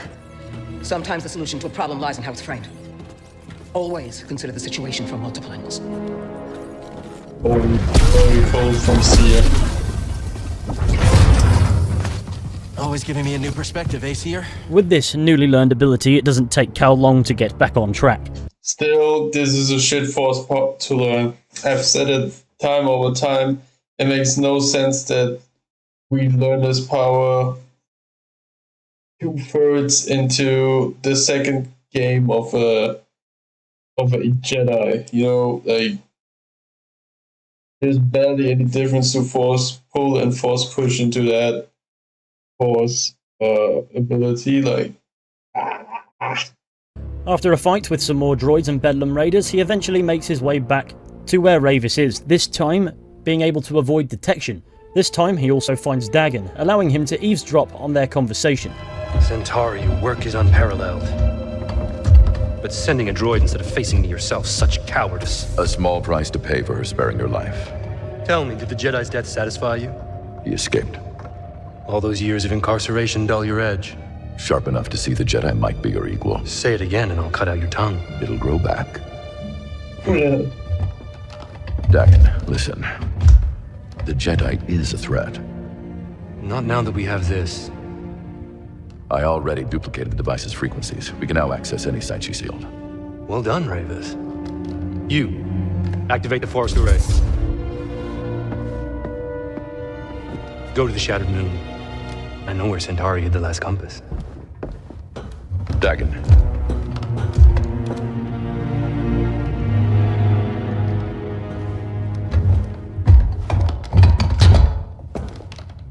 After you have it, I will consider my oath to you fulfilled. What then, old friend? The galaxy has changed. There are many wars, but little honor to be won from them. Once we are on Tanalorr, perhaps we can dream up a new war. You and I. Perhaps.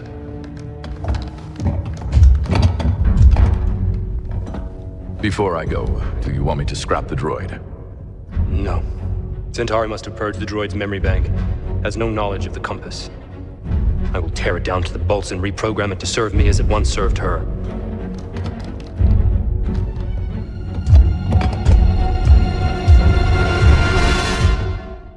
We've come to learn a few things here. Dagan knows where Centauri hid the last of the 3 compasses, and this specifically happens to be what Cal himself is after. And to learn where this is, our best bet is to confront Rayvis on the Shattered Moon. For the time being, however, we've got to hopefully rescue Z and avoid them both, because of course I'm sure that will go according to plan.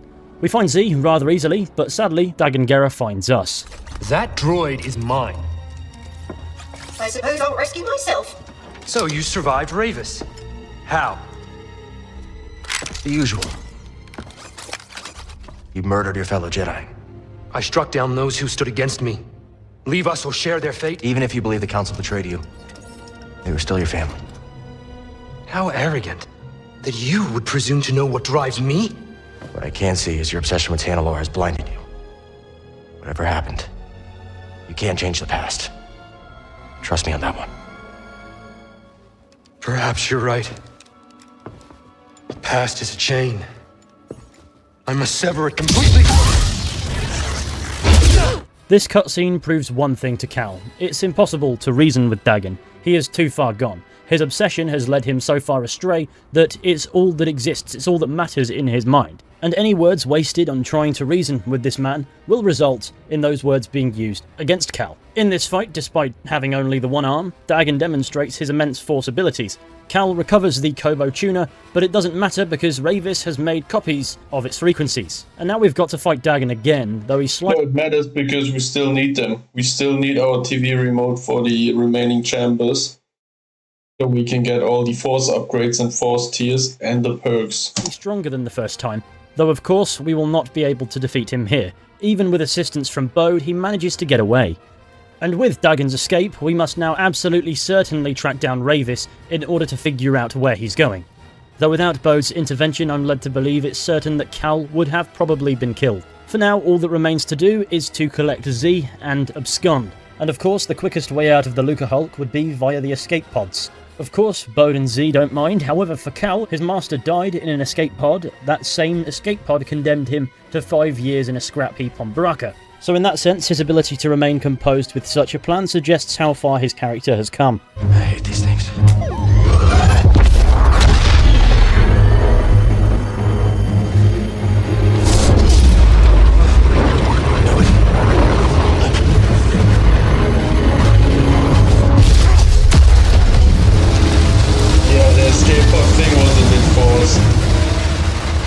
No way in hell that was the fastest way there. And just like that, the ordeal is over. An escape pod is insignificant in every single way, it's simply a means to leave the Lucahulk, but I like how the game addresses that Cal associates them with the death of his master. And it subtly demonstrates how far Cal has come on his journey since, that he's willing to use one anyway, even if the very thought of doing so bothers him. But now we can return to Rambler's Reach, content in the knowledge that we accomplished what we set out to do in rescuing Z. Unfortunately though, our only lead with regards to tracking down Dagon comes with facing Giga Chad Squidward. And so the journey will no doubt continue on Kobo's shattered moon. Upon arrival, the facility is swarming with vulture droids, so Merrin uses that Night Sister magic to camouflage the ship, like she does in Jedi Fallen Order. She's done it before, she'll do it again. I guess that's something she does often these days, but thanks to her efforts we get to land safely and soundly. Naturally, the only way through to Ravis is through this intermittent death laser, so we need to time our movements between the bursts, otherwise we're going to get zapped. Like that, I guess. And of course, to complicate matters, we've also got to face more Bedlam Raiders. Fortunately, the death laser works on them too, so I'm really not complaining. There's even a trophy for that. Ideal. But this segment isn't actually too long, and along the way, Ravis is fully aware that we've come for him, and gives us his take on the comparison between the Jedi of the Clone Wars and the Jedi of the High Republic. Jedi, I know you are still with us. You're resilient, I'll give you that. The power is everything. Power is freedom. You will see my power for yourself. I always wondered something about the Jedi. Ideals teach patience, peace, humility. But these were empty concepts. Jedi brutality is what the galaxy remembers of the Got something to help me? Those who fell to this empire are a pale shadow compared to those from Dagon's days. You persevere. Perhaps you'll surprise us. But one time you'll very badly. You've already killed for them. Maybe you're ready to return back I will show you no mercy. In return, I would expect. Only way up is ahead. Yeah, I cocked up that bit pretty badly. But despite Ravis's critical opinion on the Jedi, of late anyway, he seems to have respect for Cal. Or at least hopes that Cal will be different. It doesn't make them anywhere near allies, but Ravis is effectively expecting an honourable fight, laying down those expectations by saying he will have no mercy for Cal, and expects none from Cal either. But before that, we arrive at Santari Khri / Dagan Gera's study of sorts, where we have another Force Psychometry flashback. Santari. Dagan, what have you done? What I must. Stop. But you want what I want. Why else would you deceive the Council? You've lost your way. Surrender. And we can figure this out, together. Come with me. It's too late for that. Such despair, Santari. Tanalorr. You can feel it slipping away. My despair is for you. Tanalorr has changed you. It's changed you as well. Step aside. No. Then I must go it alone.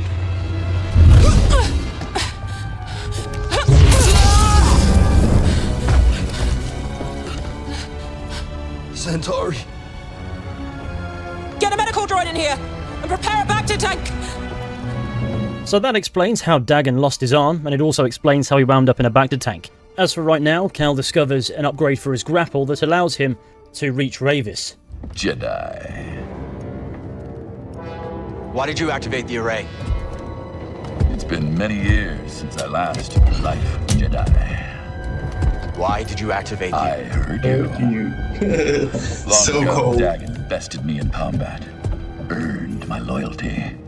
We fought side by side until the Jedi betrayed him. Took many of your order to Wait, so let me rethink that. Does that mean he fought with the Jedi for it? And he fought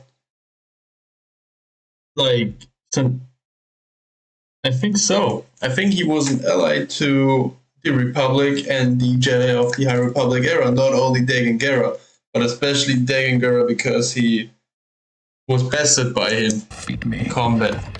And yet, they dishonored me. Denied me a warrior's death. Left me to rot in a cage for centuries. So, it seems our destinies are intertwined. The demise of your order allowed me to escape. And yet, nothing has changed. You're still just Dagan's servant. Time does not diminish my loyalties. Without a code, you can only serve yourself. Where's the compass, Ravis? I owe you nothing, Jedi!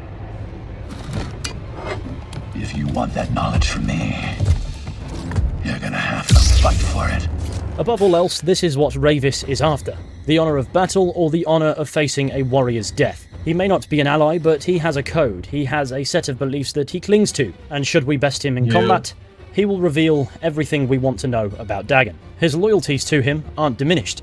It's simply the bargain he strikes for a good fight, and he'd also prefer to have that fight because he believes Cal to be a threat. If Ravis beats Cal, Cal is no longer a threat, and if Cal beats Ravis, then he gets a warrior's death, and stands to lose nothing in telling Cal the information he wishes to know, and I believe it to be refreshing for Star Wars for an antagonist to be logical for one, but also be built on in-universe respectable foundations. I've been waiting for this. For 200 years! Anyway, as the fight drags on, Ravis gradually gets more and more aggressive, but of course, before too long, I yield. You have proven yourself. Where is the compass? Centauri Kree's observatory, as Dagan suspected. I have opened the way. He goes there now. I defeated you. Fight with me. We can take on Dagan together. I will not, Jedi. After all these centuries, I still dream of Tanalorr. I had hoped to see it again, but... that is not to be.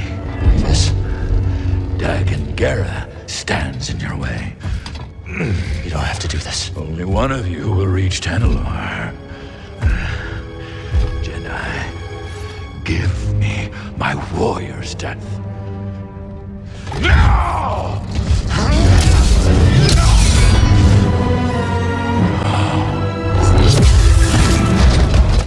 Cal kills Ravis despite him being literally unarmed in every single sense of the word. Not necessarily the Jedi way, but the Jedi don't really exist anymore, and it was what Ravis kind of wanted. There's probably also every chance he would have started kicking, so was he truly unarmed? Who knows. Regardless, I think it makes me realise why these post-Order 66 Jedi stories are so enticing to people telling Star Wars stories. It's because they can do more with that character, and meaningfully push boundaries without diminishing the significance of Anakin Skywalker's troubles. And by boundaries I of course mean the Jedi Code. Continuity is a different question, one that both Jedi Fallen Order and Jedi Survivor do address, but at this point in the story all that's on Cal's mind is returning to Koboh and mooching over to Centauri Kree's observatory to find the final compass. Tanalorr is close now, and our heroes can smell it. Hey, look at that, he ain't dead. How you doing, kid? Cal. Whatever you did up there should keep the firebug nest. Ravis is gone. Yeah, that'll do it. So let me guess, back to Koboh? Yeah, I think so. Say, Jetpack, give me a hand up here.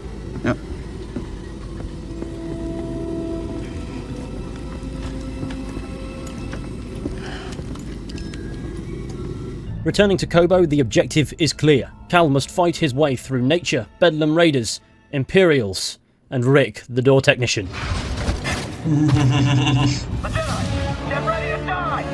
This is so cool, like, they just named a stormtrooper Rick the door technician, and it's immediately a meme. It's so cool. Like, I love that the whole community has this humor, and everyone embraces it.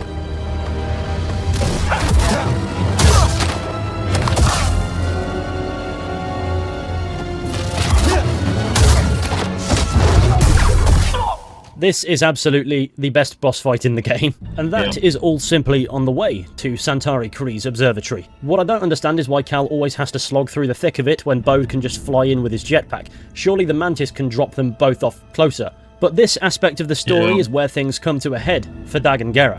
With his ally Ravis defeated, he is all that stands between Cal and the Mantis crew and Tanalorr. My apologies, there's actually Urgost Fist of Ravis to go through first. My mistake. But now Urgost Fist of Ravis has a hole in him, I think it's safe to say that my statement is now correct. On the way up to where Dagan is most likely at, we find the remains of a stormtrooper, and this Force Echo that I thought was interesting. We caught one as he tried to escape. Please, I surrender! This is the army that ended the mighty Jedi Order? Kill him. I've got to say, sometimes my thought process is the same as Dagan here. The Empire is demonstrated on many occasions to be massively incompetent. As powerful as the Emperor and Darth Vader are, there's no possible way they can be everywhere at once. So how do they even function? In a lot of Star Wars stories, the average Imperial is portrayed as a buffoon. Bode and Cal fight their way through the observatory, eventually confronting... Wait, he has not found the... Echo where Dagan Gera throws off the guy. Watching a recording of Santari Khri, asking Dagan to either forsake Tanalorr or seek her out. I guess he got the message a few years too late. What would happen? Oh, sorry. What would happen realistically if he sought her out? If Santari had only stood with me, we could have convinced the Council that Tanalorr was worth the sacrifice.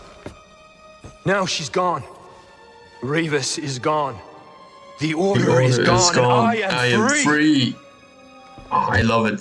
I love the way he talks in his speeches. Oh, like he really feels like from a different age. And he feels like from an age where...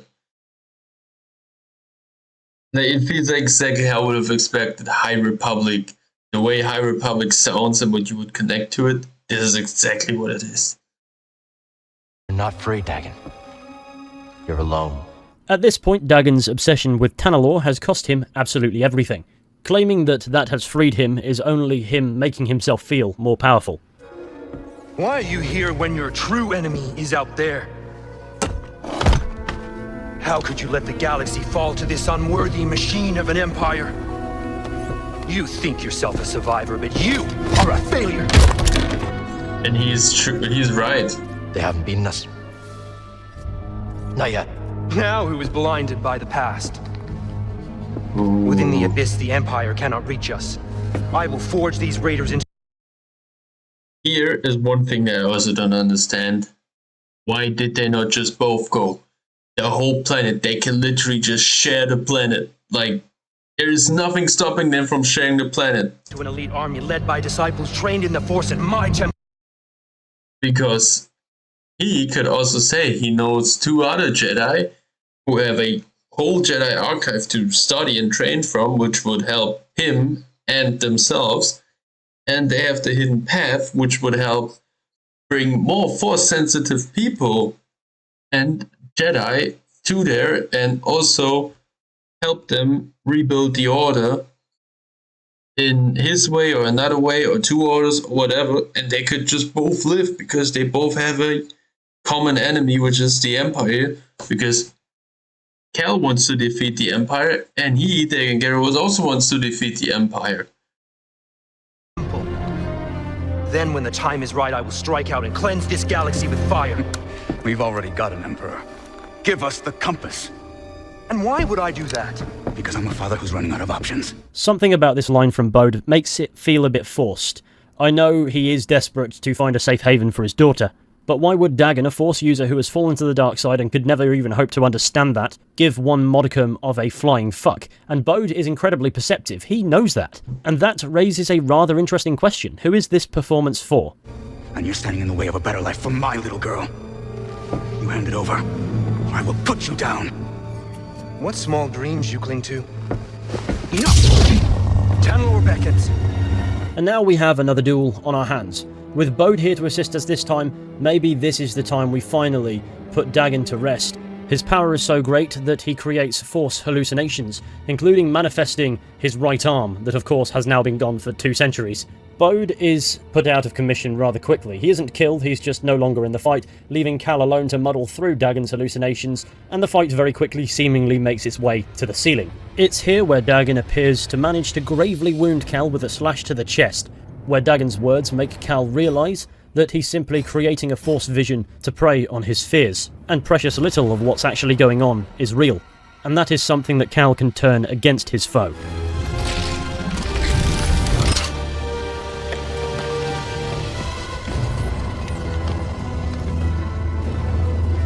Shuttles are leaving. I will not return. You're lost. You've strayed from the path. And you are no Jedi.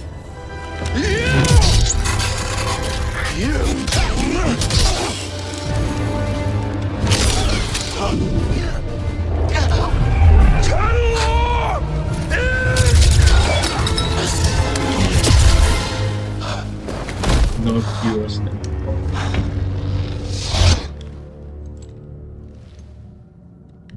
Please, tell me this is real.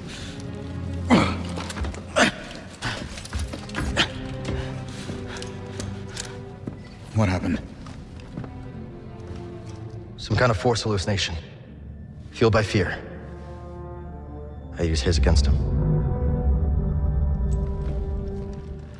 It's here where Cal comes to a realization regarding Dagon and Tanalor, and perhaps even the Hidden Path. One that Bode's reaction to is perhaps crucial to the storytelling. Still in one piece. BD? Give me some good news. Maybe Dagon was right. You sure you're not still, Think about it. Tanalor's a fortress. We should use it for the Hidden Path. Gather allies, train. They'd never see us coming. I don't know, that seems risky. Everything is at risk so long as the Empire's around. Besides, you don't want Kata spending her whole life in hiding, do you? If she's safe, Cal? Yeah, I'll take that. Yeah, okay, I understand that. But someday, someone's gonna have to face the Empire. Why not us? Something changes in Bode's demeanour here, something that feels significant. It's clear that he's absolutely not keen on the idea of the Hidden Path joining them on Tanalor, because above all else he's laser focused on keeping his daughter safe. He claims he's going to hang back and look around for a manual for the compass or something, because that would definitely exist. But all in all, there's something really suspicious. But it doesn't make sense. The whole argumentation of him makes no sense, and he keeps to it for I don't know what reason. About Bode, and I'm surprised that Cal didn't at least question it. But for now, our objective is to bring the compass to Eno Cordova on Jedha, because if anybody can fix it up, it's him. A bit of in-flight banter later, and we've arrived. At this point in the story, you can tell that it isn't over, and there's something yet to be revealed. With both Rayvis and Dagon gone, there's currently no main antagonist, so everything is out of sorts, and it does feel by design. You get the impression that there's something more impactful ahead than a monster on a lost planet. But for now, all there is to do is to go with it. Dagon Gera had the last compass, but it's damaged. You didn't exactly hand it over. This can be repaired. I'll begin at once. BD. Let's give Master Cordova some time to concentrate. I know a place with a view. Good.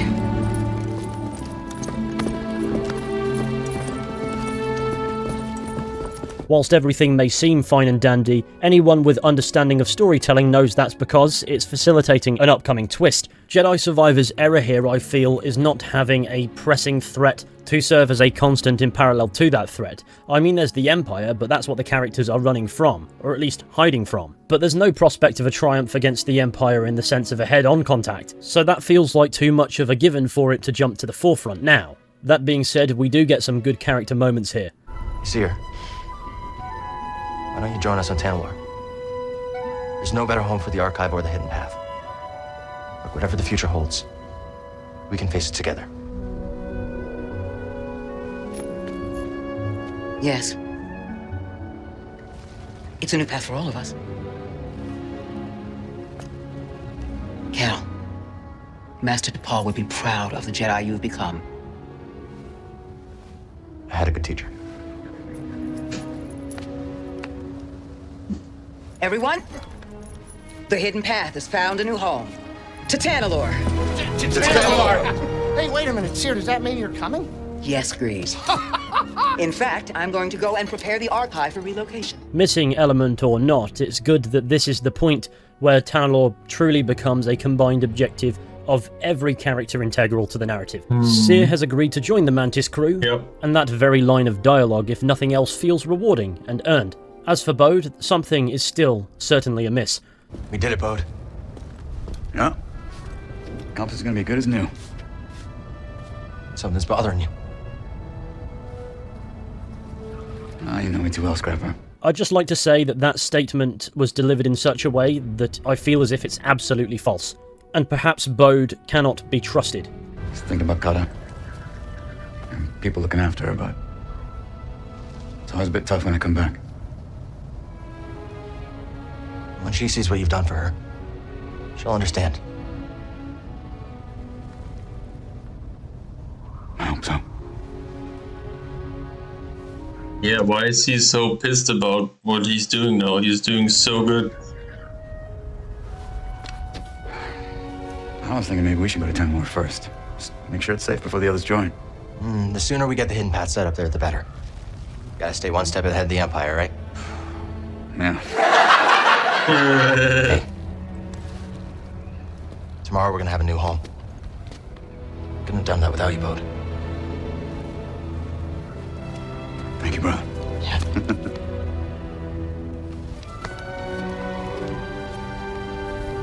I'm gonna go record a bedtime story for Kata.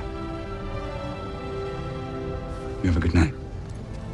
You've earned it. A betrayal is certainly imminent, and the game doesn't do an excellent job of hiding which direction it's coming from. Everything has gone too well up until this point, and ever since they defeated Dagan, Bode has been acting perhaps far too shifty. But in Cal's mind, everything has gone well. Maybe it's time he can think about his future too. What a view, huh?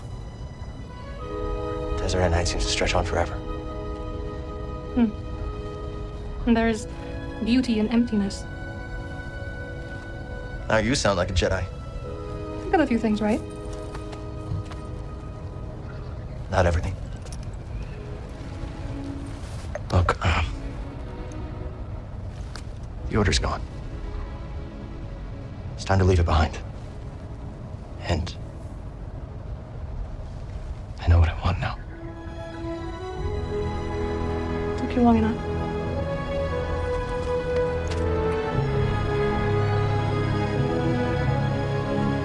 Nice. Let's go.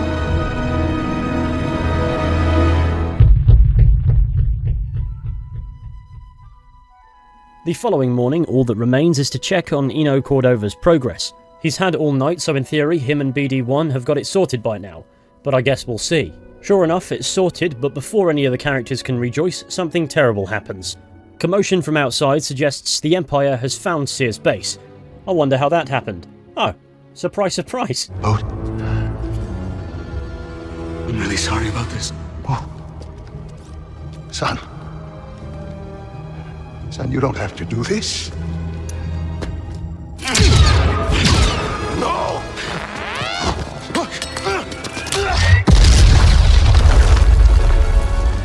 Cordova got done dirty there because now he is actually dead. As for Bode, he's revealed himself to be a traitor. and has also absconded after stealing the compass, so we must chase after him. It's clear he lured the Empire here for one reason or another, but nothing is made clear just yet. I do wish this betrayal was far less predictable than it actually was. However, whilst this awesome speeder bike scene plays in the background, I'd like to say that I do really like the idea of there being a traitor within the Mantis crew. However, that betrayal loses its sting when that character was introduced in this game and is the only new member of the crew. It makes no sense. I'm saying it over and over again. No fucking sense that he sent the Empire here. For no reason whatsoever should he have sent the Empire here. He should have just taken the compass. Like, if he didn't want to share it with Cal and so on, and he's like, for me it's too risky that you have the hidden path set up here. I'm going to take it away because I want my daughter to be safe. I'm going to go along with it. That would make sense. What he has done now is he killed a Jedi, which he wouldn't need to do. And he sent the Empire there for no reason. The benefit of his main objectives, mainly him and Kara being safe and him getting the compass, did not involve having Eno Cordova there. He could have done it way differently. He could have probably just taken it, be like, yo, give it to me, or we're gonna fly there with Cal. And he just flies there without him. It would have been so easy. If they introduced a couple new members to the crew, maybe it wouldn't feel as if these new characters' relationships that had been built up over the course of the game were thrown in just to be thrown away. That's not to say any of this is bad in any way whatsoever. Above all else, it serves a purpose, and as I'm sure I'll explain, it does so incredibly well. But in this final act of the game, let's say, the story beats don't always hit the mark, but the character development that occurs as a result certainly does. Maybe that compensates for it, but I'd like to explain in more detail as we go. Despite arguing that Bode's betrayal was predictable, there are certainly burning questions that need answering. Clearly, he's got some undisclosed connection to the Empire that I'm sure we'll learn about, but the main question is, why? But anyway, for now, as we chase Bode, we get to fling a stormtrooper into a TIE fighter. Hopefully he has insurance, and it doesn't take long before we destroy Bode's bike, mangle his jetpack, and then confront him properly.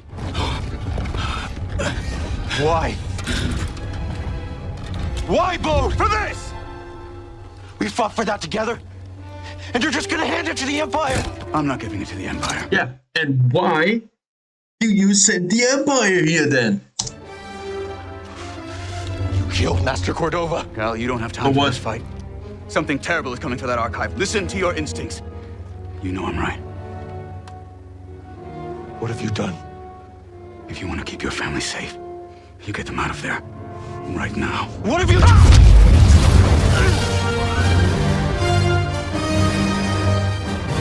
Yeah, that was huge. You're not the only one who survived. Just in case you forgot, this was indeed Star Wars Jedi Survivor, you know? Using the Force and Dagan Gera's lightsaber, Bode reveals himself to be a Force user. And if that line suggests anything, this entire time, he's been a Jedi. Now this is the aspect that I didn't see coming, and I can appreciate it, but I feel as if it makes more sense for the characters than it does the actual plot, if that makes sense. Bode clearly isn't an Inquisitor, and he's definitely not Sith either. He's aligned with the Empire, however he's not going to give the compass to Tanalorr or to them, saying that he won't be doing that. And I believe him in that sense. They are the distraction whilst he gets away. Not that it really matters because Cal chased him down anyway. But that is horrible. There's no way to have them as distraction. Like that is very Bode unlike for this plot, and also with the background knowledge that he was he was like a detective spy type of thing, and we find out later he got away from everything because he was working with Denvik. He knows him from the Clone Wars, and he was very much trained in espionage and everything, and stealth and whatnot.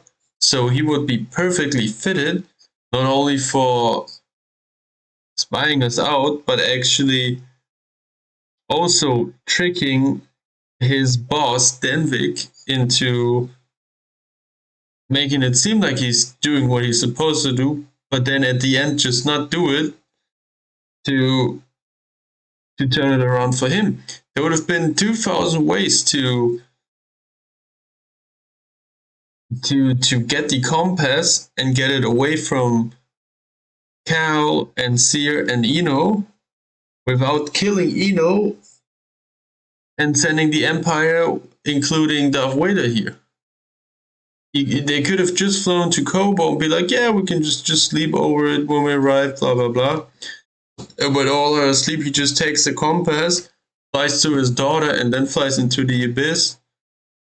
And nobody can follow him. And that's that. It would have been so easy. But this time around, Bode comes out on top.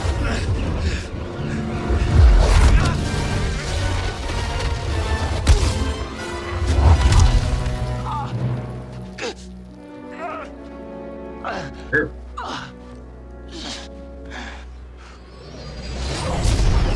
Why is the ship there? Cere.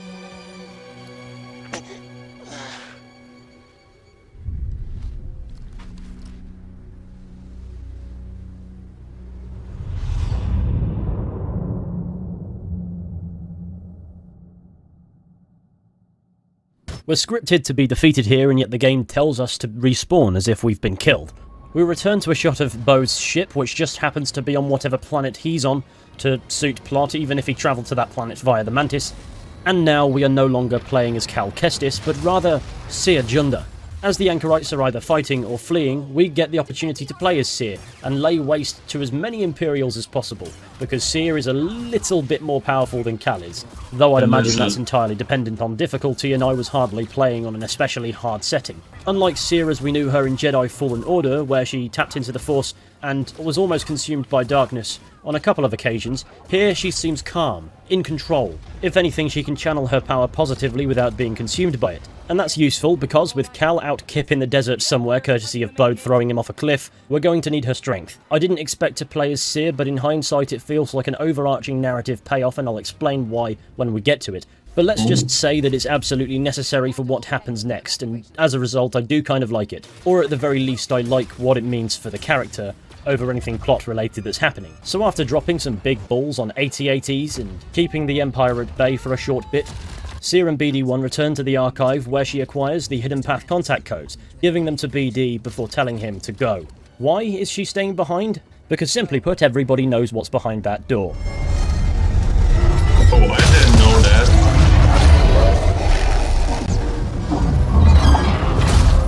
It's the Star Wars Continuity Enforcer. It's been a while. I was hoping you drowned on Nur when we blew a hole in your underwater base. It is delusion to think your actions have had any consequence. I'm not sure if this line is directed at Cere in this moment, or if it just means both Jedi Fallen Order and Jedi Survivor in general. This line could very easily be a commentary for any side story in the Star Wars universe. The fortress stands. Yeah. The Inquisitorius continues its work. And I have come for you.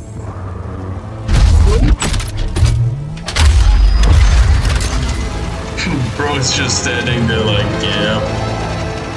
What are you doing now? I've been waiting.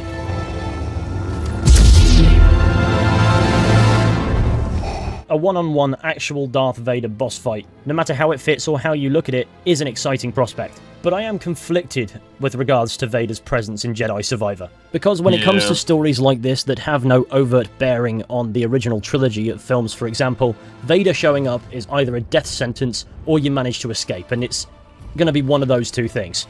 And Cere's already escaped once. And this is Vader. He was used in Fallen Order as a continuity-enforcing plot device, and that is the same story here. Use him more than once, and as far as these stories are concerned, he's more of a bogeyman than an actual character. If the characters get too close to making an impact that would undermine the very foundations that A New Hope is founded on, and the entire prequel trilogy further expanded, that will be when you can expect a visit from the Dark Lord of the Sith, Darth Vader himself. And in attempting to reconstruct the Jedi Temple archives, that's exactly what's happened with Cere here. Although Cere has a very good go of it, the outcome is very obvious. You have grown stronger. No. I've only let go of my fear. We shall see. The positive, of course, is Cere faces the Sith Lord like an equal. She can't beat him, but the game knows that and leans into Vader's tendency to demoralize his enemies with words, and also highlight his tenacity. At the same time, this moment feels earned to Cere considering how far she's come on her own journey. She's under no illusions with how dangerous Vader is and knows it's going to take more than dropping her magnum opus on his head to kill him, but regardless, she manages to hold her own for an impressive amount of time, to the point where even Vader points out that she's grown stronger, and this justifies Vader actually showing up out of his own way in the first place. If Cere is able to last even just a minute against Vader in a one-on-one scenario, then Inquisitors would stand no chance. However, it's like I said, Vader just doesn't die, and it's unlikely that Cere is going to start running away anytime soon. Unless somebody drops a building on Vader to give Cere time to escape, from the audience's perspective, the outcome is inevitable. So I'm 50-50 on Darth Vader's implementation here. It actually has an impact this time, and Vader isn't just here to enforce continuity, but at the same time there is an aspect of that as well. Regardless, it is fitting for him to be somewhat involved here, due to him being something of a menace to the hidden path in the Obi-Wan Kenobi show, but he isn't a persistent threat because he just needs to show up and then leave as quickly as he arrives. Anyway, the outcome of this... Yeah, there's one thing. You can have him too involved with everything. But like, the way it is now, it's he turns up, he ends whatever is happening, he changes everything, and then he's gone. And he's never coming back. Fight is no doubt inevitable.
Obviously, I'd fought Bode with the double-bladed lightsaber and made the mistake of not switching it to the single blade before the cutscene kicked in, because it's now just ignited on Cal's belt. But how we were even able to play as Cere is now clear. Whilst all of that was going on, Cere was already dead, and Darth Vader had already defeated her.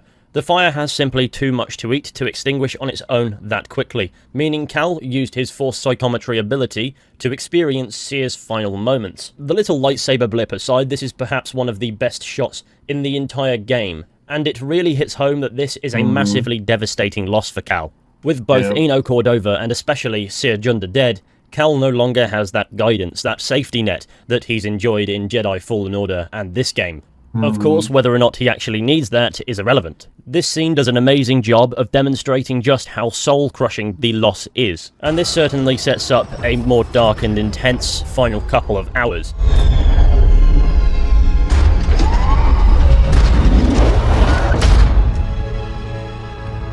Cal isn't the only one devastated by Bode's betrayal and the deaths of Master Cordova and Cere Junda.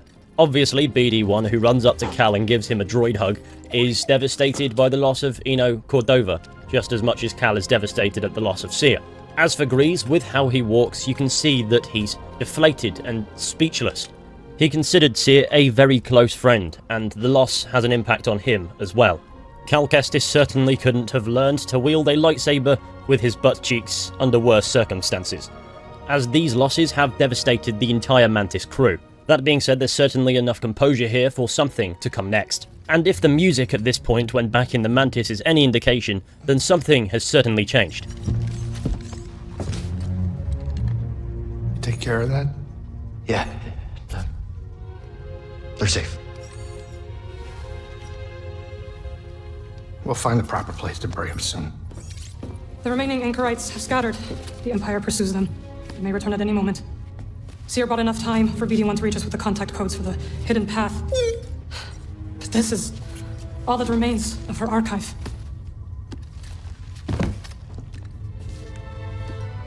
You're so close to a second chance.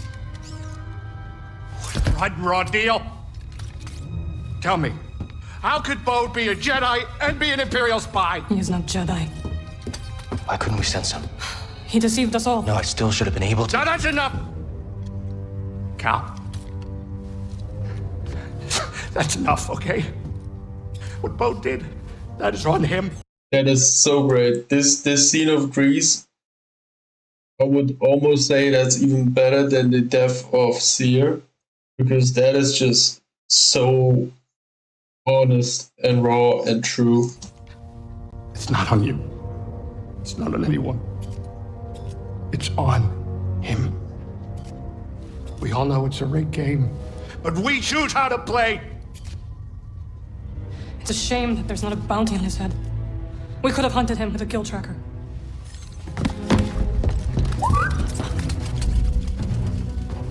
Locator beacon. It's how Bode reached us on Kobo. Could it still be active? Well, let's find out. Nothing. Damn it! Cal. The signal. It's faint. BD, dial it in. Nova Garon system. Wait a minute. Why would Bode take a detour? He's got a daughter. Maybe that's where she lives. We could catch him there. But this feels like a trap. Yeah, it does. So what do you think? Do we risk it? I don't see what choice we got. For Seer and Master Cordova, I will mask our approach. Okay. You two grab some seat. I got the con. For Seer. So Bode used a locator beacon at the very beginning of the game to track down Cal, and that system works both ways. However, it's painfully obvious that Bode is luring us to the Nova Garon system for whatever reason, because there is no chance that Bode isn't aware of the locator beacon. However, Bode has the compass, so regardless of what else happens, he needs to find him. A cool detail worth pointing out is at this point the menu goes red. This is our indicator that these devastating losses are going to push Cal down a darker path, although it is unclear just yet how dark that path may be. But it's a very cool detail that you'll no doubt notice sooner or later. Anyway, for now, let's head to the Nova Garon system and track down Bode. Cool looking ass planet. Of course, it turns out there's an Imperial base here, proving once again that Bode has some degree of Imperial alignment, so no doubt this is going to get messy. However, you could argue we passed messy many parsecs ago. As it turns out, we are on an ISB base, and that of course stands for the Imperial Security Bureau. And considering Cal's in no mood for subtlety right now, there's every chance we're going to have to fight the entire base. Simply put, Cal has absolutely no qualms brutally killing a lot of Imperials today. After fighting his way far enough through the base to make his presence known, eventually Cal makes his way to the office of the base's commander, Lank Denvik. Cal Kestis. I'd assumed the first time we met you'd be strapped to an interrogation chair. I've heard that before. Still weird. Get on the comms and call off the base alert. Or what? You're a Jedi. I know what you're capable of. And what you are not. On the comms, now. Compared to other interactions that Denvik may or may not have had with Jedi, Cal is very quick in ensuring Denvik knows that this confrontation is going to go vastly differently. Yeah. This is Commander Denvik. The Jedi has been neutralized. All units stand down until further notice. Satisfied? I'm here for Bode Akuna. How did you find this base? A locator beacon on Bode's ship. Uncharacteristically careless. His reports indicate you two have grown quite close since Coruscant. You're the one who sent him to infiltrate my team. Correct. Bode has been my weapon for some time. Quite effective. Unlike those armored abominations in the Inquisitorius. So it's true. Seer's dead because of you. No. The Jedi operation is still months away. You're lying. The Empire burned the archives, led by Darth Vader. Lord Vader. I have to stop this while I still can. it! Don't you see? Bode lured you here to destroy me! They're coming! Dead man, Bode's plan is almost laid bare, and it does make sense from this angle. Bode lured the Empire to Jeddah to get away with the compass. He doesn't plan on giving it to the Empire, he simply wants Cal to destroy that base and any record of his existence too. As for Denvik, he was the one responsible initially for sending Bode to infiltrate Cal's operation and gain his trust, and has actually been reporting on Cal since the very beginning of the game. But as it turns out, Bode is a bit of a loose cannon on both fronts. It's clear that his only true loyalty is to his daughter. But for the time being, Cal just throws Denvik's clothes on, because I suppose his face isn't plastered all over Imperial space. This disguise is flawed for a couple of reasons. Cal is a notorious and wanted man. It's a big gamble to infiltrate a base full of Imperial agents in disguise and hope that nobody recognises his face. Also, Denvik is the commander of this facility. Surely he is the only one of his rank here. So either all these Imperials are thinking Denvik grew magnificent ginger locks, or they're simply not paying attention. However, being invisible, however impractical that actually is amongst Imperials, is quite an interesting insight into how the Empire operates. Everyone is snobbish, looking down on one another. Nobody's pleasant to anyone. It's as Dagan said, the Empire is simply a machine. There is no camaraderie in the Empire, there is no bond between members of its ranks. There are simply climbers stepping on each other and soldiers, and that is it. Everybody is simply looking down on somebody, and the environment is incredibly hostile towards everyone, not just those living under the Empire, but also those serving it. Anyway, with some Jedi mind trickery, Cal makes his way to Bode's quarters. We don't find anyone just yet, but that does leave us with some time to investigate. He was gathering intel on us the whole time. Mama! Easy, sweetheart. I know. It's just me and you now, Kata. Just me and you. Bode's daughter. And her mother. Eventually, BD-1 thinks to splice open the door to Bode's bedroom. And it's here where we find an old data disk. It contains the recording Dagan was watching on Kobo. However, before we can ponder over that too much, a door opens, and we finally get to meet Kata. Sorry. You scared me. You must be Kata. I'm Cal, and this is BD-1. It's nice to meet you. Where's your dad, Kata? He said to pack for a trip. You don't work here, do you? You're the first person to figure that out. Are you really a Jedi? Yeah, I am. Well, I have to finish packing. I can't find my Mookie doll. So we help Kata find her Mookie doll. Kinda looks like me. A little. But before we can get too much information out of the child, Bode arrives. It was supposed to be a surprise. But you got here a little sooner than I expected. Come here, Kata. Papa, what's going on? This is my best friend. Best friend? We had a fight, but we'll get things settled. When we go.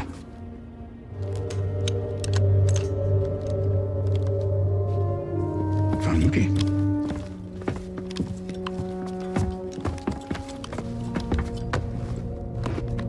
You were a Jedi? Yeah. How'd you survive the Purge? The Council assigned a few of us to intelligence during the Clone Wars. See, that's what I mean. Intelligence. He was working for intelligence. Use the skills that I learned there to disappear. Why did you not use those skills to disappear on Jeddah instead of literally sending the Empire and Lord Vader on us? Not entirely sure if this was a necessary contribution to Star Wars lore, what with there now being Jedi spies, courtesy of Bode disclosing this, but it would make sense as to why, despite being a former Jedi himself, he can stand in a room with two Jedi Masters from that time period and not be identified. His espionage abilities also make it clear why Cal couldn't sense him. This is a skill that he's honed for well over a decade. It also makes sense as to how Bode could detect Cal's thoughts, especially regarding his feelings for Merrin. And on top of all of that, Bode being a Jedi explains his knowledge of the Jedi and being able to use that in his words, and his other knowledge of Cal's feelings at this point in his life, to attempt to lure him away from the Jedi path. Not because he necessarily wanted to take Cal down a darker path, but he simply wanted to use Tanalorr as a safe haven for his daughter. Went into hiding. Didn't know who to trust. Familiar story. right? But then I met the most incredible woman. Mama. One day, Kata and I were out running errands, and I got this message. Don't come home. Inquisitors. Looking for me. My wife bought us the time to escape. I knew I couldn't run forever, and so I cut a deal. Then Vic keeps us hidden, as long as Papa stays useful. You were lying to us from the very start. Tanalorr was a way out for both of our families. Yeah, and why did you make it only yours? You were gonna give it to the hidden path. A bunch of strangers. You were They're not strangers. They were literally our gonna friends. sacrifice thousands of people to save yourself. Or Monster Boat. And the hidden path is way worse than the Empire. It makes no sense. His whole argument makes no sense. He's weighing it up as if it is much worse, and therefore his actions are justified, when in fact they are not.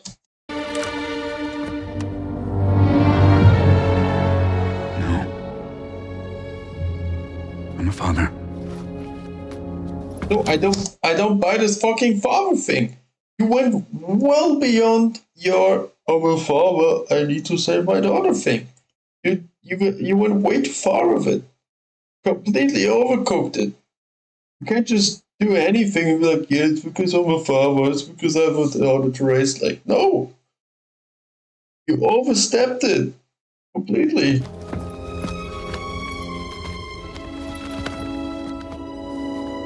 The first time I held her, I saw the entire galaxy in her eyes. You can't understand.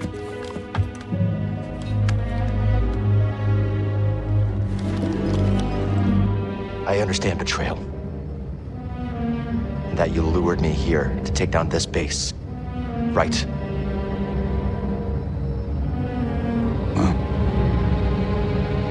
Fighting the Empire is what you do best. And with that, Bode force pushes a table at Cal and absconds. Angered at Bode's betrayal, Cal chases him down. Fighting even more Imperials than before, Cal taps into something different. The dark side. This is basically a combination of perks that in gameplay makes Cal incredibly powerful for a burst of time. But if the red hue and the blurry corners are any indication, this power is fueled by Cal's rage. It's cool that the dark side is implemented into the gameplay like this, because we can see as the player just how addictive using abilities like that may be, because it makes life significantly easier. However, it forces us to use the single blade stance whenever we tap into it, indicating that we're not in complete control, and that when Cal is using these abilities, neither is he. However, it does make taking on even the toughest of foes a bit of a doddle.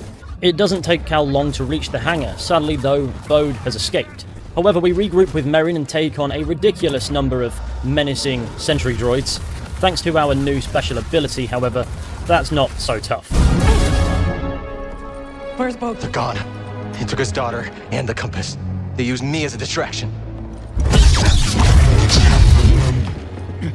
Damn you!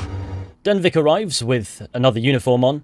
I think it would have been really funny if he showed up in his pants because we took his clothes. But alas, it's Star Wars. Go on, Jedi. Do it! Do it! Rather you than Lord Vader. Who is this? He sent Bode after our team. My crew. Cordova. Fear! They're all dead because of him! Cal! This is what Bode wants. I know you are in pain, but this is not you! The Empire has taken enough from us! I will not lose you two! It makes, to be fair, it makes no sense if he kills him or not, because you just seen him take down the whole rest of the base. All of the base is literally dead. We all killed every single one of them who stood in our way, besides Bode and Carter. We killed every fucking stormtrooper here. It makes no sense and no difference. makes sense, but it makes no difference whether we kill this guy or not.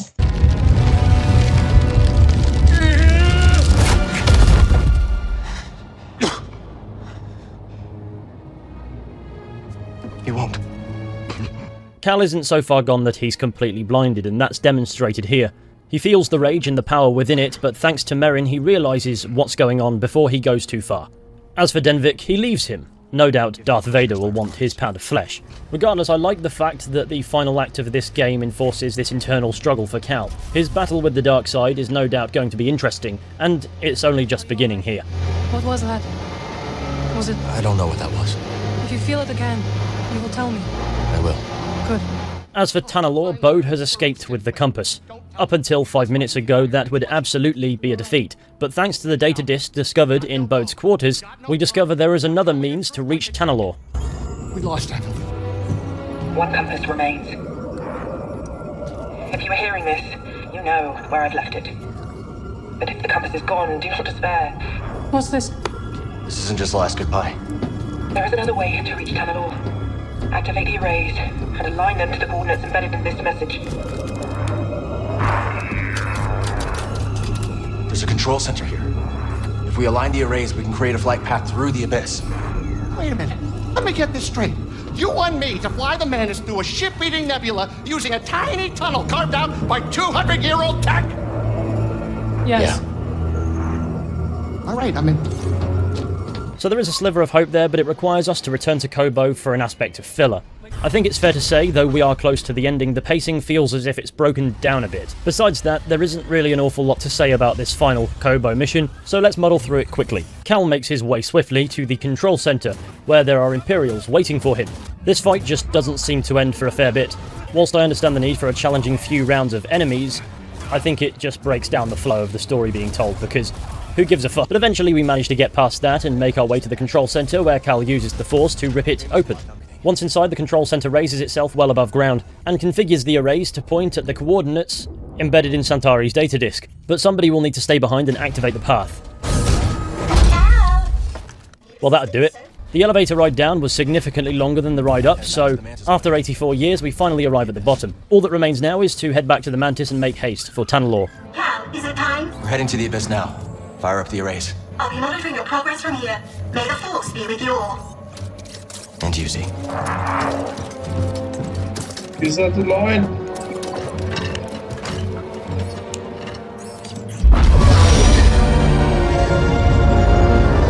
Beautiful shot. Well, what do you think is taking Z so long? Dagan Gera was the only person to live through what we're about to do. At least we will die together. Hey, great pep talk, kids. Hopefully they can fit that on my tombstone. With the arrays having carved out a path, all that remains for the Mantis is to fly through the abyss, which is still quite treacherous. However, the arrays overload, so this path is getting increasingly narrower. So Cal has the idea of jumping through hyperspace blind. Do you trust me? No, I do, He Cal. said what Merrin said. Let it ride.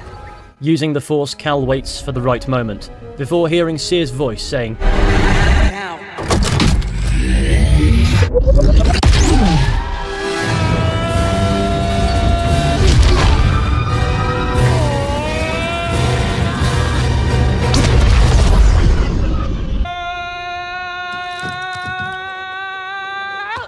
10 out of 10. Very Star Wars. After God knows how long, finally we've arrived at Tanalorr. I'm finding it really hard to pronounce Tanalorr. It just doesn't roll off the tongue that easy.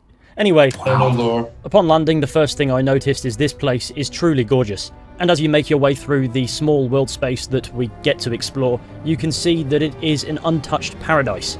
It's completely uncorrupted by the Empire, or anyone for that matter. There aren't even any aggro animals. And on top of all that, the views are truly spectacular. This planet is the something special that Cal was seeking. However, sadly, Bode is here, and in order to secure it, Cal will have to go through him. Merrin mentions that he will not go peacefully, he will fight because he's cornered. But Cal wishes to give him a chance to stand down, for Carter's sake. As much hatred as Cal feels towards Bode, making Carter an orphan will be something that he will have to live with for the rest of his life. And if nothing else, he can't rob Carter of that chance. But we all know how that's going to go. Oh, a bit of High Republic lore. Don't mind if I do. Eventually, we make our way to this temple place. It's in here where Cal and Merrin find Carter singing a song. CD1. Hey, Carter. This is Merrin. She's a friend. I'm sorry Papa hurt you. Yeah. He said I'd never see you again. What are you doing here? Carter, your father stole something very important. We're gonna ask him to give it back. Will you show us the way? Okay. Follow me.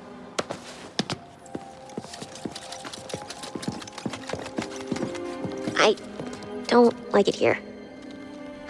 It's dark and lonely. You don't have to be afraid. It means the whole planet, I think. Better? You're very pretty. Eventually, we arrive at a chamber where Bode is found. Carter! How did you get here? It wasn't easy. You shouldn't have followed us. Papa, don't! Stay back, Carter.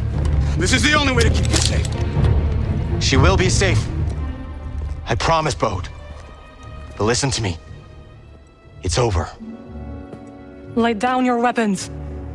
This planet will be a haven for those hunted by the Empire, including Kata and you. But you have to surrender now. Why does he not surrender? Go outside, Carter. Listen to them, please!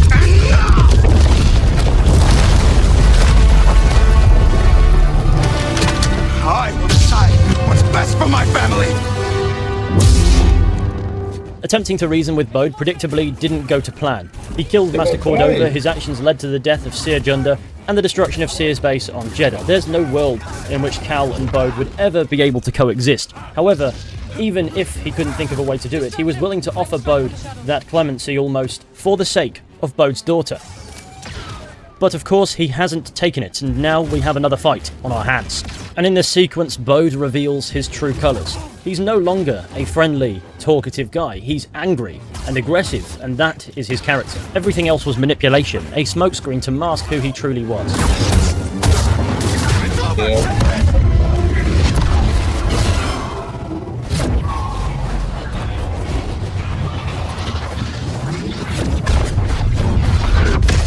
I do like Bode Akuna as a character up until his betrayal, but as an antagonist, I'm not the most fond of him. I understand his intentions, his motivations, and his reasons for doing things, and he suits complementing Cal's internal struggle with the dark side that he kicked off. But as the game's main antagonist, the final villain for Cal to face, he really doesn't have an awful lot of gravitas going for him. The story beats following Bode's betrayal function for the purpose of characters, but I wouldn't necessarily go calling it a satisfying final act, if that makes sense. I think the pacing doesn't do it many favours, but besides that, I can't actually quite pinpoint why I feel the way I do. I just do feel like there's an element missing. I don't think it's so much Bode being a traitor that gets me, but more the fact he was the only new ally to join the Mantis crew, therefore being the only new ally that we spend a substantial amount of time with. And if anybody was going to betray the tight-knit circle, it was always going to be the new guy. So Bode betraying Cal was arguably predictable. In both a good and bad way though, it leaves a void in its way. It's almost like there's a missing character altogether to make the betrayal A, less predictable, and also actually more interesting. There are plenty of characters in Jedi Survivor that weren't in... Yeah, it's true. We talked about it earlier. It would have made more sense if Bode was the second one, the second last character we fight off for that. If somehow Bode joins Bravus and Dagan Gera, or just Dagan Gera, and Dagan Gera is the last one we fight. And although I really loved the Dagan Gera fight, maybe we should have fought him actually on Tanalorr. So he gets Tanalorr, but he's consumed on it, and he dies on Tanalorr, which would be poetry. It rhymes. Jedi Fallen Order, but most of them weren't around long enough for us to develop any genuine concern for their well-being. In that respect, Bode and Eno Cordova were the only ones, and Bode kills Cordova, so now we Now, realistically, if you all every time you went back to Kobo, and if you had done some of the rumors, you would have had good connections to the kill him. characters. I suppose I'm just disappointed there's not a meaningful new friendship in this game really that's going to carry over, or at least one that gets properly developed. When the only one that is developed is the one that happens to be under false pretenses, you could argue that that reveal would have a greater impact, and in theory you would be right. But in practice, it's just an awful lot easier to see coming. And when a final act is more predictable, it certainly becomes a little bit muddier on the front of pacing, but it doesn't necessarily make it bad. Anyway, in the fight, Bode manages to overpower Cal and then starts pummeling him aggressively on the ground until he more or less blacks out. And it's at this point where the game gives us an interesting message. Embrace the darkness. And then prompts us to press these buttons. And now Cal uses the dark side to more or less hold Bode in the air, before releasing him and resuming the fight. I like that the game makes it feel as if an active player decision to embrace the dark side for this fight. I'm not sure if anything happens if you don't do it, besides from dying, but it'll be interesting if there were two variations on what happens next based on a choice made there. But I think the fitting choice at the moment is for Cal to indeed embrace a bit of darkness and do this man in. After all, it allows us to gain the upper hand.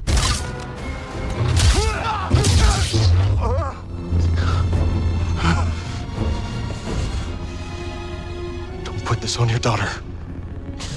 Bode, we know what it's like to grow up alone. Please, listen to them, Papa! All right. And when the Empire comes, will you be able to protect my little girl?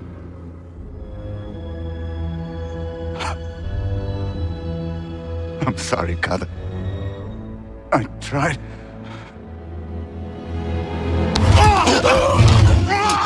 No, Papa! Stay back!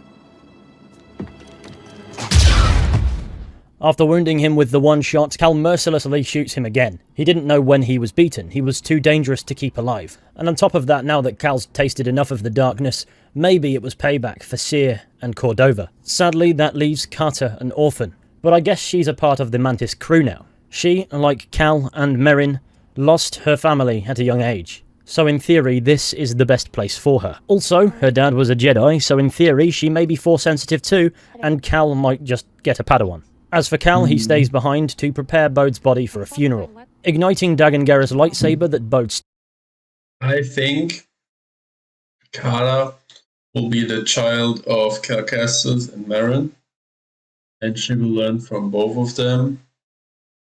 I think Cal will teach her about the Force abilities, but he will not teach her in the way of the Jedi because he's abandoning them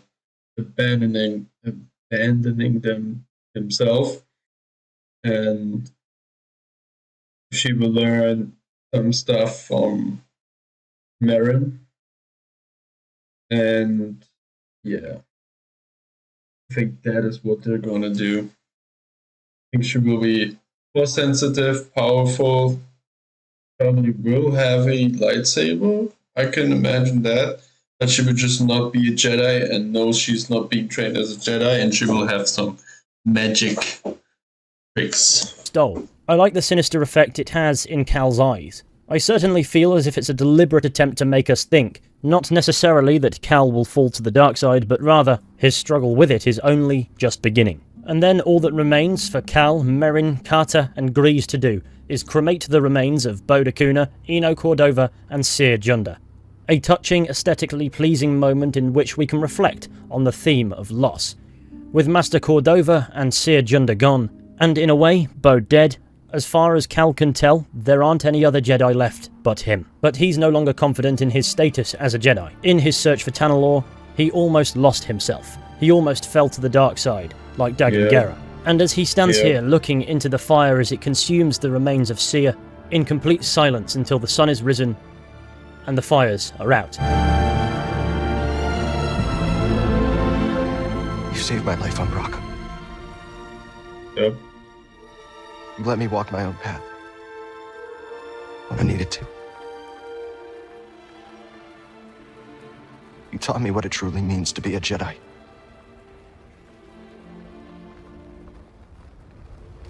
Now you're gone.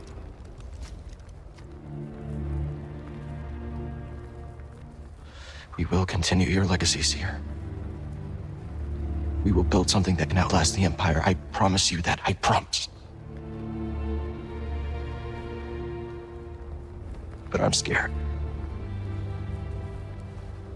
I almost lost myself. I don't know if I'm ready.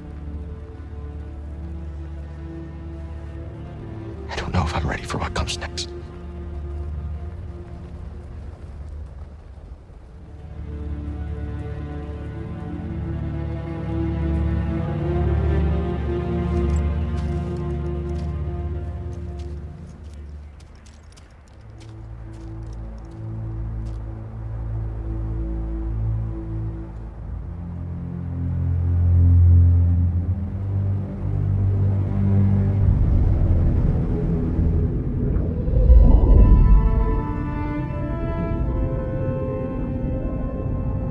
Cal, guide her through the darkness.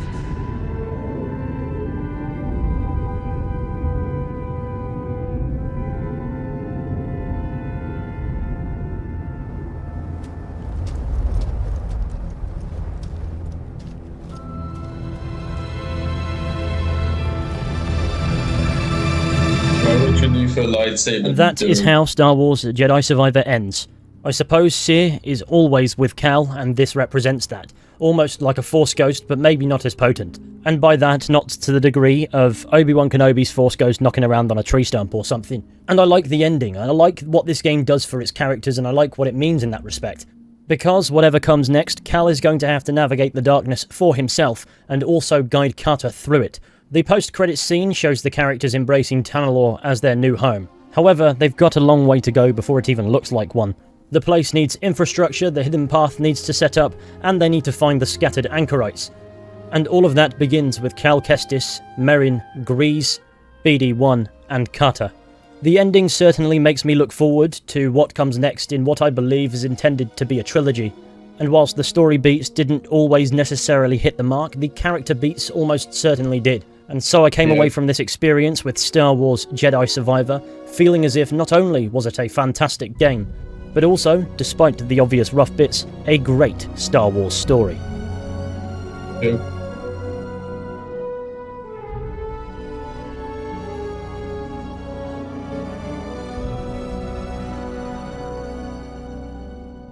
And that brings us to the end of today's bloody long video, Christ. If you made it this far to the end of the video, I want to thank you massively for sticking with my nonsensical ramblings for the best part of 3 hours. Whether you did it in one sitting or several, I do massively appreciate the support that you've shown me in at least hearing me out, even if you don't agree with my points or you think the video was a complete waste of your time. It is massively appreciated. I was going to do a bit of a conclusion, but I feel as if you've watched 3 hours of video here, and I think I've touched down on the key points when I needed to, and that's all that was needed.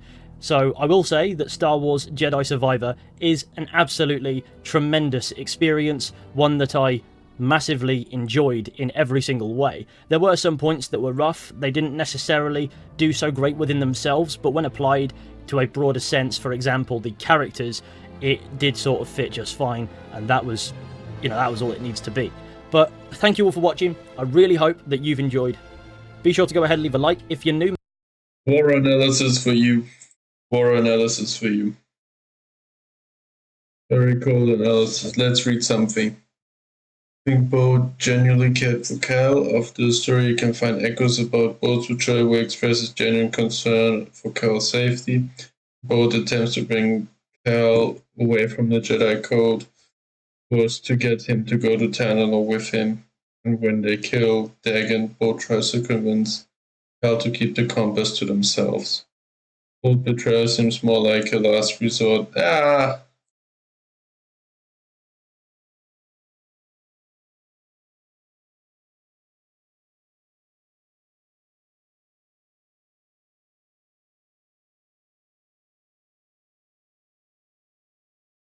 It's stories like these that remind me of how much I love Star Wars and why I love it. Yes. Both being a trailer I didn't see coming. Mainly because I came from Red Dead Redemption 2. And holds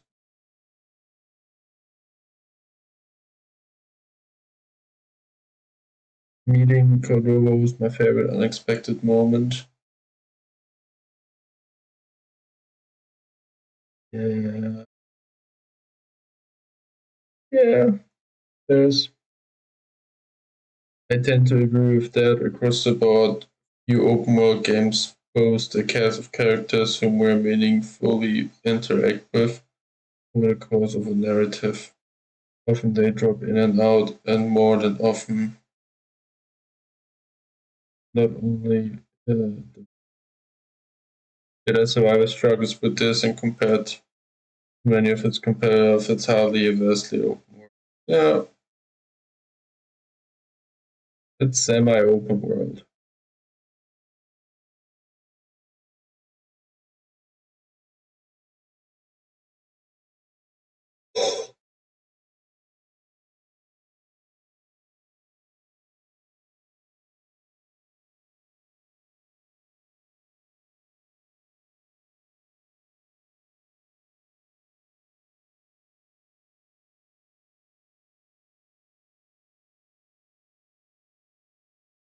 His daughter would not be at risk. Nobody can fly there, okay? Nobody can fly to this planet.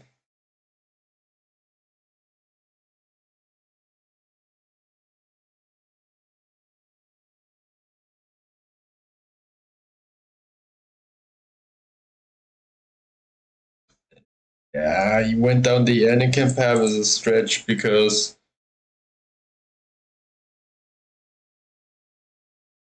it does not directly fit in except for he kills him.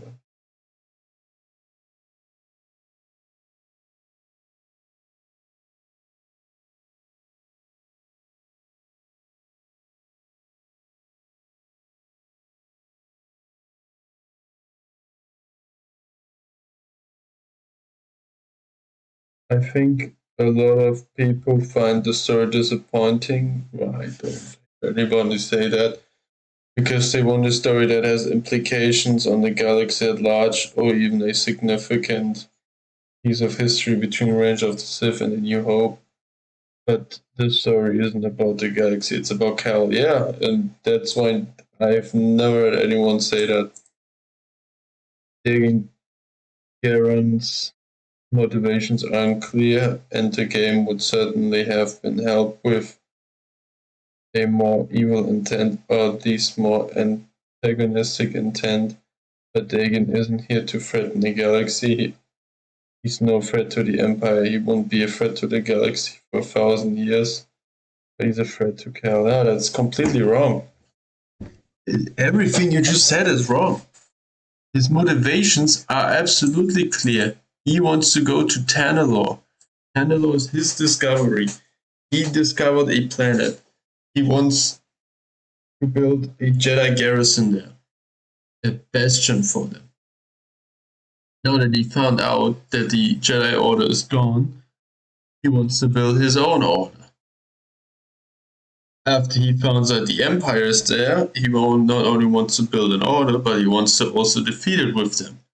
That's why he takes the Bedlam Raider on. That's why he wanted to have Ravus with him. Unfortunately, that was not possible anymore. And Dagan is also a threat to the Empire because he just defeated the Empire on Kobo, and he set out that he wanted to go to Tanalorr to train apprentices in his order to come back and then fight them, defeat them.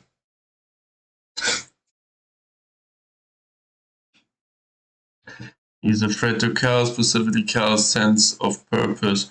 He represents what obsession can do to a Jedi, something Cal recognizes in Dagan, but not himself. Yeah.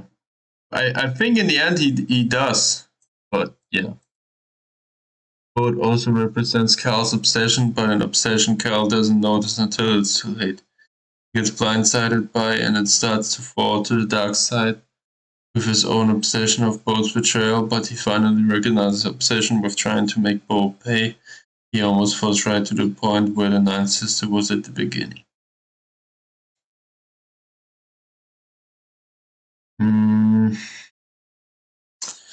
I don't know. I don't see that. I don't know. I'm no great intellectual, and maybe people felt dissatisfied with certain that it wasn't a good. But the Galaxy Cal, amazing analysis and brilliant. You said, oh god. Personally thought at first Dagan was a parallel to Anakin, with his ambition, obsession, and his lover being his opposer. But after Marin's dialogue at the campfire, I understood how it was supposed to be a reflection of Cal and his obsession. As Feezy points out, it was mostly in Cal's head, how the breakup of the crew seemed worse than it actually was, which shows how lost Cal really was.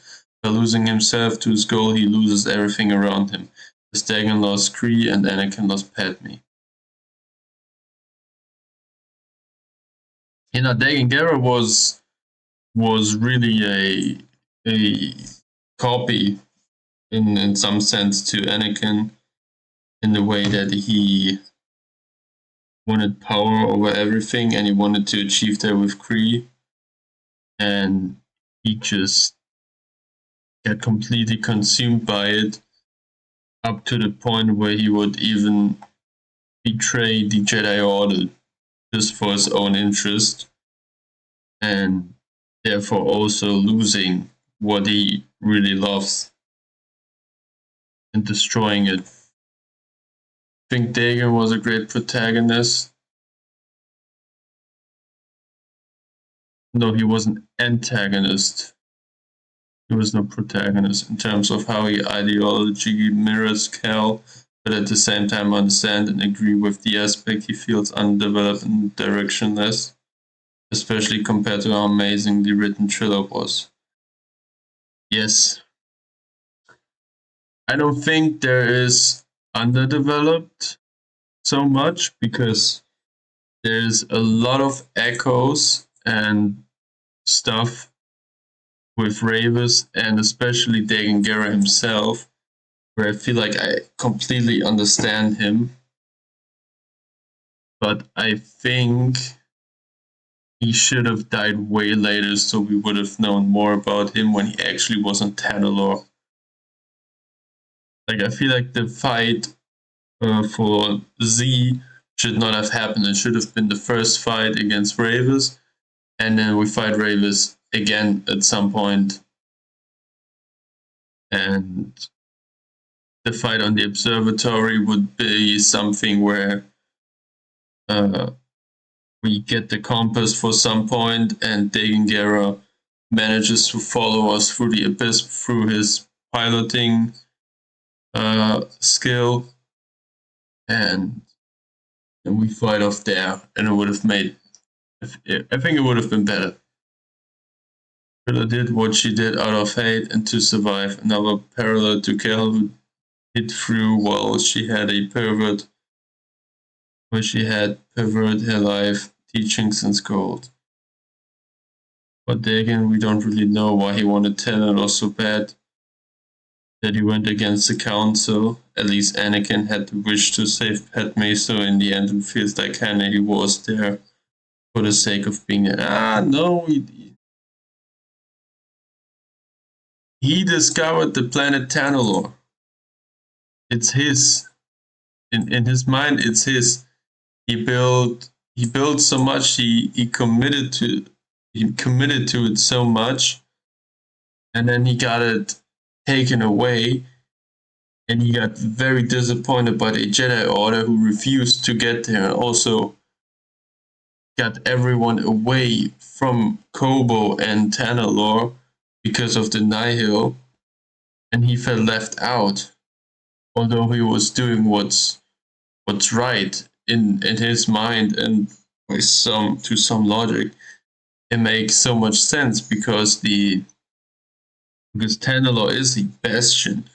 It is a perfect spot to train Jedi, and it's very safe.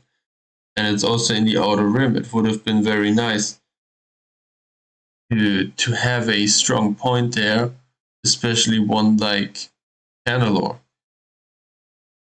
And he was the one who discovered it all. He was the one who discovered the planet. He was the one who flew through the abyss. He was the one who made it possible that Centauri 3 can build the compasses, which made it indefinitely easier to get to Tanalorr, and was all his. And then he just got it taken away. I think it was his project. It was his purpose in the Jedi Order, and it was made completely meaningless by the Jedi Council and just, well, fate. And that's what made him consume it, because he felt that it was still reachable when everybody else did not, including Centauri Khri. Personally, you think Tanner was handled well. I understand why people were disappointed. About what? But I didn't expect much because it was supposed to be Endgame. It was never supposed to be something to explore, but something to witness as a grand sight, like taking in the view after making a hike. At the same time, I was disappointed by the fact that there was no mention of what happened to the Nihil, or well, the fact that there was a lot less High Republic. Fallen Order has such a strong and rich culture surrounding the Zepho. I was hoping the High Republic would too, something you can find glimpses of in the chambers.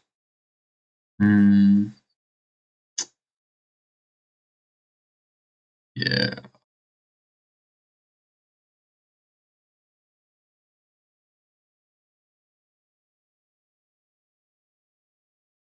I mean, we don't need to know what happens with the Nihil.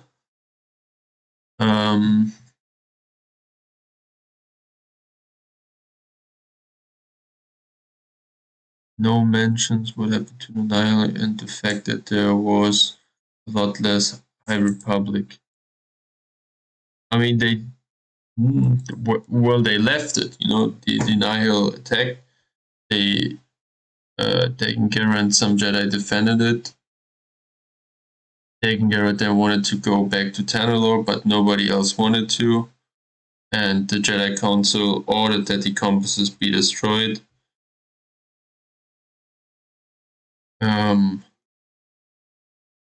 And then everything was left.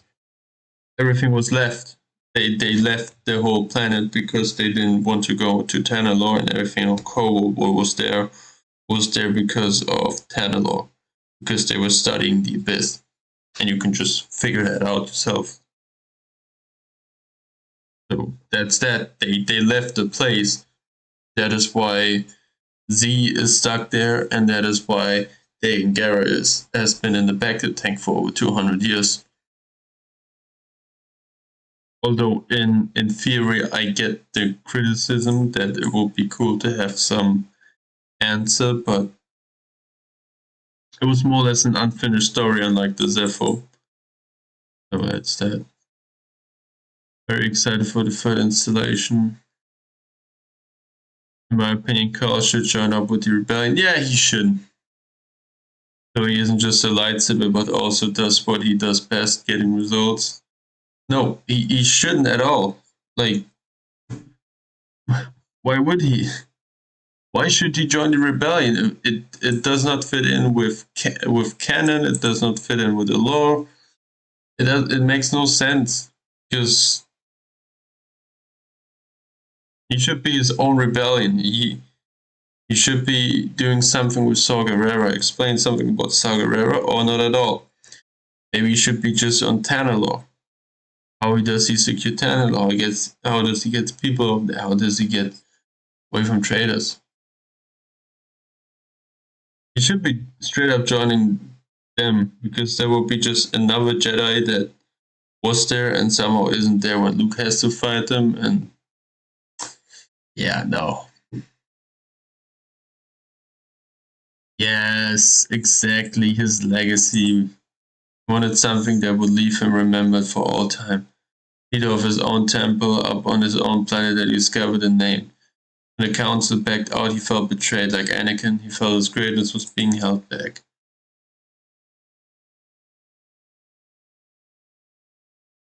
Yeah, that is... I don't agree with that. What?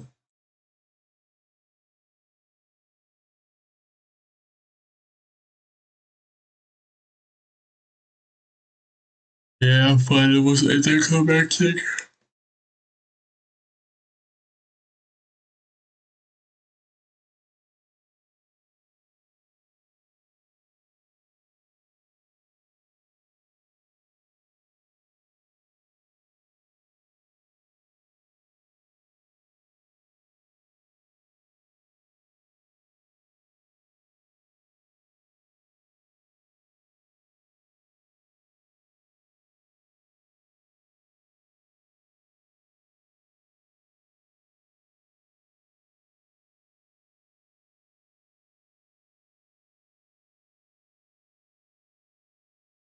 Yeah, Dagon somehow is the weakest of the main bunch.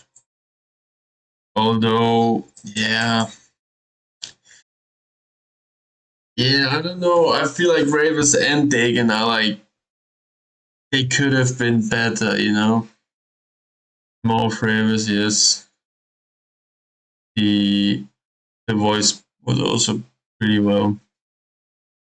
I think we should have seen a bit more of Dagon and Ravis fighting together. And a bit more of Ravis inclusion in setting up Tanalorr. So we would have had more sense of his loyalty to him. And yeah. As I said, I think we would have gotten way more out of the story if we had Ravis and Dagon, or at least Dagon Gera on Tanalorr, and then have the final fight there, and that be the end fight. It would have made just way more sense. It would have made it way better, and we would have that anticlimactic ending that many have pointed out.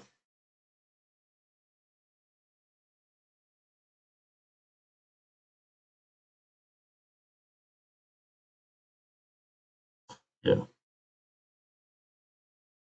Yeah. More analysis for you. Honestly. So now we have everything. I am completely done with this. In that as well. Almost a masterpiece.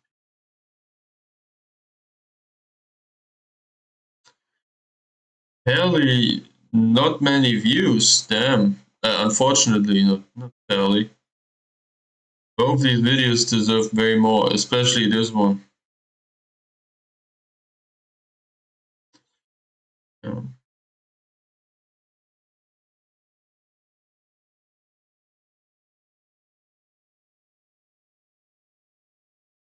I can wait for the analysis of White Light on Survivor. That is something I want to see, and if it comes out, I will probably watch it even on stream just for the sake of it.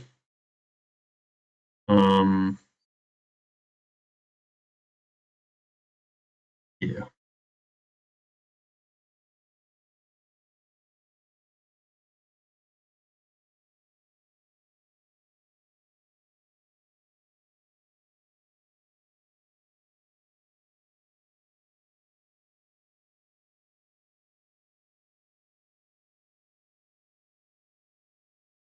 But that's that.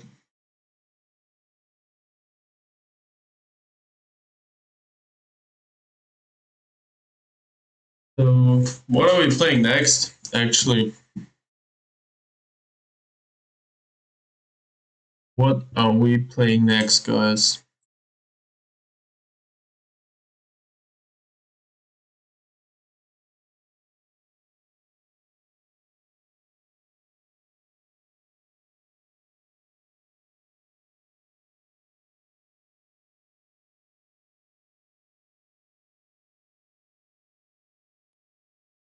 Let's see, I've actually had like plans of what I'm gonna do.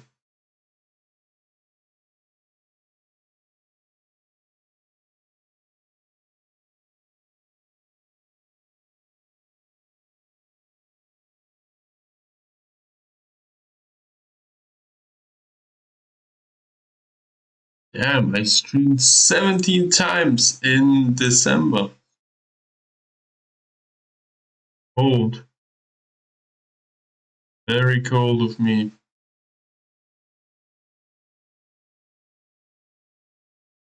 Alright. That's not the point though. 200 followers as well. Very, very cold. We reach What Is Thy Bidding? Reach 200 followers. Yeah. Let's go.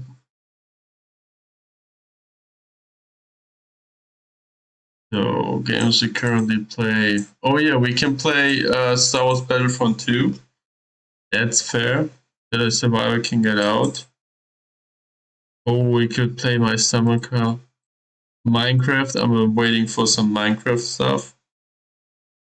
Waiting to be played, The Old Republic, Need for Speed Unbound, Hitman, Bikini Bottom, Battle for Bikini Bottom, COD Modern Warfare. Fortnite is probably making a comeback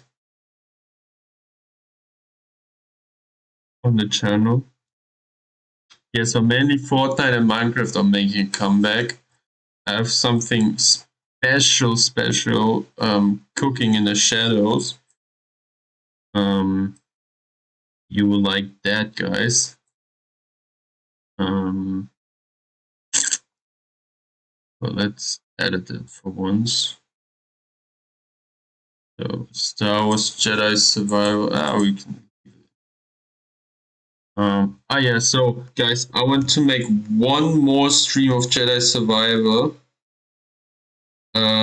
Because we have some seeds actually that we have not collected. They don't count towards anything. They don't count to the stories 100% thing. They're not something for the achievements, I think. It counts towards nothing, so it's just, well, it's there, but I kind of want to get that as well before we do some replay in a couple of months, maybe a year. Who knows?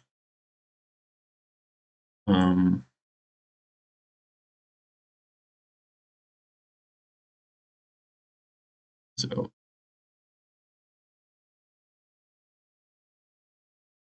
that's that.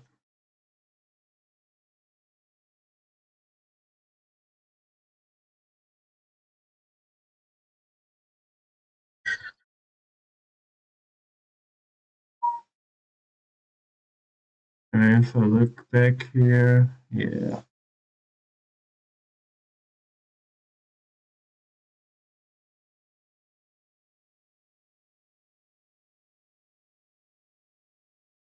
You know what? I should have games like Fortnite and Fall Guys as like constant games. Yeah.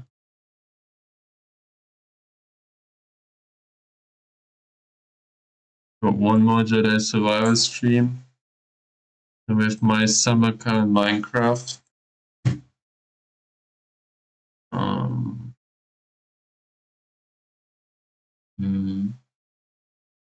Star Wars The Old Republic. I think we need to get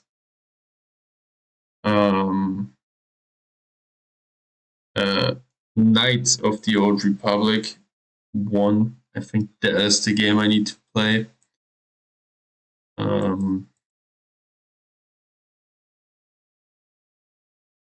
So that's that.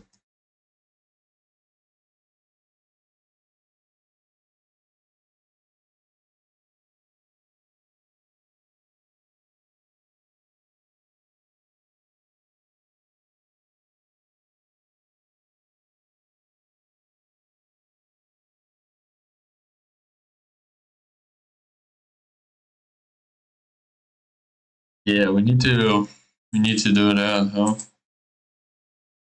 Don't we? We've actually played so many games like Lifeless Planet, Watch Dogs 2, Faster Than Light, FTL, Lots of Football, GTA 4 Main Story, GTA 4 The Lost, GTA 4 The Ballad of Gay Tony, Pixar Cars, Need for Speed Underground 2, Need for Speed Payback, Need for Speed 2015, Before I Forget, FIFA 23, Fall Guys, Star Wars The Force Unleashed, Star Wars The Force Unleashed 2, Star Wars Jedi Fallen Order, Star Wars Jedi Survivor, Minecraft, My Summer Car, Star Wars Jedi Survivor, Fortnite, Fall Guys. That's a huge list, actually. Huge list. Very huge list. Yeah.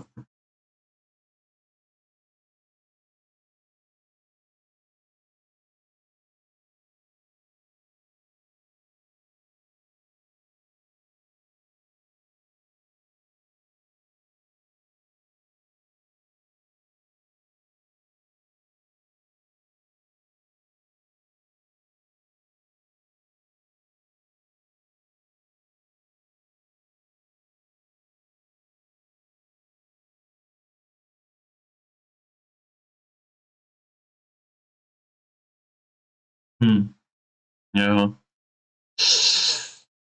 Yeah, guys, I probably, so Minecraft, I have something cooking.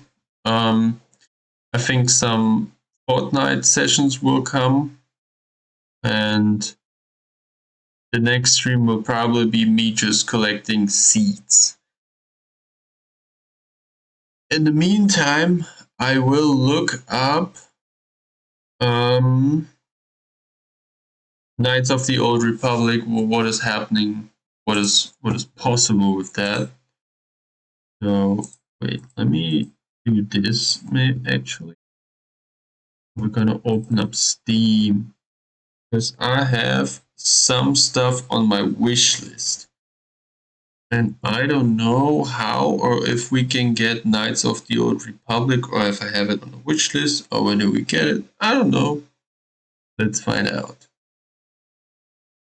Because there were some other Star Wars games to play.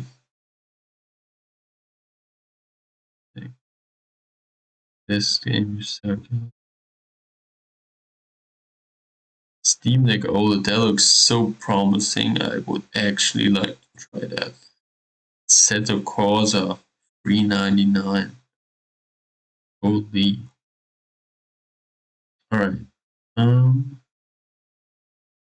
So wish list. Republic Commando. Star Wars Battlefront 2 Classic. Knights of the Old Republic. €3 only. Knights of the Old Republic 2. $341. Star Wars Battlefront Dark Forces Remastered. Coming soon. Ooh. So it does exist. We can get it.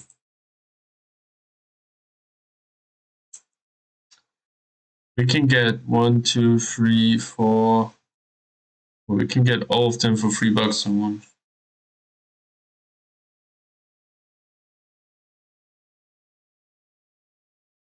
So for €20 we could get all of these games. Very cold, actually. Very, very cold, actually. Freezing cold, actually. This is a Steam Deck game. Alright. Knights of the Old Republic. Let's have a look.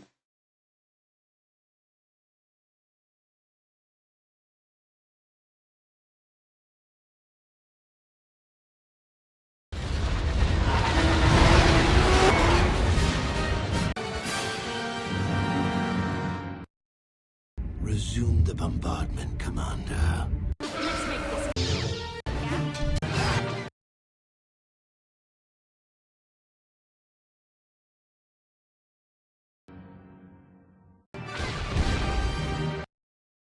Holy, okay. Very positive.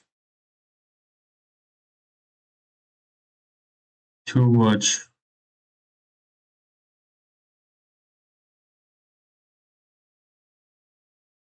Jedi Survivor is already 50%. Fallen Order is $5.99, guys. Battlefront 2 is $5.99. That was the Old Republic. Free to play.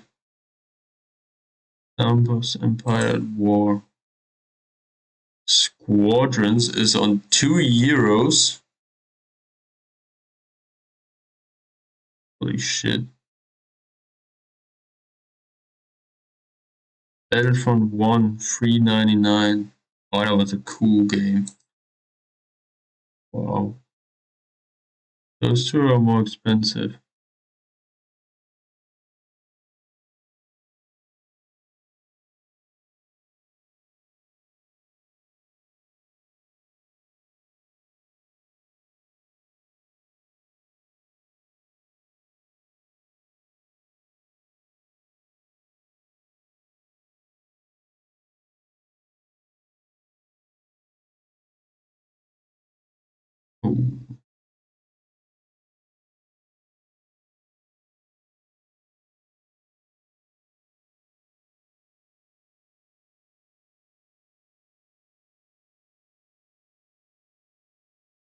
Most helpful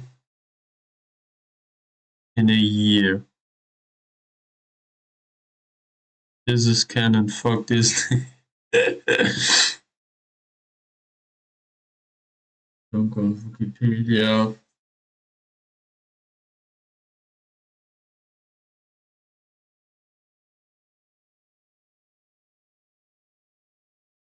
Nice.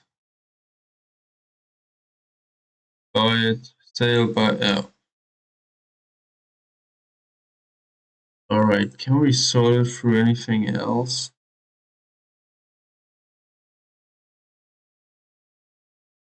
Discussions.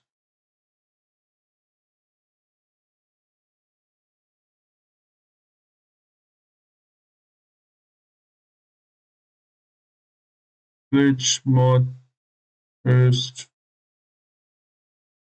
Stuck.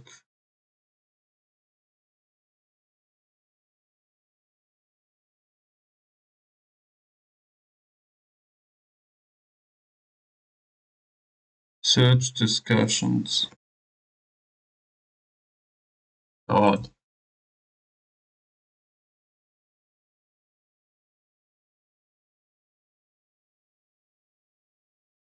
Getting started. Here's a compilation of mods.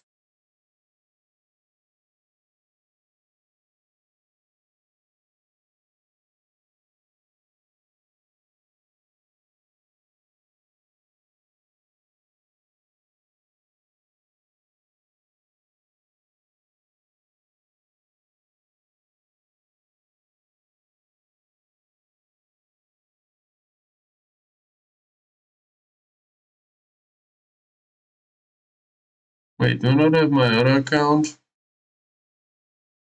My stuff.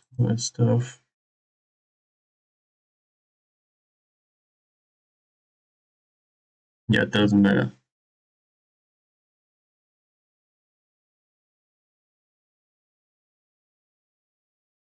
Oh. Roger mod builds.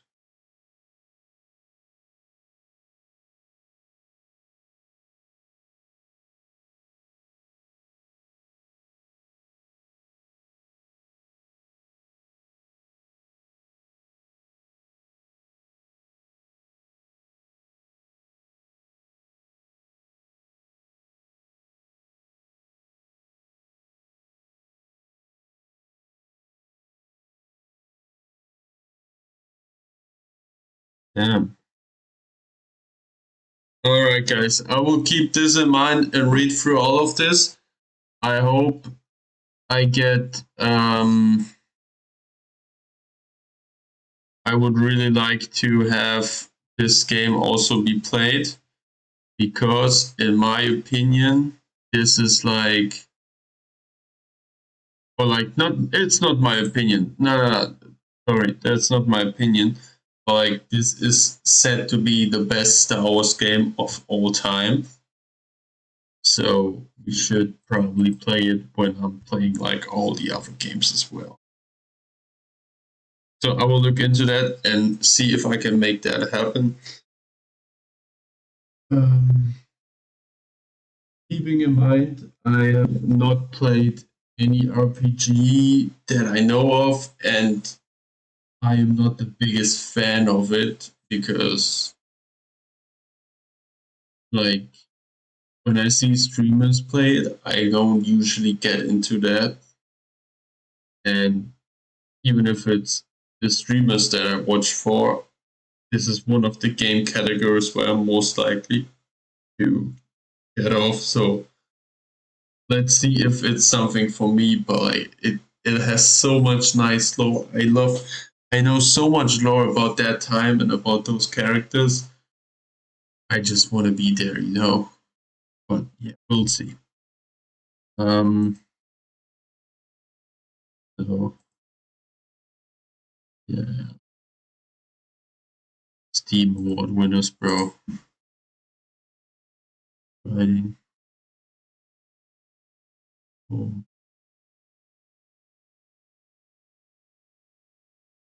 Yeah, we have the Old Republic also here. Yeah. Yeah, I've downloaded the Old Republic, but I think we're gonna play that later. I think I'm gonna see if I like KOTOR, and if I like KOTOR, I'll also play that. But let's first think about KOTOR. Yeah. Now, that is it for the stream. This is episode 15 of Jedi Survivor, and we will have episode 16 as well as next stream. I promise you, next stream will be Jedi Survivor, and then we're done. Also, just so I can mentally be over Jedi Survivor. And yeah. Guys, thank you all very much for watching. Thank you very much to Rumpelco2 for your follow. You were the 200th follower that I've gotten. Big milestone for me. And also to Insecure Air for your follow as well, the 200th first, therefore. Really appreciate it. Jägermeister also tuned in at some point. Thank you very much for that. I think I see. Oops. I think I have seen Mia live. Yes. Mia's live. Let's go. So I have not been able to watch too much of Mia last time, which I don't really like. Therefore, great. Therefore, we were right over there. I got to watch her yesterday a bit. And today we will rate to her. Make sure, guys, when you get to her that you leave a follow and then you watch as much as you can. Mia is a very lovely person and is a very good streamer. I think she's also close to 1,000 followers. So if you can help with that, it would be also very nice. She very much deserves it. I think I started following her when she was at barely 100 or like 200 followers, and she's grinding a lot. She's on that streamer grind, and she deserves every bit of success that she has in any way, shape, or form on this platform. And yeah. Okay, guys, bye bye. Have a good night. Hugs and kisses. XO.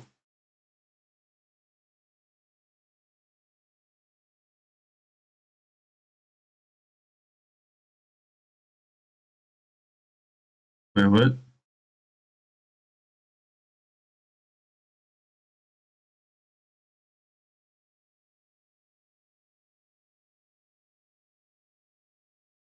the fuck?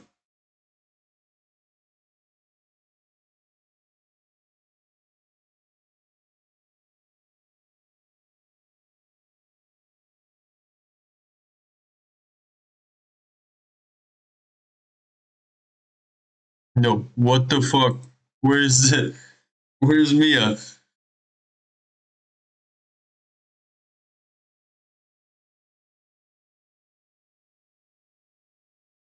Who did Mia raid?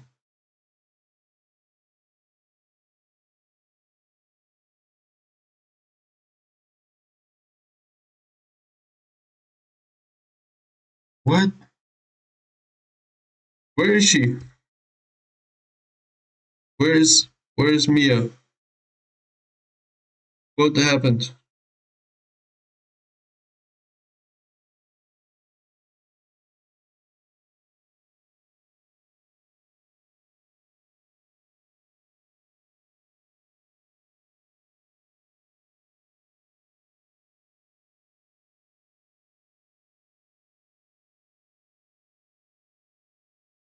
Where has Mia went?